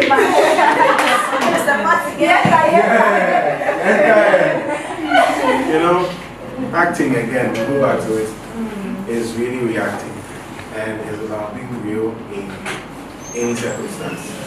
Okay? Based on the character you're playing. I like that we ended with this particular scenario. You have something to say. Yeah. Juliet, how do you think this girl into your So basically, I wanted to do acting before, like years ago. I was part of like Sparrow production sort of thing, but I realized that wasn't my calling, so I had to move. How do you know it was your calling? I feel like I tried different acting, but it didn't come natural to me. But when I started creating content, it's very natural. And then so basically, I feel like acting and content creation work hand in hand.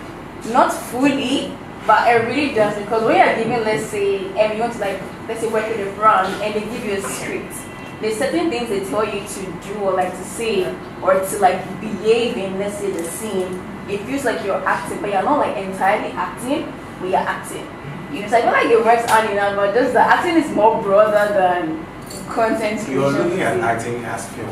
Yeah. That's why you're seeing it that way. That's the same like that, yeah. No, I could be acting with you right now. Exactly. I could pretend right now, and that's without you knowing that I'm acting. So we are talking about it not necessarily as broadly as a profession, but a craft of acting. And then when you enter the professional state, things you can do. Right? So content creation is acting. It's the same thing. It's just that you don't have extra cameramen and other people standing. That's the difference. It's just you filming yourself, but you also pretending. Even when you do your TikTok videos, you are acting. You put the music on, you go and set it up. It's not real. Nobody does that in real life. But you are pretending. So we all pretend in real life. And that's what's happening. And to make yourself believable is what we said. Observe life, observe nature, observe how people behave. I'm observing how mommy is on her phone. You see how mommy's holding her phone? So if I was playing, I'm a child woman, and I hold the phone like this. Yeah. How many young people we have phone like this? How many young people? So when I mean, when you know, Sana was like this. Mommy is different, you know. Juliet, even Juliet is different. Yes. See how this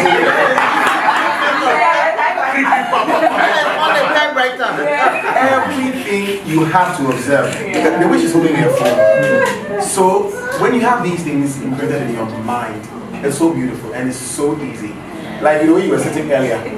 If I'm told to play a character who is very well composed, I remember how, what's your name?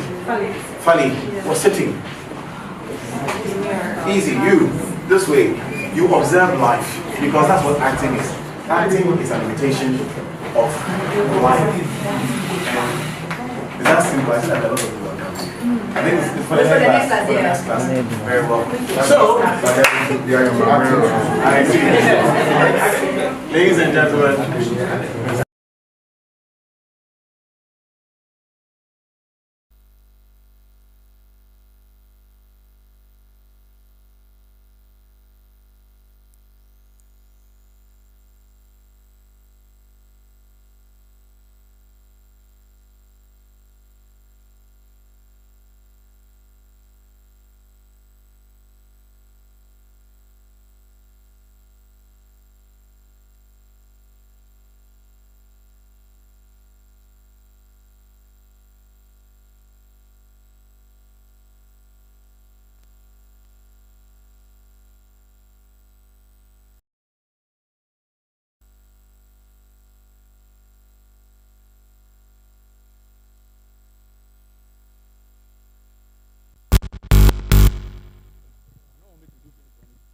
Get 2, 1, 2. 1, 2. Right.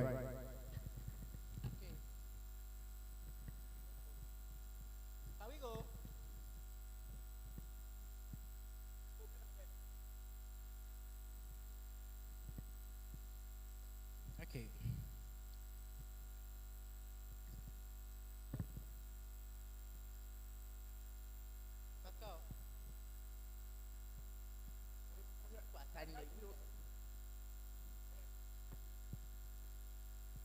Okay, so we've got Pascal Aka in the house. Welcome, Pascal. How are you doing? I'm doing fine. Thank you so much for having me. Tell us why you're here today. I'm here to curate and be a guest speaker on actual masterclass. Today I taught the business of acting, and I had a very nice group of ladies, very enthusiastic ladies who are interested in acting, who are already acting, or want to improve the business aspect of their acting career. So it was fantastic. It's a great Sunday here at Jambo Spaces, and I'm very happy to be here. How would you explain how WIFT Ghana impacts the young generation? From you going through the evolution workshop with them in your line of work? Well, this is the beginning of WIFT, as far as I know. So I think it's a very fantastic beginning to have an initiative like this, to have industry professionals from the different territories in this landscape of creativity. And so I think women, young ladies should definitely take advantage of this platform to learn more, to grow, and we're here to support them, and our future is looking very, very promising. Today marks International Women's Day. What message would you give to the women out there? I say, women, keep being beautiful, keep being bold, keep being the bearers of our children, and keep being Mother Ghana, basically. Thank you very much, Pascal, and enjoy the rest of your day. Thank you so much.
have the Barber Academy in East It's the one? and then the Creative Academy in Pabina. Babylon, yes. So he also trains people. So if you're interested after, just contact him, and you also find them on Instagram too at Creative Studio Academy.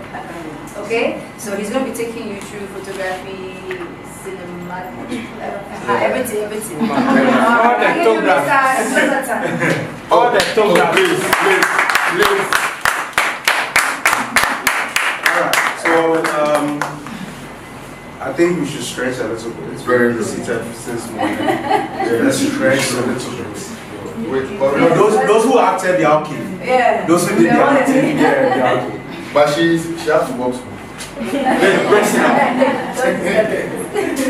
Okay, good afternoon. My name is Jonathan, and because of our guardians called Jonathan, I changed it to Lona. So I prefer Lona most of the times instead of Jonathan. Okay, I'm a landscape and travel cinematographer. I've worked with clients such as JICA, UNICEF, Mitsubishi, Unido, and a lot. Disney, Coke, GH, Sora, Technology, Gladi Foundation, and a lot of private sectors to document field activities and people with interest in humanitarian stories. So my class is going to be very brief and it's going to be very interactive. So whenever I teach, if you have any questions, just let me know, and then I'll also be asking you multiple questions as well. All right, these are a few of my portfolios. The background is also my picture I took. The projector is not being justice to it. Real life.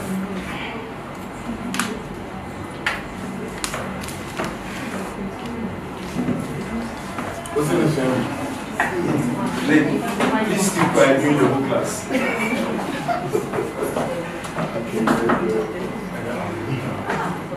Okay, so how many of you guys are interested in photography here? And then how many are already photographers here? Aside Nick, you are a photographer. Makes sense, I mean you're behind the camera. Yes, anyone else? You're also a photographer? Yes, I know you. Alright, so we start off by an introduction. I would like to know all of you guys' names. Start with the lady in front. My name is Juliet Ibrahim. Let's relax. One more. I said, my name is Ojima Melissa Favor Chichen. Okay, Melissa Favor. That's what I heard, so I'll choose Melissa. Melissa, what are you doing now? Yeah, I'm a model. Good. Are you busy in Accra now? I'm schooling here. Oh, lovely. Nice. How long have you been there? 4 years. 4 years. So who teach you Kakra? Kakra. Brilliant. Next? Alima. Alima. What's your full name? Alima Bao. Alima Bao. Okay. What do you do now? I work at the cashier, 600 Oh, so why do you come into the workshop?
that their parents cannot fund their education, we put them to school to tertiary. And we also take care of their well-being. I'm also a marketer. Oh, that's beautiful. Okay, my name is Stella, a student of studio and then also IT student. Okay, beautiful. Next actress. Ruby Graham. Be Graham. Ruby Graham. Ruby Graham. Beautiful. Scriptwriter and actress. A scriptwriter and actress. Nice. I'm Sarah Brown. Sarah Brown. I work with the state of logistics. Home secretary. Oh, beautiful. So are you interested in Cinematography? Cinematography. In the right place. My name is Adekola. I've worked as an account manager, I've worked as a video production manager, I've worked as an influencer coordinator. So Continue. I left all of that to concentrate on content creation. So I always say I'm an upcoming content creator. Upcoming? Yes, and I love videography, I love photography, like I love the whole concept, the whole idea around it. I wanted to go to school, but I'm a foreigner and it's expensive. But right, makes sense. It's the only way we can learn, so. Fast. That's true. Beautiful. That's our mama. Yeah. That's our mama. Mama is on floor. Yeah, mama on the floor. Mama, please, are you interested in photography? Professional actor? No. Last person. Okay, I'm very sorry. Beautiful. Hi, I will introduce myself. Hey. Oh, okay. Hey, okay. I'm Rami and I'm a content creator. Yeah, content creator. And I love videography, photography, so I'm here because of that. Lovely. Are you upcoming too? No. I've already started. Hey, come on, that's nice. All right, clap for yourself. Being in the creative industry, you need to be good at one thing. Being good at one thing is basically you knowing how to tell stories. You should know how to tell stories. There are a lot of creatives who are not really vocal when it comes to their feelings, but when they hold the camera, they're able to communicate a lot of things that goes through their thoughts, their imaginations, or even past experiences that they can tell the story through the camera, right? So one of the importance of photography that we all know, or let's say photography, cinematography, is to document, to tell stories, entertainment purposes. You have evidence, for instance. What else? There are lots. Anyone knows any importance of photography or videography? Education. Show beauty, yes. Education. Capturing memories. Nice. There are situations where you are getting married and you want someone to be your third eye. So when you're done, you're like, oh, look at my auntie, what was she doing? She was dancing. That's the photography telling you the story or preserving that memories for you. So today we are going to treat an interesting topic. I believe no one is a beginner here, right? No. And I saw a fan crowd.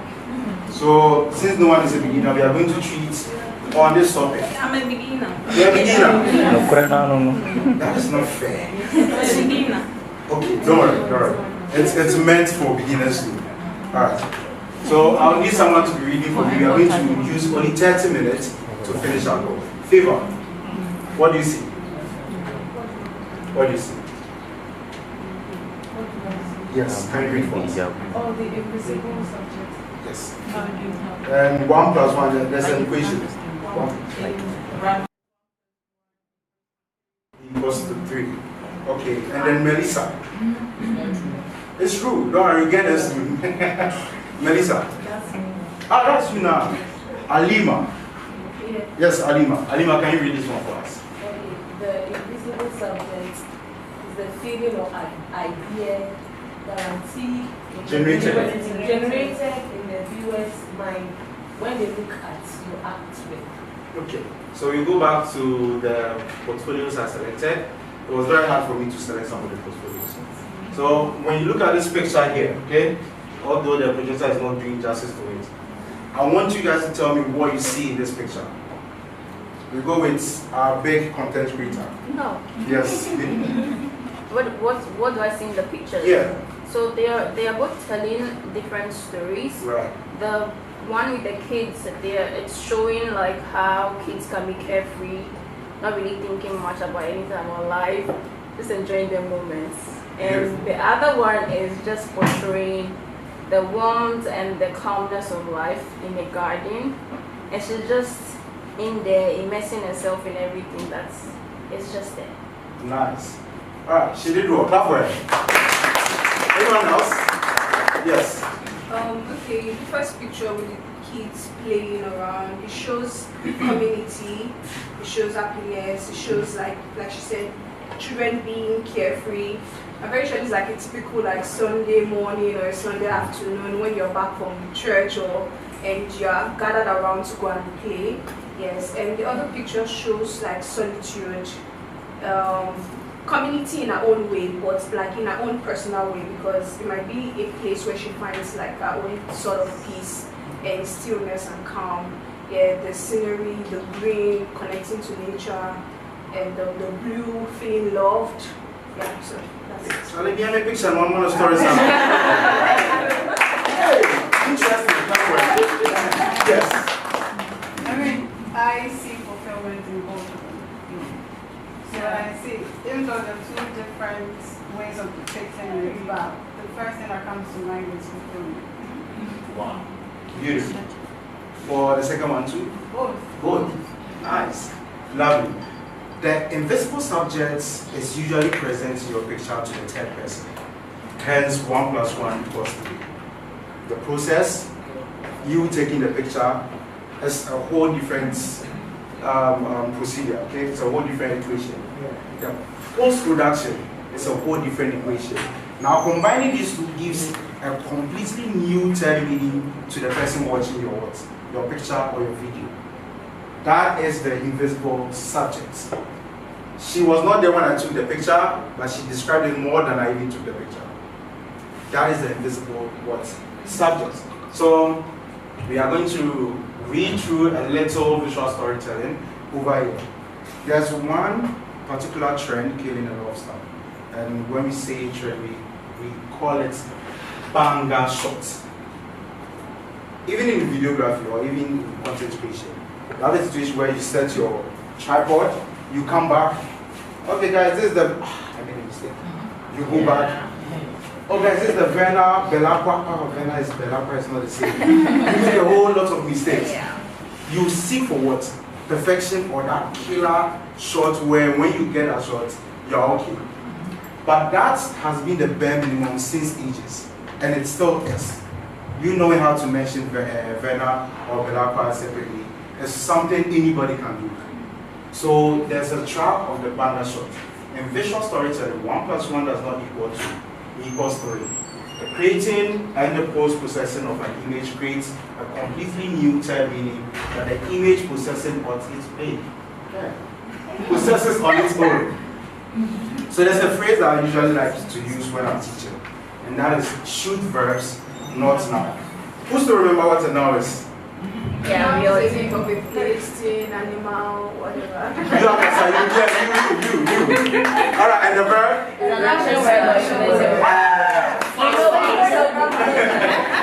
Fast. Getting a killer shot, or that's the term we use now, killer shot, is no longer a selling point. It's the absolute bare minimum. AI, I mean, we've had a series of classes, right? AI can generate perfection in what? 3 seconds. There are like thousands of photographers here. We have Nate too. Where's Nate? He's away. We have hundreds of photographers in Ghana who can shoot sharp, well-lit images, and then basically, let's say images that when you see, you even feel something appealing to it, right? But we should always learn to how to focus our shift on shooting just things, and the things are the nouns. Oh, I'm going to shoot a chef. You go to the kitchen, you just shoot a chef. Oh, I'm going to shoot a basketball player. You go and then you shoot the player. That's just the thing. There's a specific of the object or the subject. But when it comes to you shooting a verb, that is where you add the emotion or the storytelling to it. Emotion or what? Storytelling to it. So you go back to the picture, you could realize that these kids were just happily playing. But this shot was taken while this child was what? Jumping. That is the verb. An action behind your image. That's your storytelling. When someone calls you, oh, I need you to make a review of a new product we are bringing to Accra. It's on baby shoots and all this stuff.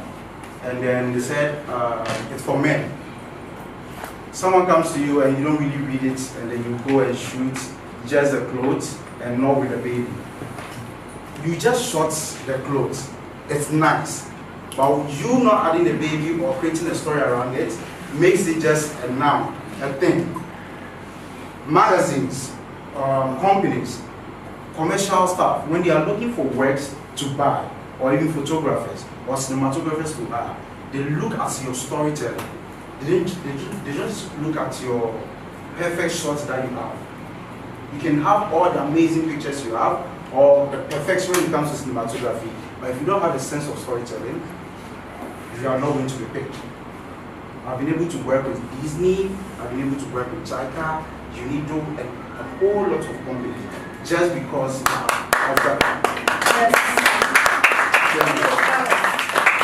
the ability of what? Storytelling. When you go to my Instagram story, my Instagram page, Lona, that's one of the things you find. Every shot is wallpaper worthy. Every shot can be sold to a hotel. Every shot can be placed in a museum. So I just don't take my shots. I take with the intention of what? Telling a story. And that is what? Your invisible subject. Okay. So we'll continue with what? Stop photographing things, that is the noun, and start photographing actions and emotion, that is the verb. If your entire business model relies on selling a standalone banner photo, you are competing in a race to the bottom. High-paying clients or commercial brands, editorial magazines, largely wedding clients are looking for photographers who can hold the viewer's attention for more than 10 pages. And I can show you that when you go to my page, there's no way you look at one picture and you go back. And it's not even a brag. Do you get it? There's a way that when you take pictures, you need to hold the attention of the viewer for more than 3 seconds. For more than 3 seconds. We continue. When it comes to those companies, they buy campaigns, they buy consistency and reliable what? Storytelling. Reliable what? Storytelling. So when it comes to photography or cinematography, one of your important assets is the art of knowing how to tell a story, regardless of the photos.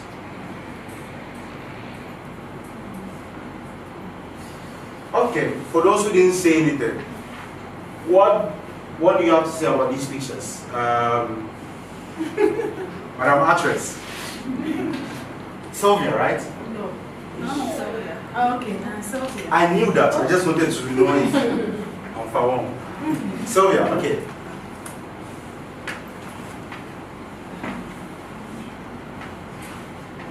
Favor? Of course, I can mention your name, that's why you are there today.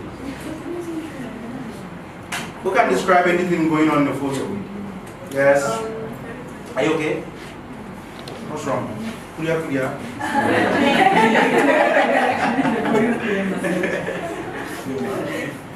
Yes? Okay, so I'm seeing, I started the middle picture, yeah? Okay.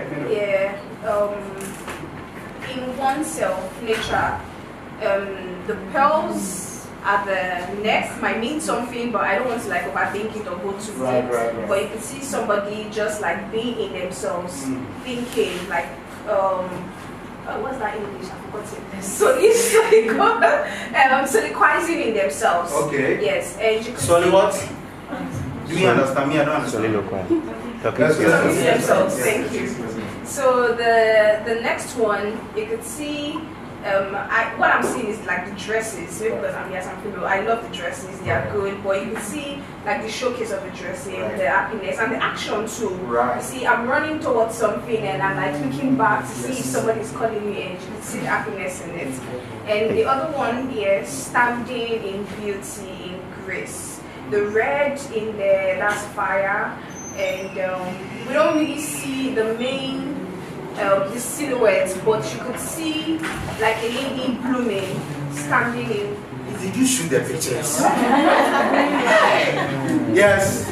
Yeah. So I feel like the first one, first off, black and white pictures are very, like they always tell a very unique story. Like it's very in-depth, and it's mostly like shows emotions or happiness. And the first one is just showing that there are two girls in two beautiful flowy dresses that are very happy. And maybe there's a guy calling them at the back that they're trying to slump. So they are running away having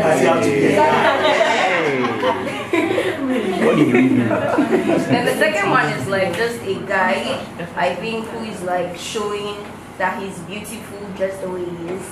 And then he didn't have to do too much with the accessories he had on. And the last one is showing a lot of things, but mostly like quiet emotion. She's just embracing the moment with the thing on her head, you know. It's just beautiful. Okay, beautiful. Does anyone have anything else to say before I continue? I want to say something. Yes, Sylvia. The first one, which is the black and white. Yes. As I see happiness and fashion. Right. Then the middle one, I see him meditating. Then the third one, I see she's enjoying nature. Yes. Like she's in the spirits. That's Avatar mode. She's in the spirits. Yes. Spirits are Avatar mode. Alright, so these are works from my colleagues. There's work done by Josisi. I don't know if you guys know Josisi. It's one of the best light technicians in Accra, and also one of the best portraiters in Accra. And then we have Shafiq.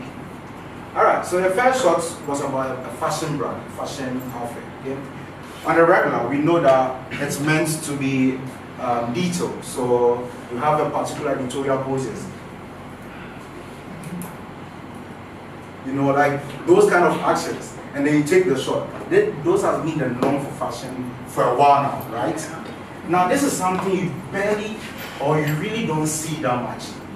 It's showing that it's not just, they are just not exhibiting the clothes, but the people have worn the clothes.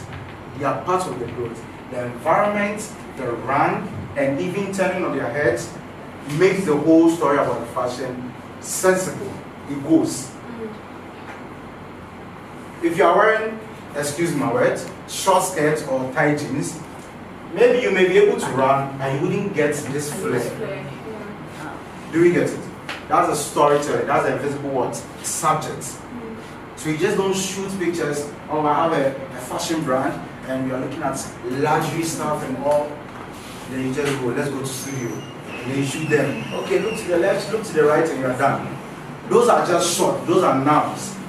Do we get it? But when you want to add a little bit of a touch, a storytelling, this is the angle you go. This is the angle you go. The next shot is for a jewelry. We all know jewelries are meant to be on mannequins, right? Yeah. Mannequins, stones, different types of mood when it comes to shooting jewelries, right? But he chose to shoot the jewelries on the guy's neck, earrings on the guy's ear. Just to give you a story, fashion doesn't have any gender. Jewelry doesn't have any gender. Anyone can wear them. And you could notice how the face is not even shown. The black and white, the highlights on the important stuff are being what shown. That is what the invisible subject. So now, instead of just shooting the normal jewelry that we all put on carpet or on stones or some dramatic light, he chose to go to where? This angle. I mean, if you are kind, wouldn't you book him? Fast crowd. Fast crowd. So the art in shooting verbs is one of the most important things in photography or in cinematography. You don't just shoot, you tell stories. And stories are in many forms because we have a lot of emotions.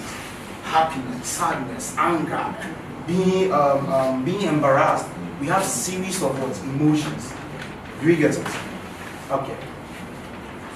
Alright, so we are going to discuss a few things about the challenges of what is actually wrong with when it comes to storytelling and why people don't really get the right storytelling as they are supposed to. And the first one will be the Frankenstein portfolio. This is when everything you see on social media you want to do something or you want to recreate. When you see a trend, you need to dance with a client. I mean, right now there's a trend where most of the photographers they dance on set with their clients. You see Juju after and I have danced with Juju, go to Aqua Safari when you are done. Juju, let's do TikTok. I'll put it there, they will be dancing. The Frankenstein portfolio. That's chasing social media trends instead of developing a cohesive voice. When you want to be a good cinematographer, you need that second human in your head. Something that communicates with you. What if we create a story on how young women are still being married to older people in Ghana, even before they are 18? That is a storyline. It might be there, it might exist. I don't know, but I felt it, and I feel like I should do something about it. So when you hear something like that, you go to your AI or your website, you research stories, YouTube, something similar, and they start creating your ideas on it. That is more okay when it comes to storytelling in cinematography. But if you are to just follow what you see, oh, Donna shot this nice image, oh, Pascal shot this nice movie, I'm going to recreate this. No, it wouldn't work. But his effort, what he went through to bring that movie, you are not even going through that. You just saw something, you want to mimic it. So when you do that, you are racing to where? The bottom. The industry is filled with thousands of photographers now, thousands of cinematographers, thousands of content creators. For you to stand out, you need to be good at storytelling. And you need to have what? A second hearing. You sleep and then what should I do? So should I do that? How many of you guys know, is it Christy Brown? Yeah. Haven't you seen her fashion is quite different? When mimic it, you end up being her. Or not like actual hair, but everyone will see that you are picking her signature. Do we get it? So that's one of the challenges. The Frankenstein portfolio. What you see on social media, you really want to create. The solution, Sally log off social media for inspiration. Because your input is entirely dependent on what? Hey, your output is I made a mistake here. I made a mistake here. Your input is entirely dependent on your what? Your output. So guys, don't copy this. So I beg you. Alright, so the second one, over editing for impact. I know some people want to download CapCut, Video Leap, Adobe something. When they are done editing here, they will go here. When they are done here, they will go here. And they will move to the explore more than 13 apps for one particular content. Do you get it? Same thing goes to photography or cinematography. There are a lot of people who shoot with the idea of fixing it in post. When you see your outfit is not okay, you need to iron it. When you see the people who are interacting in the background, it's going to be distracting, you need to what? Change it. Fix everything on post. Rely heavily on editing to make the photo look cinematic. That's the word they use now, cinematic. The moment you do a dramatic edit, it's called cinematic. The moment you get blur background, it's called cinematic. iPhones. Oh, for cinematic, my mobile. Alright. So you have to edit for story. Post-processing should enhance your mood, not your bad composition. And everyone knows what a bad composition is, right? Or a composition in total. No. You don't know? So composition is basically how you arrange. In the creative world, we have visual language, okay? Just like how we have the alphabet, A to Z. If you combine A, B, C, D, E, F, G, it doesn't really make a statement, does it? But when you rearrange and make B, E, D, you get a bed, right? When you do C, A, B, you get a car, which has meaning. It's the same thing. Composition is how you arrange your visual elements in your given frame. It can be your background, your subject, the amount of props. You guys know props, right? Yes, the amount of props and your lighting. It's like when you hear someone tells you come and shoot a Barbie-inspired outfit, and then you come with a black, or your lighting is very dark, like Gotham. How many guys have watched Gotham? Yes. So you have something Barbie, and then the lighting is so giving Gotham. Does it tell the story of the Barbie? No. So editing should enhance the mood and not your bad composition. And the composition is how you arrange those visual elements in your given frame. Do we get it? Alright, and the last one to look at is losing the narrative. Losing the narrative. If you don't have a guide, you'll get to a set and you end up shooting differently. Even for content creation, if you know you're going to be reviewing this film, it should be solely on this film. Create a script, create an idea, mood board, any other thing that you need, create around it. Sit behind your wall, your camera or your phone, and then report. But some people lose their narratives when they start talking because they don't follow the script. You end up adding extra information that you're not supposed to add. Do we get it? Shooting reactively on set without a clear plan for the final layout. Oh, I want to shoot a Nike shoe. You just, okay, you don't play any mood board. You just go to Lagos Sports Stadium and you shoot. Without any plan, you are not going to end up having a good storyline. Or you're going to have a good story to tell to people. Do we get it? Storyboard the verbs. Before the shoot, write down 3 action words you want the final campaign to communicate and build your short list around you. How many of you guys know a short list? You know a short list? Anyone else? No? So short lists are basically like mini mood boards. That's how I describe it. When you want to do something, you create an ideation of how you want your composition to be, how you want your lighting to be. You create those scenes that, those are your short lists. So you know that when you go to Macola, you're supposed to get a zoom or your hand just picking one tomato, a wide shot of you just admiring the tomato, and the close-up of you telling the woman that I like this tomato. These are your short lists. If you don't have a short list, you end up going there, and then you just don't know when to give the zoom shot, when to give the wide shot, and when to give the medium shot. You get it? So you end up without no plan, you just go and shoot everything, you come back and realize that you mess up. To leave you, I'll just give you 3 solid storytelling frameworks that I've been using. It's been working for me, and I think it will work for you. The big idea. First off, you need to have an idea of what you want to shoot. Let's say you want to go into food and food content creation. When it comes to food, we have a lot of different categories. You can do the, what's the name? ASMR, ASMR. you guys know that? Those people chewing? Yes, it's a form of content creation under food. You can also be a food critic. You can also review food. You can just be jumping around with restaurant. Just one liter, who knows that guy? Yeah. That big Asaka. Yeah. When you get the song, you know that, yes. So the big idea is what you have to have. You move to your mood board and concept development. When you have the big board, the big idea, you decide what you want to do.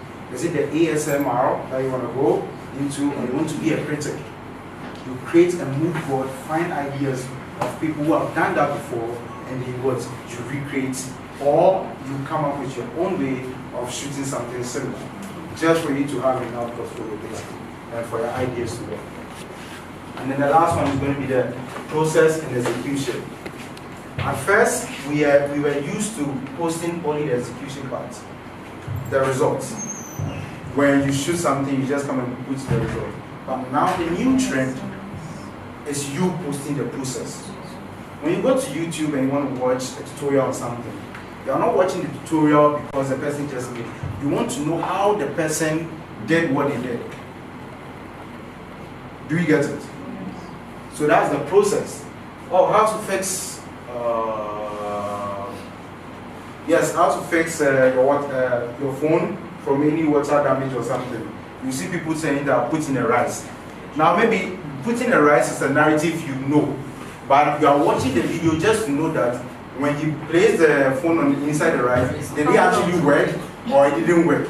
And that's one of the ways to capture the attention of your viewers through your storytelling. Okay? You are responsible for what you shoot. Just like you are responsible for what you eat. You are responsible for what you shoot.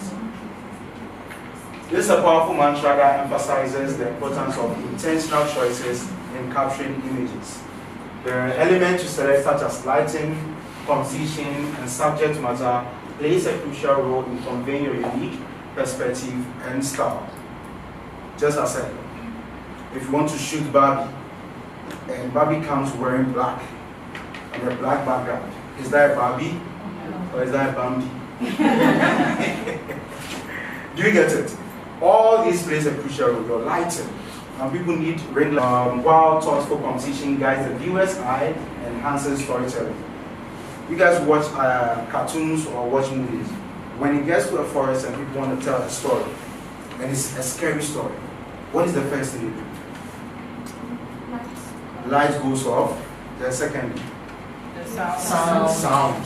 And then there's a torchlight or a mini light, and they usually place it behind, before the action like this, just to create that scary vibe.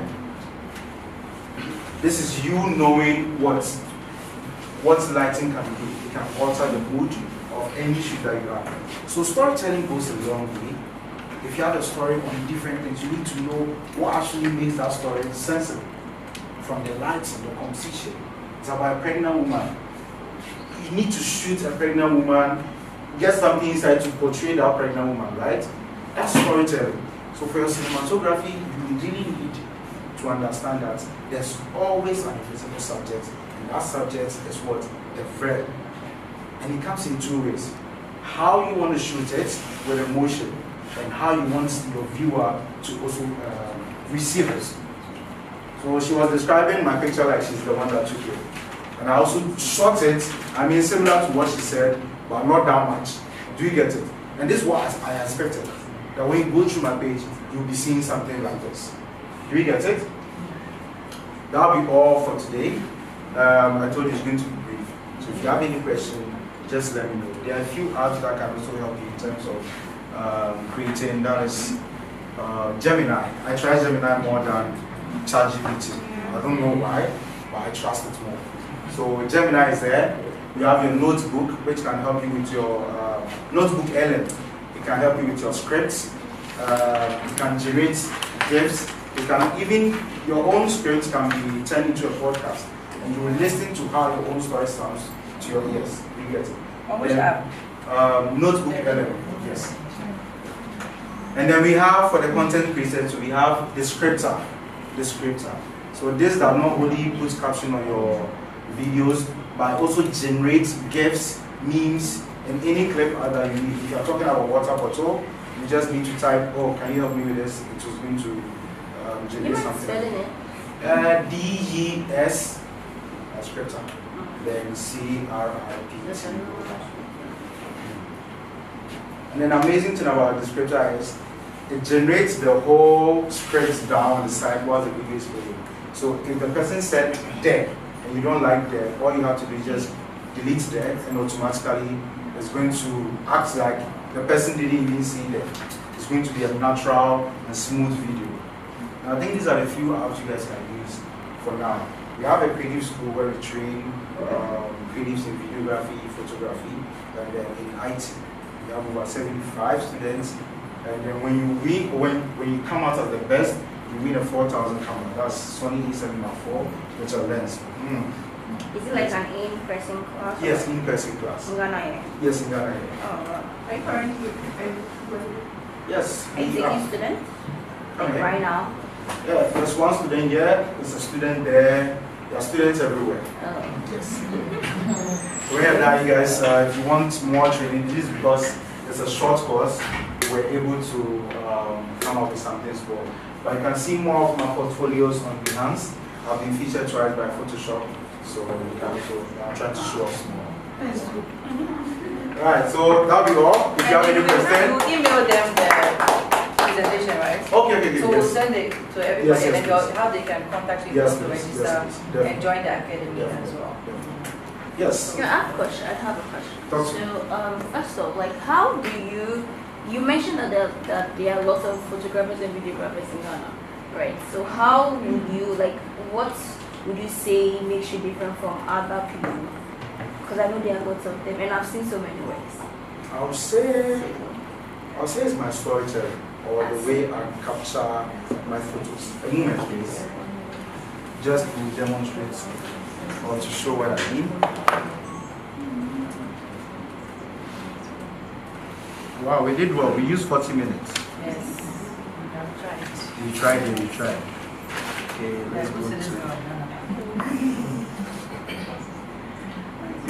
Luna.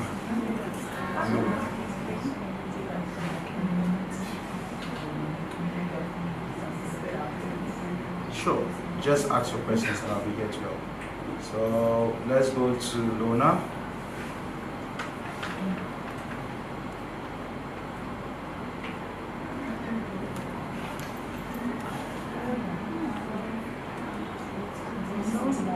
So this is my page. Okay. So you notice almost every picture I have here, it's something that is wallpaper worthy and have different types of stories. Even my reels, how I experienced winter and all those stuff.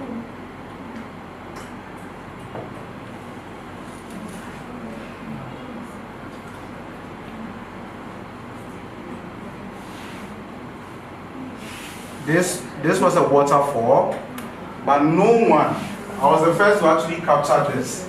No one ever knew that with a certain angle you can actually get a love shape from that side. And this picture did so well, it got me a lot of recognition in Japan. So basically that would be my answer to what you just asked. It's basically how I tell my stories. And I tell my stories in behaviors. Any other person? How do you shoot in a natural light? How do you shoot in a natural light? Alright, so I'll give you a small tutorial. When you're shooting, if this is your sun, okay? You see, if you are facing the sun, you have no shadows, right? Yeah. The moment you move, you get, okay, this is where we can get shadows. I'm not getting shadows here, but I wanted to.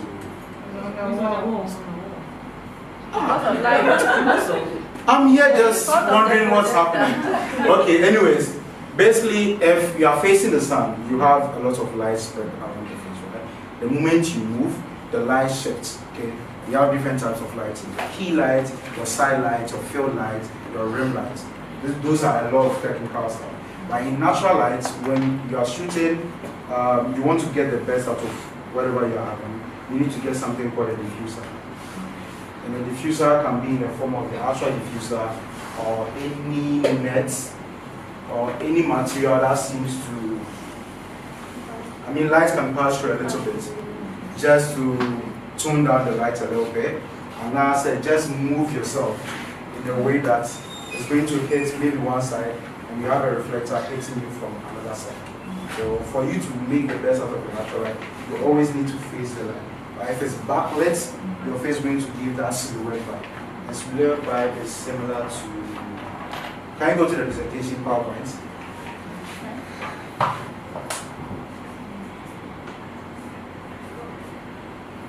Yes. So I can go to this image, tap on this image for me. Okay, so when you have a backlight, this is what you have, called a silhouette. And then when the lights, you are in front of the lights, you have this where everything is in focus, basically.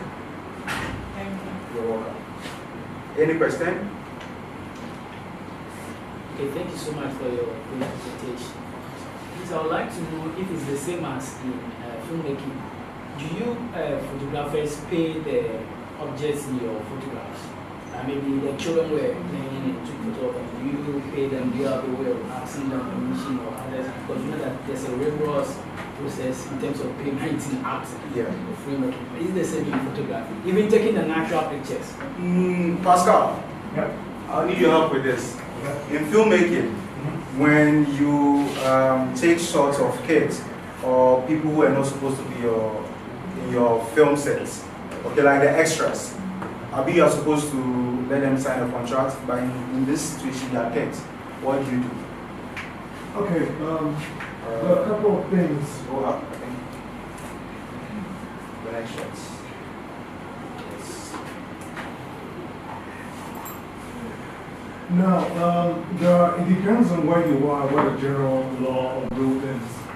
There are some territories where when you have extras and they're not there for a significant amount of time, you do not require what's it called, contracts. Okay. But the rule of thumb is, well, in my territory, like which is film, everything you see on screen has been planned for. Yes. My first day of shooting, when I was 19, I had 60 extras, and OBI, everybody's side, by individual release forms, which gives everybody, it just gives them permission to use their images, yeah, for wherever, for as long as the film is diffused wherever. So, but the young people are supposed to have a representative, a guardian or an agent to sign up on their behalf.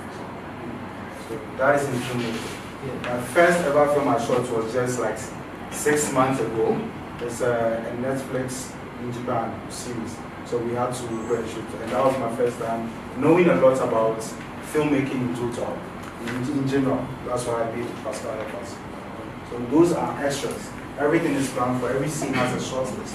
So if they need 500 kids to be running around the streets, they have someone who's going to handle that aspect, and then they'll bring those 500 kids in. And when it's their time to run around, they are supposed to do that. And all you have to do is just So it's the same thing as photography. Do you actually plan like random street shot like this shot now? No, we don't plan. When it comes to photography. So if this picture you post it or you upload it on your, as a photographer, you take it to your Instagram, and maybe someone in Japan sees it and like, oh, this is amazing, like we like the picture, I want to buy it from you, because I know they buy photographs, right, for magazines and stuff.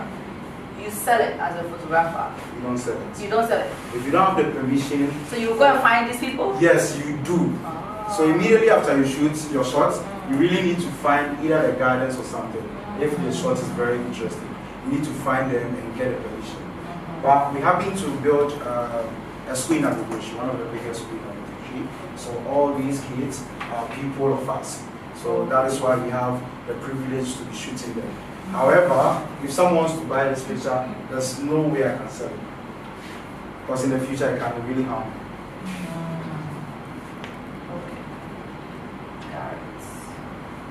Alright, we good? Yes. Okay, that'll be my end. That'll be the end of my session. If you have any question, you can reach out to me on my Instagram, Lona. I respond, I think. Yes. But email is faster. Email is faster.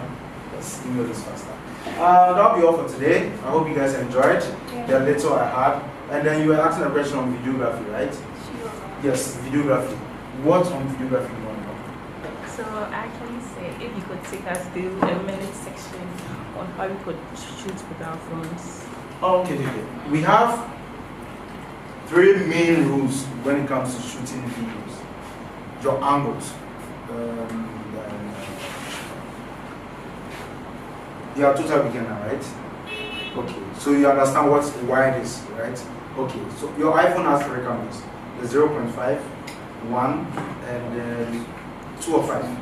2 and 3. Hey, sorry, we have different types of phones here. So some people, they start from 0.2 or... So yeah, let's say you have 0.5, 1, and 2x, right? Yes. Okay, so what you do is, whenever you want to record anything at all, you need to record in 3 sessions. A wide shot to establish whatever you're about to talk about. If it's about macaroni, you need a wide shot of the whole macaroni. You need a drone shot. You can go and stand on top and mimic a drone view. Like with your phone, and just intentionally do this. You have your shot. Then you get a medium shot. A medium shot is like the 1x. That is where you get a medium shot of now what you're about to do. So I gave the tomato series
find those inspiration, you create your short list, you know what you want.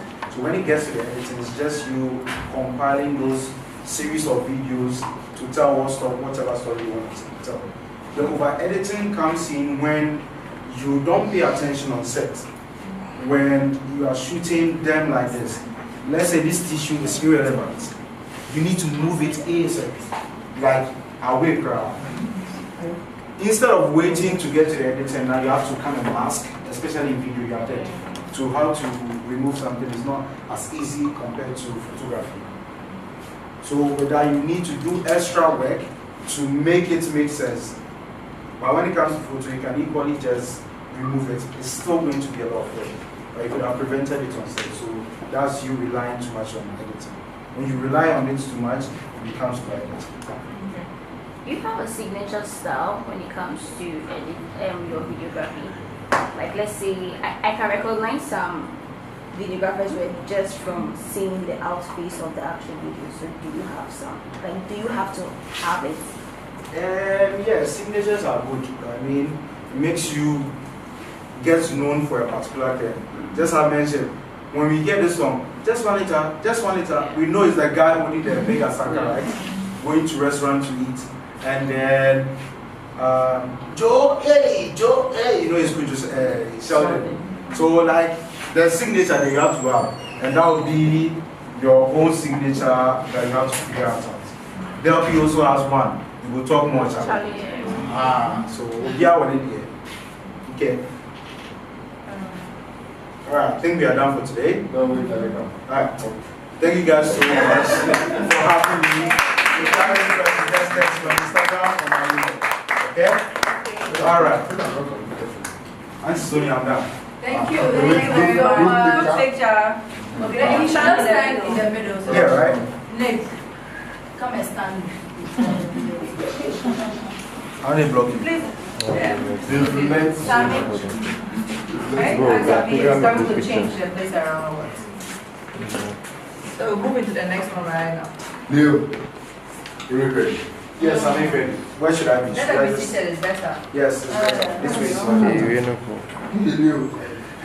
No, no wine lens. So you have to have the wine lens. He doesn't have wine lens. The wine lens? Yeah, they do go wrong. Yeah, where is the photography class? You are telling them the truth. Okay. I don't have one lens. So I know what I can so basically work. Yes, but them go for the wine lens, the 16 to the 5. No. Yeah, go get yeah. No, for you. No, for me. This for video. I think it's going. What lens are you using? Why? So take a photo with the FX before. Bro. Let's do this. Okay, ready? Alright, so 3, 2, 1. Small something. Something. Okay, we take it. I feel like you're taking a video, right? No.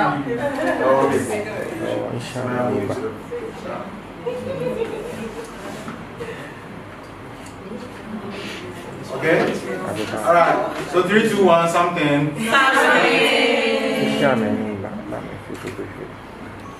Alright, thank you guys so much. Thank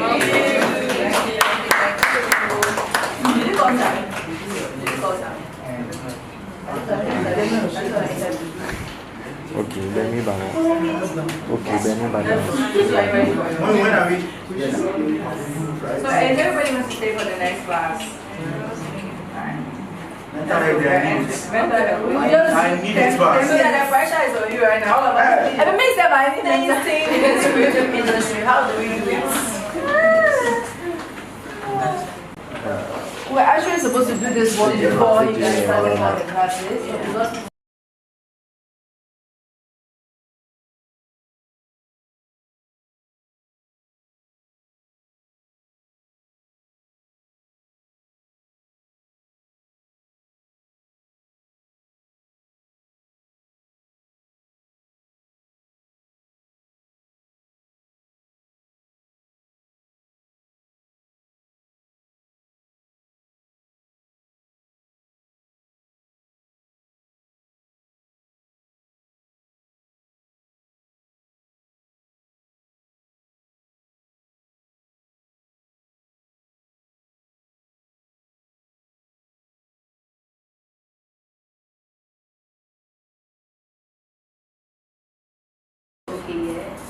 cannot do anything physically.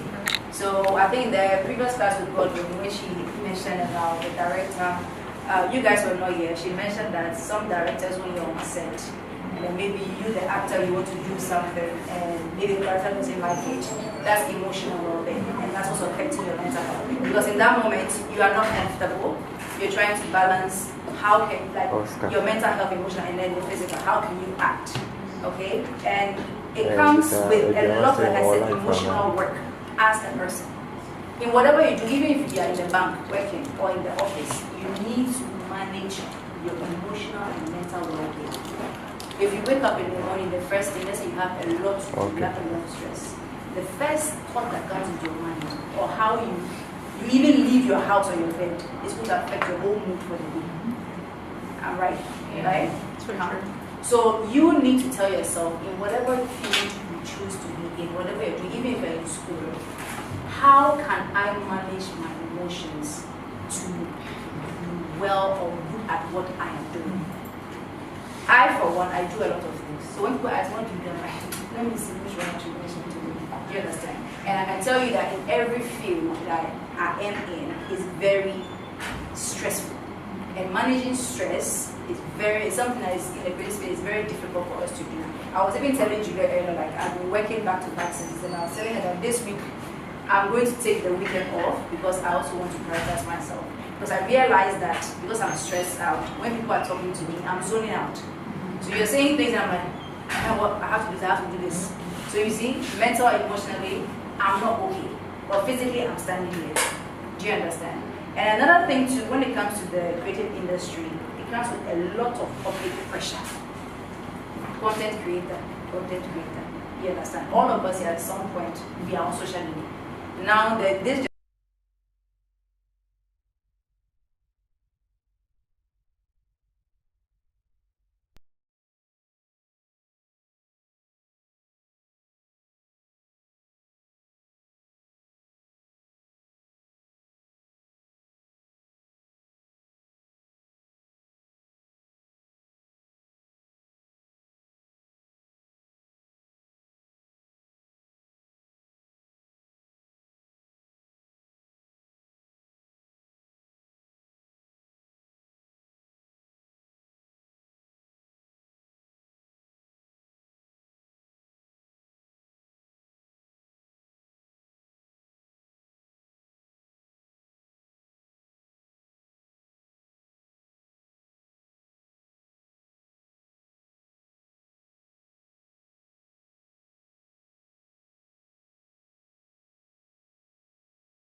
amazing, but maybe I don't like your style. Somebody mentioned signature, something like that. Oh, yeah. Maybe that's you, to you that's your style. Maybe I don't like your style. It doesn't mean that, okay, automatically I'm rejecting you. I just don't want to work with you because I don't relate, or emotionally I don't feel drawn to what you're doing. So you need to be prepared for rejection as well. Do you understand? And you know, I don't know the other fields you're in, school, you're learning, whatever it is you're doing, prepare yourself mentally. The word right now is a very harsh word. Nobody cares about what you're doing behind the scenes. All they want is the end product. They want to see what you're putting out there. Whether it's good or not, whether you are crying at home, struggling to get it done, or whatever it is, they don't care. If you all came here today and maybe you didn't have food or whatever, there were some issues or whatever, you could say, you come here, there's money, not. Do you understand? But you don't know that behind closed doors, there were things that happened. Before you got here, we had to do this, we had to do that. Do you understand? So again, your mental health is very important in the industry. Creative industry is big. there are still people who will be better coming after you. They've been there before you, you are here, people will come after you. Some of them are not even born yet. Do you understand? So what you're doing, be authentic with yourself. Don't try to be like, oh, I'm coming, I want to do this. Do what you are doing because you are happy. If you're not happy doing what you're doing, or you just want to do it because maybe this one day I will make money inside, you will suffer. Do you understand? You will suffer. So do what you're doing because you love it, and at the same time, put yourself first. I put myself first. I work at the clinic. I'm a full-time licensed therapist. I do online at the clinic. I also run businesses. I do events. I act. I write. I teach. Everything inside. But one thing I do is I try when I'm breaking down, I say I can't do it because I'm only human and I can't do it all. And I'm not doing everything I do because I want to be the best. I do it because I love doing what I do and I want to be happy. And at the same time, if I can help other people, teach them and learn them from me, I'm open to it. I'll end here. If there's any questions or anything, feel free to ask. Thank you. Thank you so much for your great presentation. My quick question is, you know, the issues about women, specifically women, about pregnancy, maybe childbirth, and so on and so forth. Do they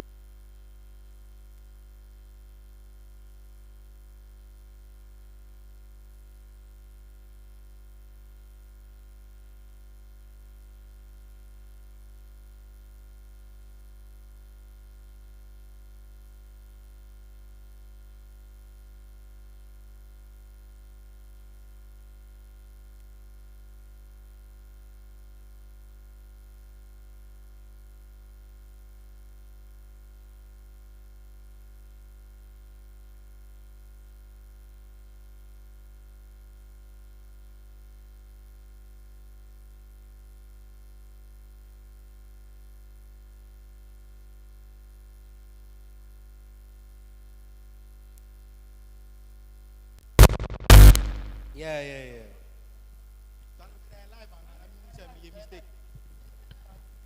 If you make mistake, I my Jackson no. Big Bang make my own.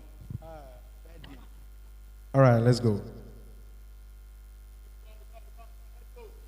So we've got Jonathan Ade in the building. Welcome, Jonathan. How are you doing? I'm doing well, thank you.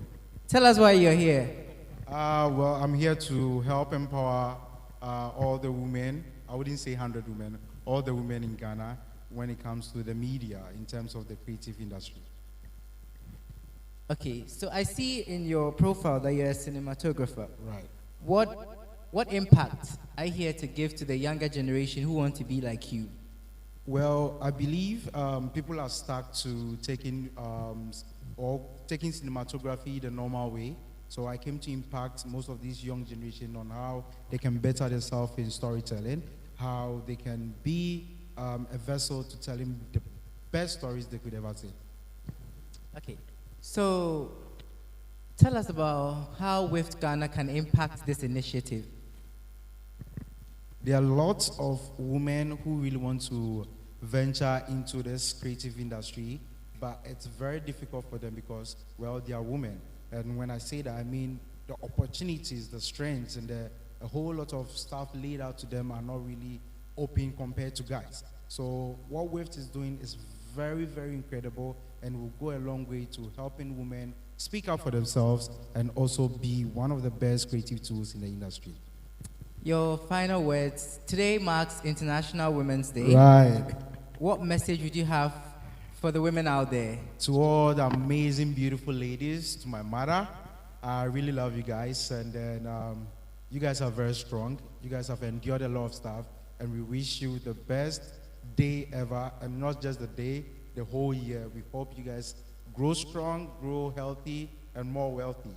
So yes, that would be my message for the ladies. And that's Jonathan Ade. He's a cinematographer and you. general manager for a Japanese NGO. Thank you very much, Jonathan. Thank you so much. Have a nice day. You're welcome. Bye.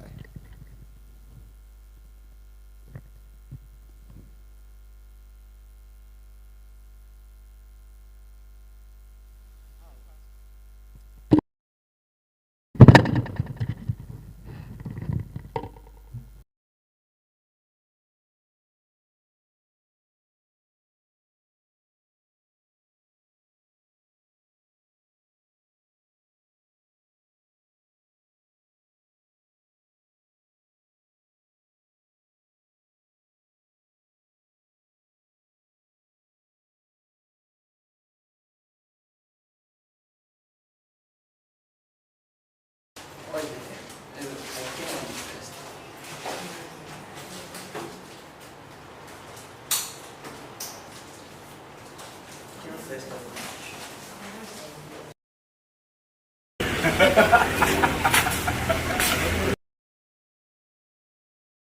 Where the girl is and the mother, there has been this disconnect. There are a lot of things that can lead to that disconnect. Do you understand? So it's with that, it has to take a lot. You have to find out, okay, when did that disconnect start happening?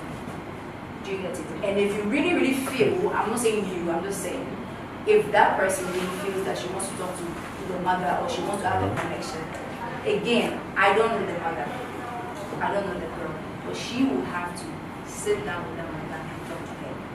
Do you understand? So it's a whole back thing. I can't just give an advice. It has to be, you understand? What happened? Where are you people now? What is going on? Then we'll find a solution. Do you understand? Is that okay? So, just with regards to what she said, right? In the scenario of you are trying to get your parents to see a therapist with you, and they have signed and they will not do. What do you mean? They have signed. No, like they've made up. Like they have made up their mind that to them they don't really see the impact of therapy. They don't really care for it, and then they don't really see why you even want the therapy in the first place. What are you supposed to do? Just walk away from the parents. No, you can't walk away. Can I tell you something? You have to work on yourself first. If you don't work on yourself as a person, everyone around you will affect you. You have to understand that unfortunately we are in Africa, where a lot of our parents don't believe in this thing. Nowadays that a lot of them are understanding what mental health is. Okay? Before when you tell them I'm depressed, what is depression? What is anxiety? You understand? It's now that they're beginning to understand that. Okay? But at the same time, they are also set in their own ways because their time, they didn't have anyone to even speak to about their own problems. All they knew was to bottle things inside. Do you understand? So what you have to do as a person, I always have to work on yourself. When you work on yourself, it's more like, okay, I know you don't believe what I'm saying, or you don't want to go for therapy, you don't want to do that.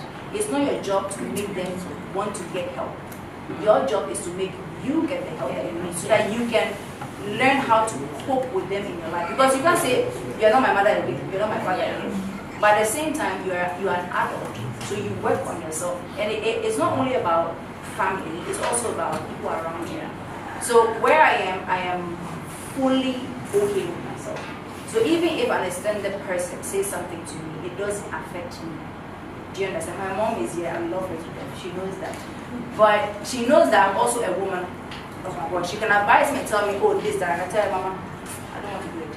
And she's not going to pressure me. She can advise me as a mother.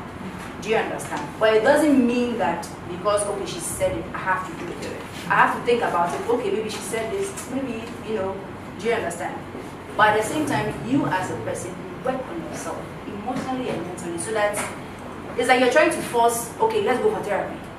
You can't force, it's like an addict. Let me give you an example. If the person is drinking every day, you can't force them to go to rehab. They have to be willing to want to get that help. It's the same with someone. What makes you think that if you keep telling them, you can suggest it if they feel like they want to go, fine. But you cannot force your parents to go for it. But in that moment, when you know they cannot change, you have to work on yourself and accept that, okay, mommy is like this, daddy is like this, but at the same time, I have to be myself. Whatever they say or do is not going to get to me. I know myself as a person.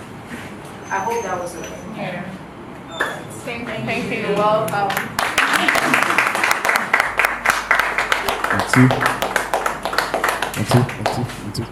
Great. Okay, so I'll be the last person. Clap again. So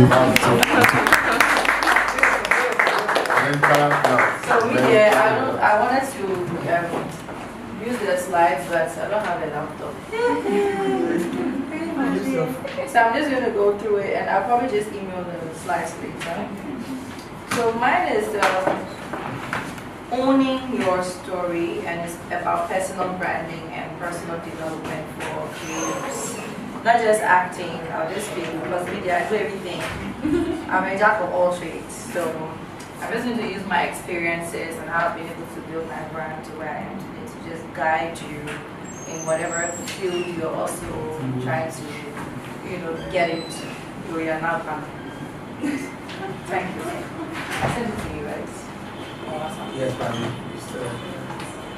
Sorry. Okay, okay. So, Put it on. Put it on.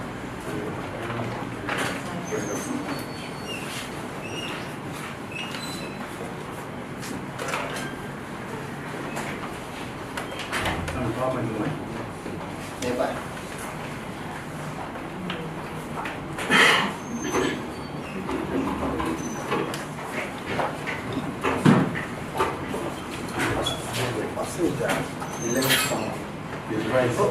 Wow. Too much. Jonathan, right?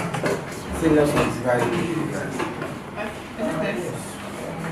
No, because no, that's it. It's down there. It's there. Okay, it's there. I think. No, check the table. Yes. Right there. No way. Hold on. Hold on.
Alright, so you're welcome.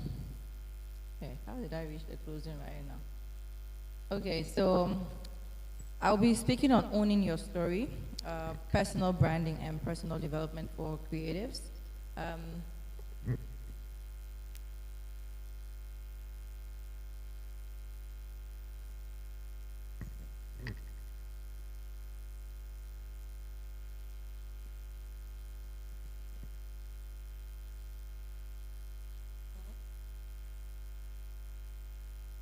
Okay.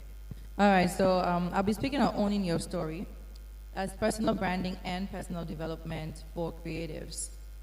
And I wanted to ask, before we go deep, how many of you here understand what branding or personal branding is? Anyone that have an idea? I know a lot of us are, yeah.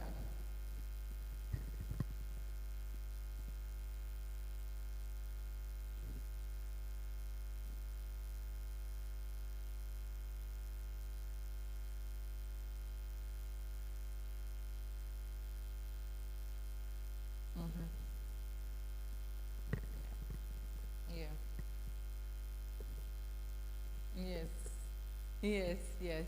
So that's basically it. I like the fact that you use the word niche. Niche is very important when you're trying to brand yourself. And when people talk about branding, branding is not just for products. Most times we will see like a Verna bottle and then we think that, oh, that's all there is because it's a product. So they can choose to do a brand and an advertisement and stuff like that for it. They can do commercials, but every human being is a brand. So before you go out there for someone to believe in you and invest in you, You have to show them something. You have to sell the person something, right? So that is your brand. What you are selling the person for them to believe in, it's the brand. That's your personal brand. So a lot of people don't understand that, and they just happen to stumble on fame, especially with the way we have social media and content creation these days. Everybody just wakes up overnight. You can be in your sleep and then your views hits 1 million views overnight. You're not even prepared for the fame that comes with it. So you don't even understand what it's about. So you stay there and then you don't know what to do. That's when you start having issues with people who are duping you, false contracts, or your friend being your manager, somebody who is close to you that, oh, Charlie, I cannot go through this process because you don't even know the know-how. You have no plan, no branding, nothing, and it just overnight fame comes. So my first slide talks about talent. Talent may open the door for you. That's the person that is asleep because maybe they did something overnight, they become famous. But guess what keeps you in the room? Is what? The brand. How you brand yourself, how smart you are to be strategic. I use the word strategic to remain relevant and consistent with whatever it is that you put out there. How many of us know somebody here? Let's even use Ghana as an example, right? Somebody that came, they did a one-hit wonder something. A lot of people, right? Plenty, because they didn't expect it. Did you get? So it was just one-hit wonder. And then people be asking, hey, where is this guy? Oh, where is that lady? Hey, but where is she? Because there was no plan. There was no vision. The person didn't even know what they were trying to prepare for at all.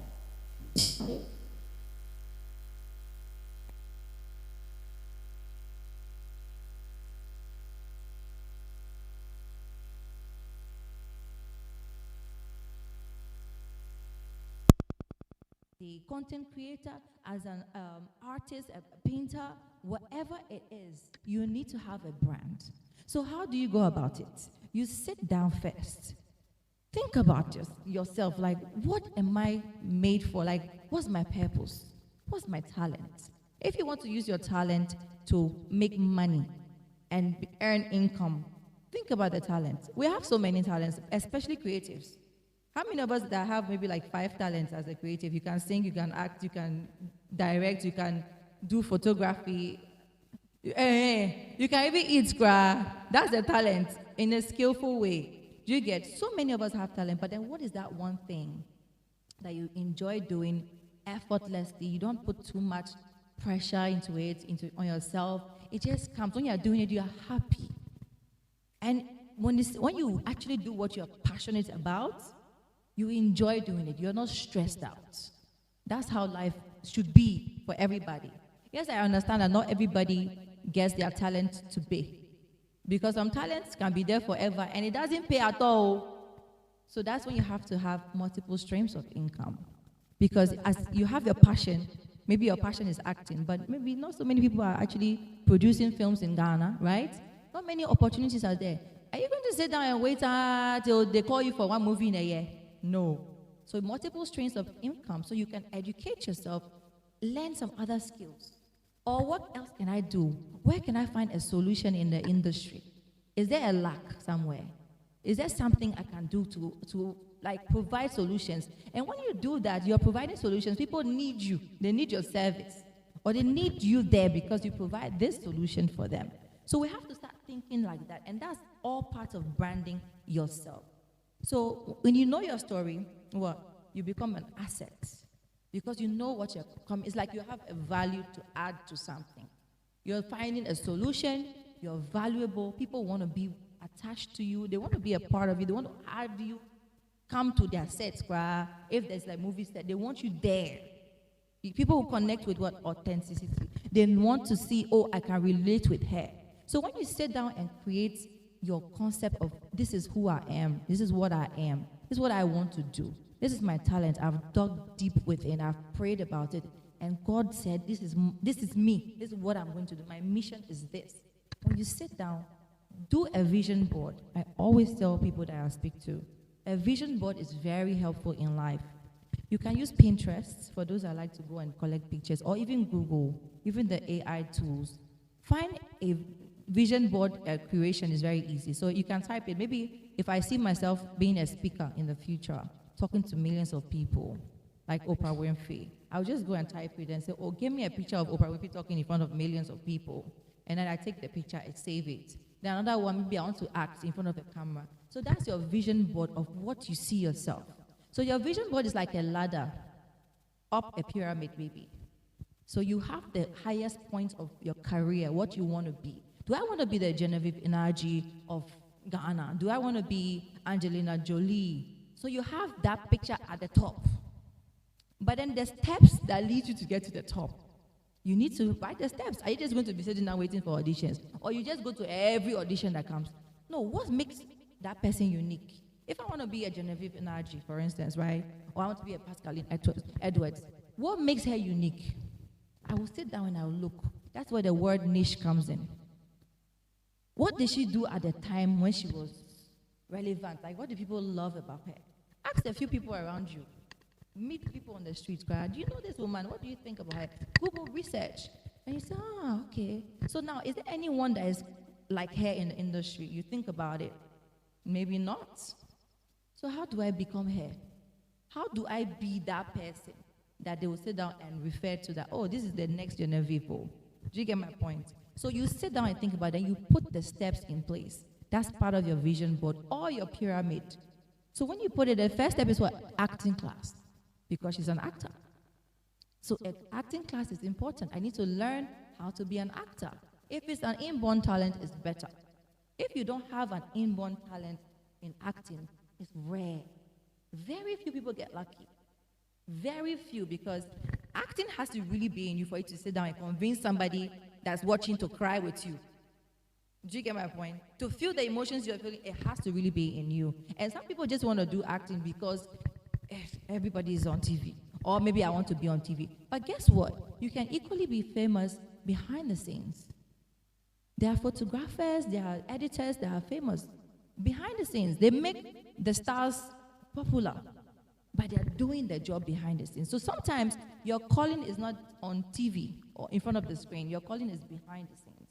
So you have to dig inward to understand what your calling is, what your purpose is, and then you create your vision board. So when you work with the vision board, you're working in that direction. Everything should be aligning with the goal. The ultimate is up the pyramid. This is where I want to be in life. So everything I'm doing, from the courses I'm studying online or even in school, the people that I'm affiliating myself with, the places that I choose to go, the events I choose to go, the seminars I go to, webinars I join, is adding value to me to grow into that person that I want to be. That's how it should be. So when you also see this authenticity, resilience, purpose, these are all things that people connect with. So when you are in these, like you actually have these purpose aligned, people will connect with you. It's normal. Even with the social media, the content creators, I'm sure we all know that there are some people that will follow just because we can relate with them. We know that, oh, this person, anything the person say, even if they're lying, I believe the person because I believe them. And it's just like the religious leaders. It's not because, it's because the person has made you believe that they are very authentic. Their story is from grass to grace, this. Everybody believes in what they say. So that's how it is. Your brand should be your story. You are your story is your brand. They work hand in hand. So when you have an opportunity presented to you, in any field at all, always take it, go for it. Don't hesitate. You understand? If you actually hesitate, it's like you're telling yourself that maybe I'm not made for this. I know we all get that moment where we feel like, oh, we're not good enough, or maybe, oh, what if, I go there. But what I always tell people, even my son, I tell him, I was like, do you ever sit down to think about what if I go there and I succeed? We always think about what if I go there and I do not. We think about the negative all the time in every scenario. But I'm one person that I live and I dwell on positivity. I don't know how I do it. My sister will always complain. Say, yeah, because you're there, everything everything you think about is positive. So you feel like somebody shouldn't feel sad about something. I'm like, but you can feel sad for like just 1 minute. The next minute you should be feeling happy. And he said, no, but everybody's different. I know everybody's different, but trust me, the time you spend dwelling on negative scenarios or issues, you're affecting your liver, your kidney, your heart. You know, people actually, young kids have heart issues just because they sit down and worry about problems that they are not solving. But guess what? If you were spending time worrying about something that you are solving, doesn't it make more sense? It makes more sense. So for me, and I tell all my friends and my family, I tell, listen, there's no point in stressing or dwelling on the what if, or it could have, it should have been. It's like, what can I do now to make it happen or to change it? What solution can I find now? And ever since I started thinking that way over the years, people will seem to say, oh, but then you are looking younger, you're just glowing. I say, hey, Charlie, if something doesn't go right, I'm thinking of the next move to make it go right. I'm not thinking about, oh, but hey, this one, my life is over. No, we all feel that way. But we have to start finding that inner talk in ourselves. Even if you can sit down or look at yourself in the mirror every morning and remind yourself of how amazing that you are. We are all built in the image of God. That means whatever it is that we think we want to do, we can do. That's how we have to be thinking as human beings. So if you can set affirmations for yourself, it's so important, especially being in the creative industries. Say to yourself, speak to yourself all the time. Remind yourself. There's one I also did, I have on my phone sometimes. I just go and check it out and I read it to myself. There's nothing wrong with that. Remind yourself how amazing you are, how talented you are, and you're going to achieve it. And then also find mentors if you can. There's some mentors that might not really align with what you're trying to do. Avoid the person. It's not everybody because you have access to them. Even the videos you watch, the people you follow on social media should be impacting you. They should be adding value to you. You should learn something from them. Don't just follow because the person is making you laugh. You might follow funny stories. Sometimes we need a laugh. But how are you getting or gaining value by spending 30 minutes swiping the person's this thing? You are shortening your attention span. You're just even affecting your brain because you're not gaining anything from watching those short videos that are just passing and not really educating you. So all those things help you build yourself into a brand because you start acting like it. You start being the person that you want to be when you actually have the vision of what you are. You will even see that you're dressed in cry, it will change. Automatically, you have become what you want to be. So we need to think about that. And I wanted to give you guys a quick class work. I don't know if you can use your phones, so that at the end, I will ask this question. I think you can see it there. I want you to ask yourself, each person, what do I stand for? What value do I create or add? Or what problems do I solve in their field? Like each of you, whatever industry that you want to be in or you find yourself in. And then what impact do I want to leave? Those 3 questions. Think about it, ask yourself. And I'll probably get 2 people at the end of the class that will just read out their own, okay? And I will help guide you. So we already spoke about the vision board, and that's like your guidance to how you live your life. And next up is your growth determines your legacy, basically. So how you grow as a person, how you evolve as a person. Like that's what I said earlier, education is so important because whatever it is you want to do, you need to study about it. If you want to be an actor, you go to acting class, that's not where it ends. If you go to the acting class and you learn acting, do you know you have to also learn the business of acting? That's why we had a class called the business of acting. Then they have the whole management side, dealing with the whole managers, the publicists, the whatever. There's another side of it altogether. So you need to learn everything, a little bit of everything, so that you don't get scammed, used, or you don't go looking like a beggar to everybody. Oh, please, I want a role. And then some people come and say, oh, but the man was disturbing me. He was trying to make sexual advances at me and stuff like that. Why is he in that position? Where did you go that you make him to feel that comfortable with you? Because you are probably desperate. And most of them take advantage because they are seeing desperation. They don't see somebody with confidence and know what she's about. I know what I bring to the table. So I'm coming to you, I want to do an audition. If you're asking me to sleep with me, then sorry, F you, you're lost, I'm out of here. And then you walk out. Because you have learned. You have gone to study, you have packaged yourself proper, you've branded yourself. So when you walk into anywhere, you will talk to anybody. You can walk confidently and see Juliet Ibrahim. Say, Juliet Ibrahim, hi, I'm an actor. I would love to act. I haven't done any major films yet, but I know what I'm about. Here's my monologue. Here's my profile. Yes. Hey, the way you will speak to me, I'll say, hey, you really went to school, oh? How did you know this? Oh, yes, my portfolio. Yes, you know, like coming to this place, like right now, for instance.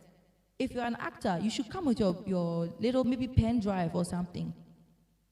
You have to show me something. Do you get? So that it's your opportunity, it's a chance that you have to take at all times.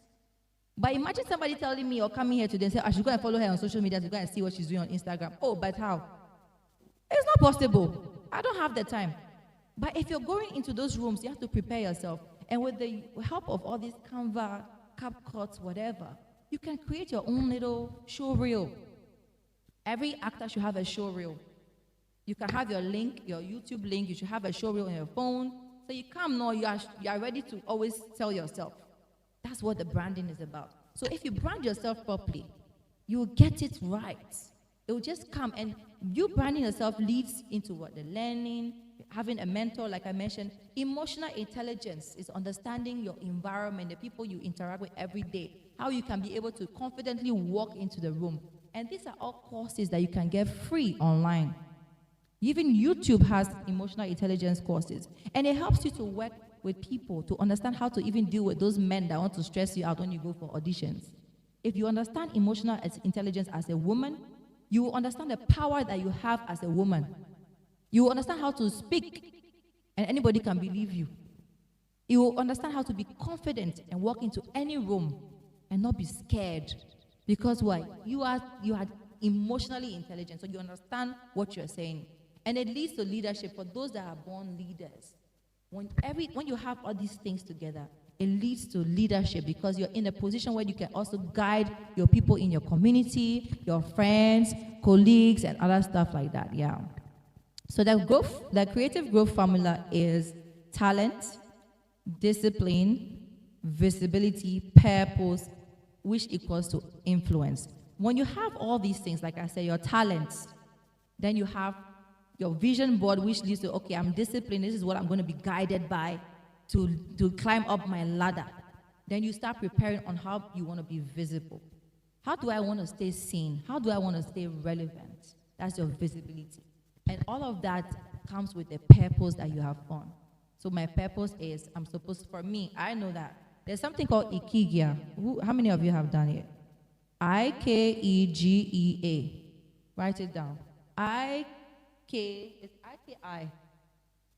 Ikigia, Ikigai. Yeah, it's I-K-I. Yes, it's I-K-I. G-E-A. G-A-I. Good, thank you. You guys should take that test. It's very important because it helps you understand your purpose, who you are and how you are. I'm a teacher when I did mine. And teachers are leaders. So you understand that there's some people who are followers. They're supposed to just be at the back. Follow somebody, and they are doing it with all their heart. They love it. And that's why sometimes you'll be like, oh, but this person has been with this woman for many, many, many years, and he's still there. Yeah, because he's a follower. He has to, that woman needs him, who's a leader, needs him to help put her where she is. And he's doing it effortlessly and amazingly well. So everybody has a position in life.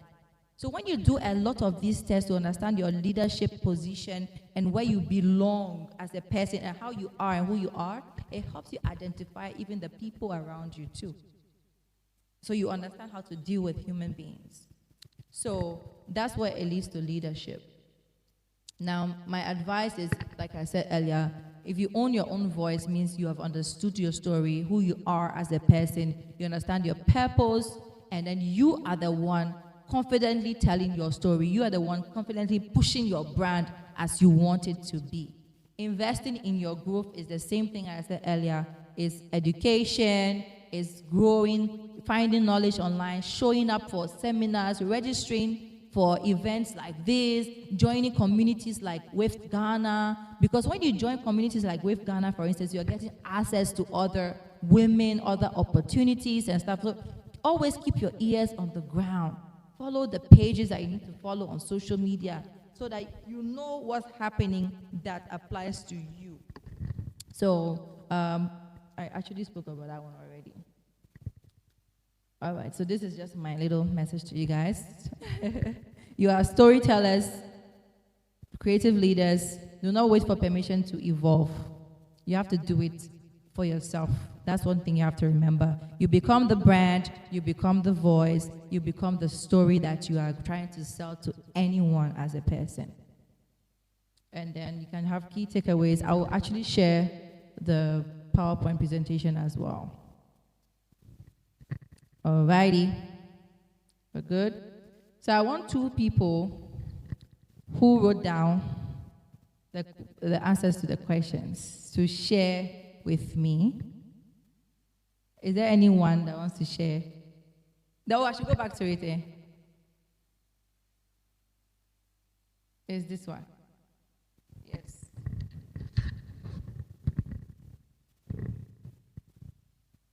But if you have any questions. You're done, right? Okay.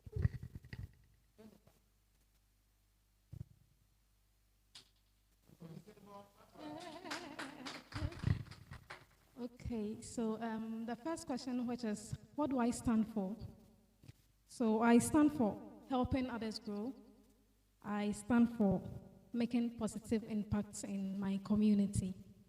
And the second question, which is, what value do I create or add? Okay, so I actually help children. I help them to find the hidden talent in them and also help them develop it. I have an NGO that works towards that. And I have kids that I train in photography. Yeah. Also, what impact do I want to leave? I want to make the world a better place for us. Yeah. So I want to also add something to the world before I leave. Thank you. Thank you. Thank you. So you see, someone like her, she's already doing what she wrote there. That means she's living it already. And that's amazing. So if I met her today and she's introducing herself to me, she's literally doing what she loves to do. She's already impacting. And she probably just wants to be more. She wants to be like a Mother Teresa. That's what I would say. Yeah, that's what I would say, you know, because she's already doing it. So all she needs is to align with the right people to increase the NGO visibility, funding, right? Access to funding and stuff like that. That's all she needs now. So she's only targeting or maybe creating that her list in the year. Okay, these are the events I need to attend. These are the grants I need to apply for and stuff like that. That should be what you are doing right now because it's an ongoing process already. And she has things to show for it because she's doing it. So sometimes you can't just wait for things to happen. You have to also start something. If you wait for it to happen, it will take long. People only believe in what you show them. And that's why you have to work on yourself as a brand, and they believe in you. I was at an event yesterday, and one of the investors, they asked him, what does it take for you to invest in somebody, to give them money? He said, the person. And when he said it, was like, hey, he said, no, it's just the person. How well can you convince me that if I give you my money, I will not be at loss? How well? And that's in you showing him, oh, I've done this, I know this, I know. You know that you are talking and speaking with confidence and with numbers. You are showing him the numbers. And if you don't know how to do that, get somebody who is an accountant to be with you. So when you sell the brand, the accountant is giving him the numbers. Oh, if I invest 100,000 cedis right now, you're making about 200 something in like the next 3 months. Hey, you say, hey, so you know the books? Yeah, oh, we have the books. And then you show it to the person. So we have to understand what it means to brand ourselves. And that's align ourselves with the right things, positioning yourself, structuring yourself, being strategic when you go into any place. Anybody else? Okay. Okay.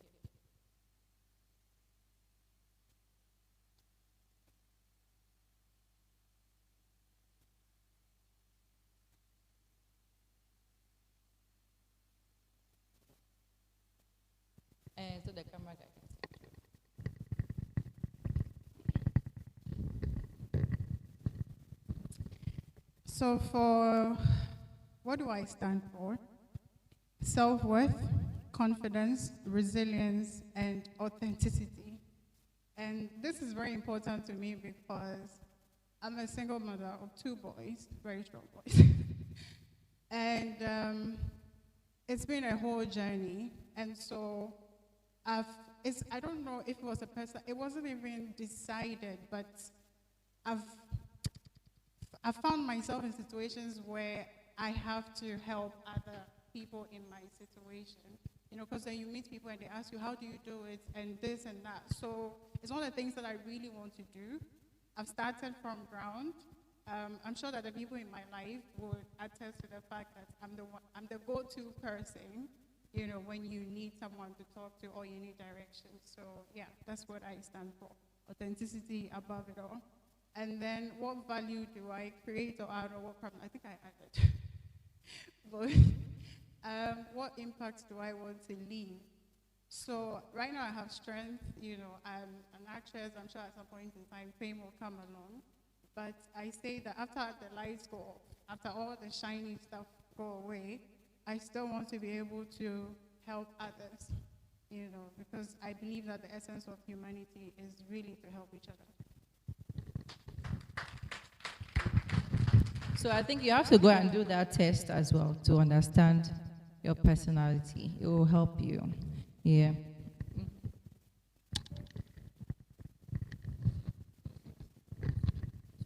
Help people who are going through. Okay. You need to be careful with that because you realize that you are just trying to people please or fill a hole in you, like more like a void inside of you. So it's like doing it for others is filling something you are lacking inside of you. And you need to be careful with that because you end up burning yourself out trying to be there for other people. So I think what you need to do is find out within yourself what truly makes you happy. It does. Wait, Yes, yes. Yes.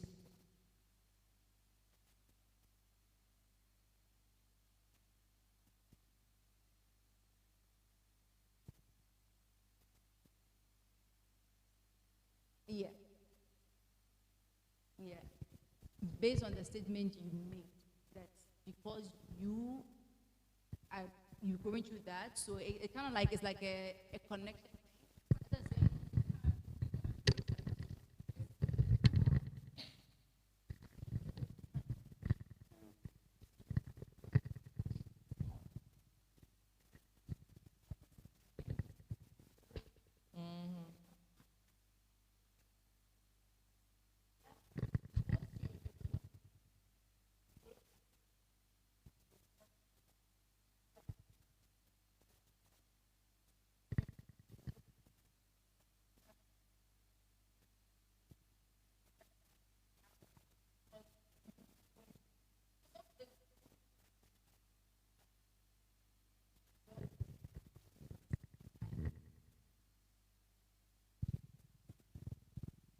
Yeah, nice, nice. Anyone else? I saw a hand earlier. Okay. Okay, the question. Yeah, sure, come. We'll ask the question after. We are doing the class this thing first. Yeah.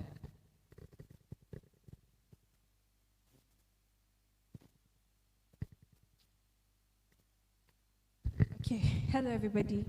So I'm answering these questions based on where I am right now in my life. What do I stand for? I stand for the truth, I stand for strength, and I stand for fun. I'm considered the life of the party. I don't like seeing everywhere being dull. I know how to like turn the place on. So that's what I stand for. And what value do I create? What problems do I solve? Right now, I'm available. Like, my people know me. If you call me, like, I'm available for you. I would leave what I'm doing and I'll come for you because I sort of wish that when I first came to Ghana, I had people being available there for me. So I tried to like take it upon myself that, you know what, if somebody else was not doing it for me, I'm going to do it for myself. So I'm available. Even they call me the plug sometimes because what you want, I'm definitely going to look for a way to like get it done for you. And what impact do I want to leave? The impact I want to leave is that I want young people, ladies, guys, to know that you can leave your country and make it and survive in another man's country. And that impact is me showing the process, like knowing that this is the reality of it. Yes, and you know that there's somebody available to be there for you and to help you. So that's it. Nice.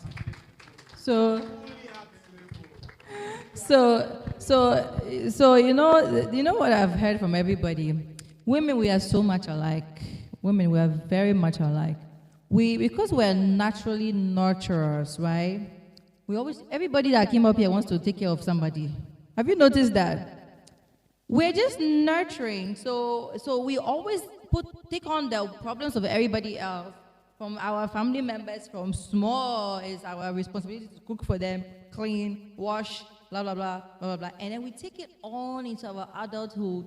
And you really rarely find women who just live life for themselves. So I'm just, as I'm listening to you guys, I'm just smiling because it's a typical me. That's how I am. But at what point do we find a balance? At what point do we realize that life is too short for me to be caring about everybody else for myself? And then you have to think about it. These questions are very deep. It's not right now that you guys, your answers you are giving me, it's just your own cry. It's not even for what I'm looking for. I'm thinking about your vision. You are giving me your now, but this is your vision. This is what will make you and help you find who you are and who you're meant to be in life. So it's a deep question. You have to sit down and think about it. You write so many answers, and then you break it down, and you find, maybe like you can write like 15 of them. What do I stand for? You write 15. And what do you find what is in common. What word you can go to ChatGPT and say, okay, all these 15 words that I've put together that I stand for, give me one major sentence. Like, what am I? Or what can you describe this kind of person? And they'll give you a sentence out of all those words. And that will be what you really are.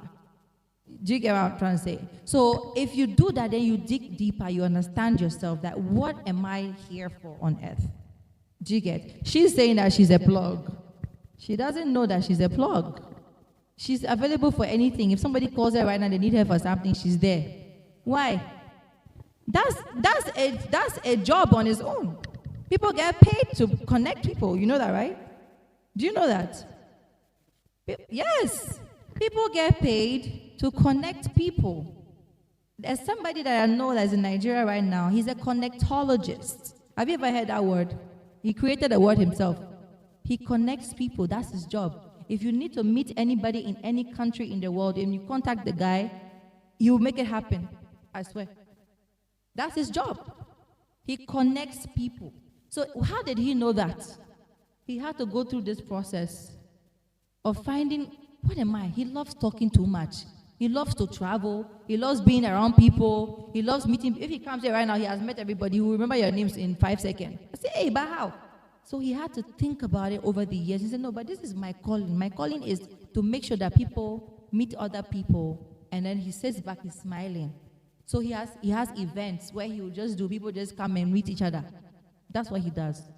So you have to be able to find your purpose in life for everything to just go smooth. That's why you see when people don't have a purpose, they're just all over the place. The person is doing this one right now, they are doing this one tomorrow, they are doing this one, they are confused. Nothing is really working right for them. So let's use this as a homework for us. So later you have my email, you people reach out to me, and then we'll talk about further things where people can do a coaching class or something, because I do that, I'm a life coach. I can help on how to guide you people to understand yourselves individually and build yourselves individually. Okay? Something? I love what Julia is speaking about, because I think last year, October, I did a women's workshop, and I spoke about this topic finding out who you are as a woman. Because women, we take on a lot of roles. Wives, mothers, sisters, friends, girlfriends, and all that. But apart from all of that, who are you? If you are not giving back to people, you are not helping other people, what do you like as a person? What makes you happy? That's the finding out who you are and what you want to stand for. So when there was a video I saw, I think on Instagram, I think last year. So the lady also asked someone, was one of these, and she asked the lady, who are you? And she was like, oh, you know, I'm a mother of 4, and I'm a da-da-da. And the woman's like, no, who are you? If they remove your children, they move your boyfriend, they move you from your office work or whatever you're doing, who are you? You should be able to stand there and say, I am this, and I love to do this, and I want to do this. I think that's where Juliet is driving at. So the question should be, who are you? And what do you want to stand for? What do you value, or what value are you adding to you as a person, as an individual, without any external force? Thank you. Around other people, it should be about yourself. And that guides you to knowing your life's purpose. It really helps. And then you can align yourself with your vision, and you know what you stand for and where you are going towards. Because a lot of us, we are always caregivers, nurturing people. We care about everybody else but ourselves. I'm number one. See me to my 40th birthday. I was supposed to be chilling somewhere. I said, no, I want to give back. I want to do this. I was like, at the end of the day, this is making me happy. Doing what I'm doing is making me happy. We love doing it, but sometimes that's because, for instance, I'm not even going to use the word sometimes, but that's because I also still know what I want and who I am. So trust me, when I finish with this one, I'll go and enjoy myself the way I want. Do you get? Because I know. But some people don't know. They just follow their crowd and just do. You get? So we have a question, right? Thank you so much for your great presentation. My question is about rebranding. I've heard of rebranding. You know how fast-paced our world is. There's a phone today, a new one comes out in a year or less. The same in the acting and filmmaking career. Sometimes it's very fast-paced. And if you don't take care, you may miss opportunities. So how long or how often should a person rebrand? Can I rebrand after any filmmaking? Can I rebrand as after any filmmaking? I rebrand to meet an opportunity out there. Maybe in the previous one, I acted as a bad guy. I've seen an audition or something. There's a good guy there. Can I rebrand to seize that opportunity? Or maybe if I have a career, I'm seeking for funding or something. Can I rebrand after every funding that I gain? If I see a new opportunity, can I rebrand? How often should a person rebrand? See, just like we have Toyota and we have Lexus, right? Lexus belongs to Toyota, basically. It's like the luxury form. Now, within these two categories, you find that Toyota keeps on releasing different models of different cars. Same way Lexus also brings different different versions of their cars. Same ways as iPhones, we have every year we have different iPhones. If you want to rebrand every year, you are dead. You have to find your niche and just bring different versions or adapt to modernity. As time goes on, there are new things that would definitely happen. There are OGs. After you used to go out, you see these old people, excuse my word, very sorry, holding cameras, we call them photo. And they will take a picture, they will print it within 5 seconds, you'll be surprised. You have to pay for it, you pay. But now it has moved to digital way of, you understand, the NFTs in photography. You can even sell your artworks. My lowest artworks has been, it's like $3,000 US. That's it, you understand? So if you want to rebrand every year, you are dead. You just find your niche and they adapt to the modernity, and I think you'll be good to go. So if you have any other thing. I was going to say something similar like that. You cannot rebrand all the time. Because branding, first of all, before you actually come out and say, hey, I'm a brand, you have really thought through. You have properly calculated. You've gone through all the steps. Then you are introducing yourself to the world. This is me. This is who I am. That's my story. People are going to come and connect with you based on that story, like I said earlier. Then imagine that after you've made some big film right now, the thing did not go so well. So you say, oh no, let me go and change my story. Oh, how? You can't go back again and rebrand from the beginning. It's not possible. Nobody will trust you unless maybe you had a scandal that was so bad, something that went so bad for you that maybe you went to jail. You know that kind of thing, like a PDD that goes to jail, he comes back right now, he wants to rebrand. It's allowed because he needs to rebrand. You will need to. Do you get? So in certain instances, you need to rebrand yourself. You need to do a proper PR plan to come out to the public for them to actually see you as a good person again, if you were in that light. But if it's like every time, no, you cannot. You're confusing your followers, you're confusing your audience, you're not authentic enough because they're going to already buy into your story from the very beginning. So you have to let them just follow you. Even if you fail the first time, let your followers see that, oh, they saw you push through to get up again. Do you get it? They want to follow so that when you make it, hey, their followers say, hey, I was there when this guy started. I remember that time when the thing didn't happen for him, but now look. So you want your story to be an emotional attachment with your, with your followers or your audience or whoever that is growing with you. That's why the growth process is very, very important. Yeah. Any other questions? Are we closing? Are good? All right. Thank you guys for this amazing one. We have some certificates to give you guys. Thank you, thank you, thank you, thank you.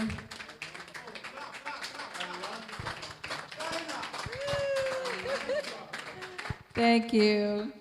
So we'll go downstairs and then we'll give out your certificates, okay? Thank you guys for staying with us today. You guys are all amazing. We've become one big happy family. And I hope you guys are going to join with Ghana community. There's so many things we have in store for us, so many things we are going to do.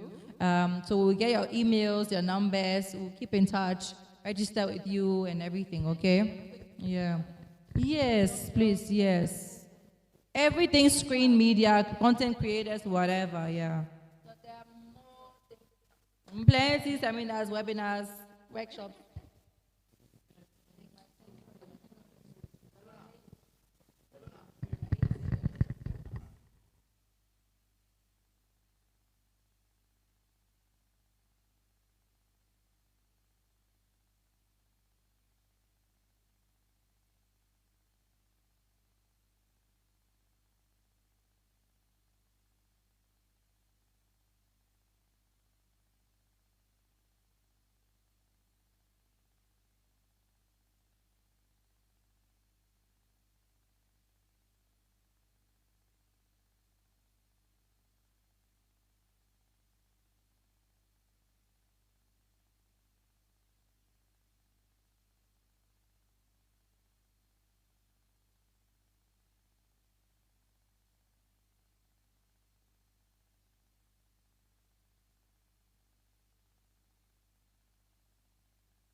want to take the video. I want to take the video.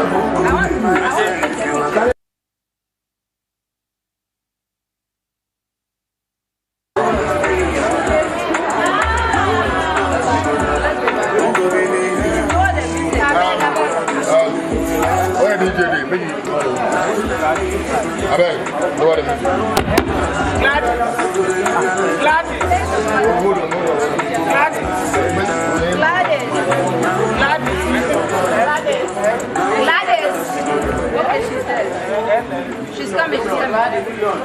Hello. Gladys, give us a rice menu of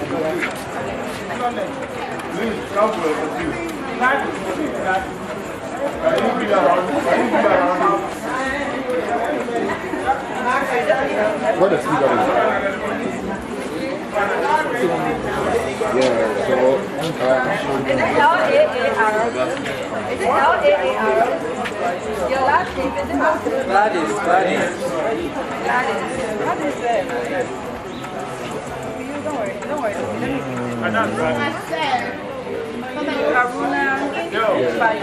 Haruna Falila. Oh, yeah, there he is.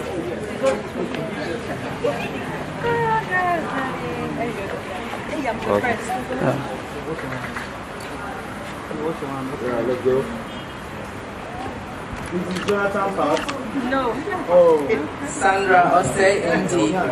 You're next. With your womb. Hello. So please try and watch here. Okay, the main camera. Video, right? Yeah. Yes, please. Oh, but we're taking pictures. So please, let's go. Okay, so you look here, then you look there. Let me see you. Smile for me. Yeah, what you do? Give up right. Ramat. That's right. Is Ramat here? Ramat. Thank you. Hey, wait. I can go.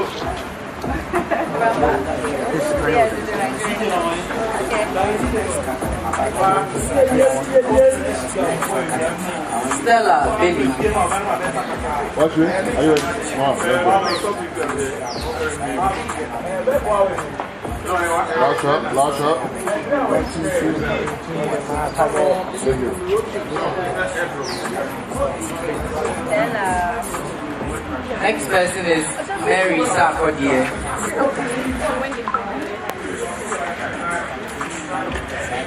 3, 2, 1, we go. Last up. Thank you.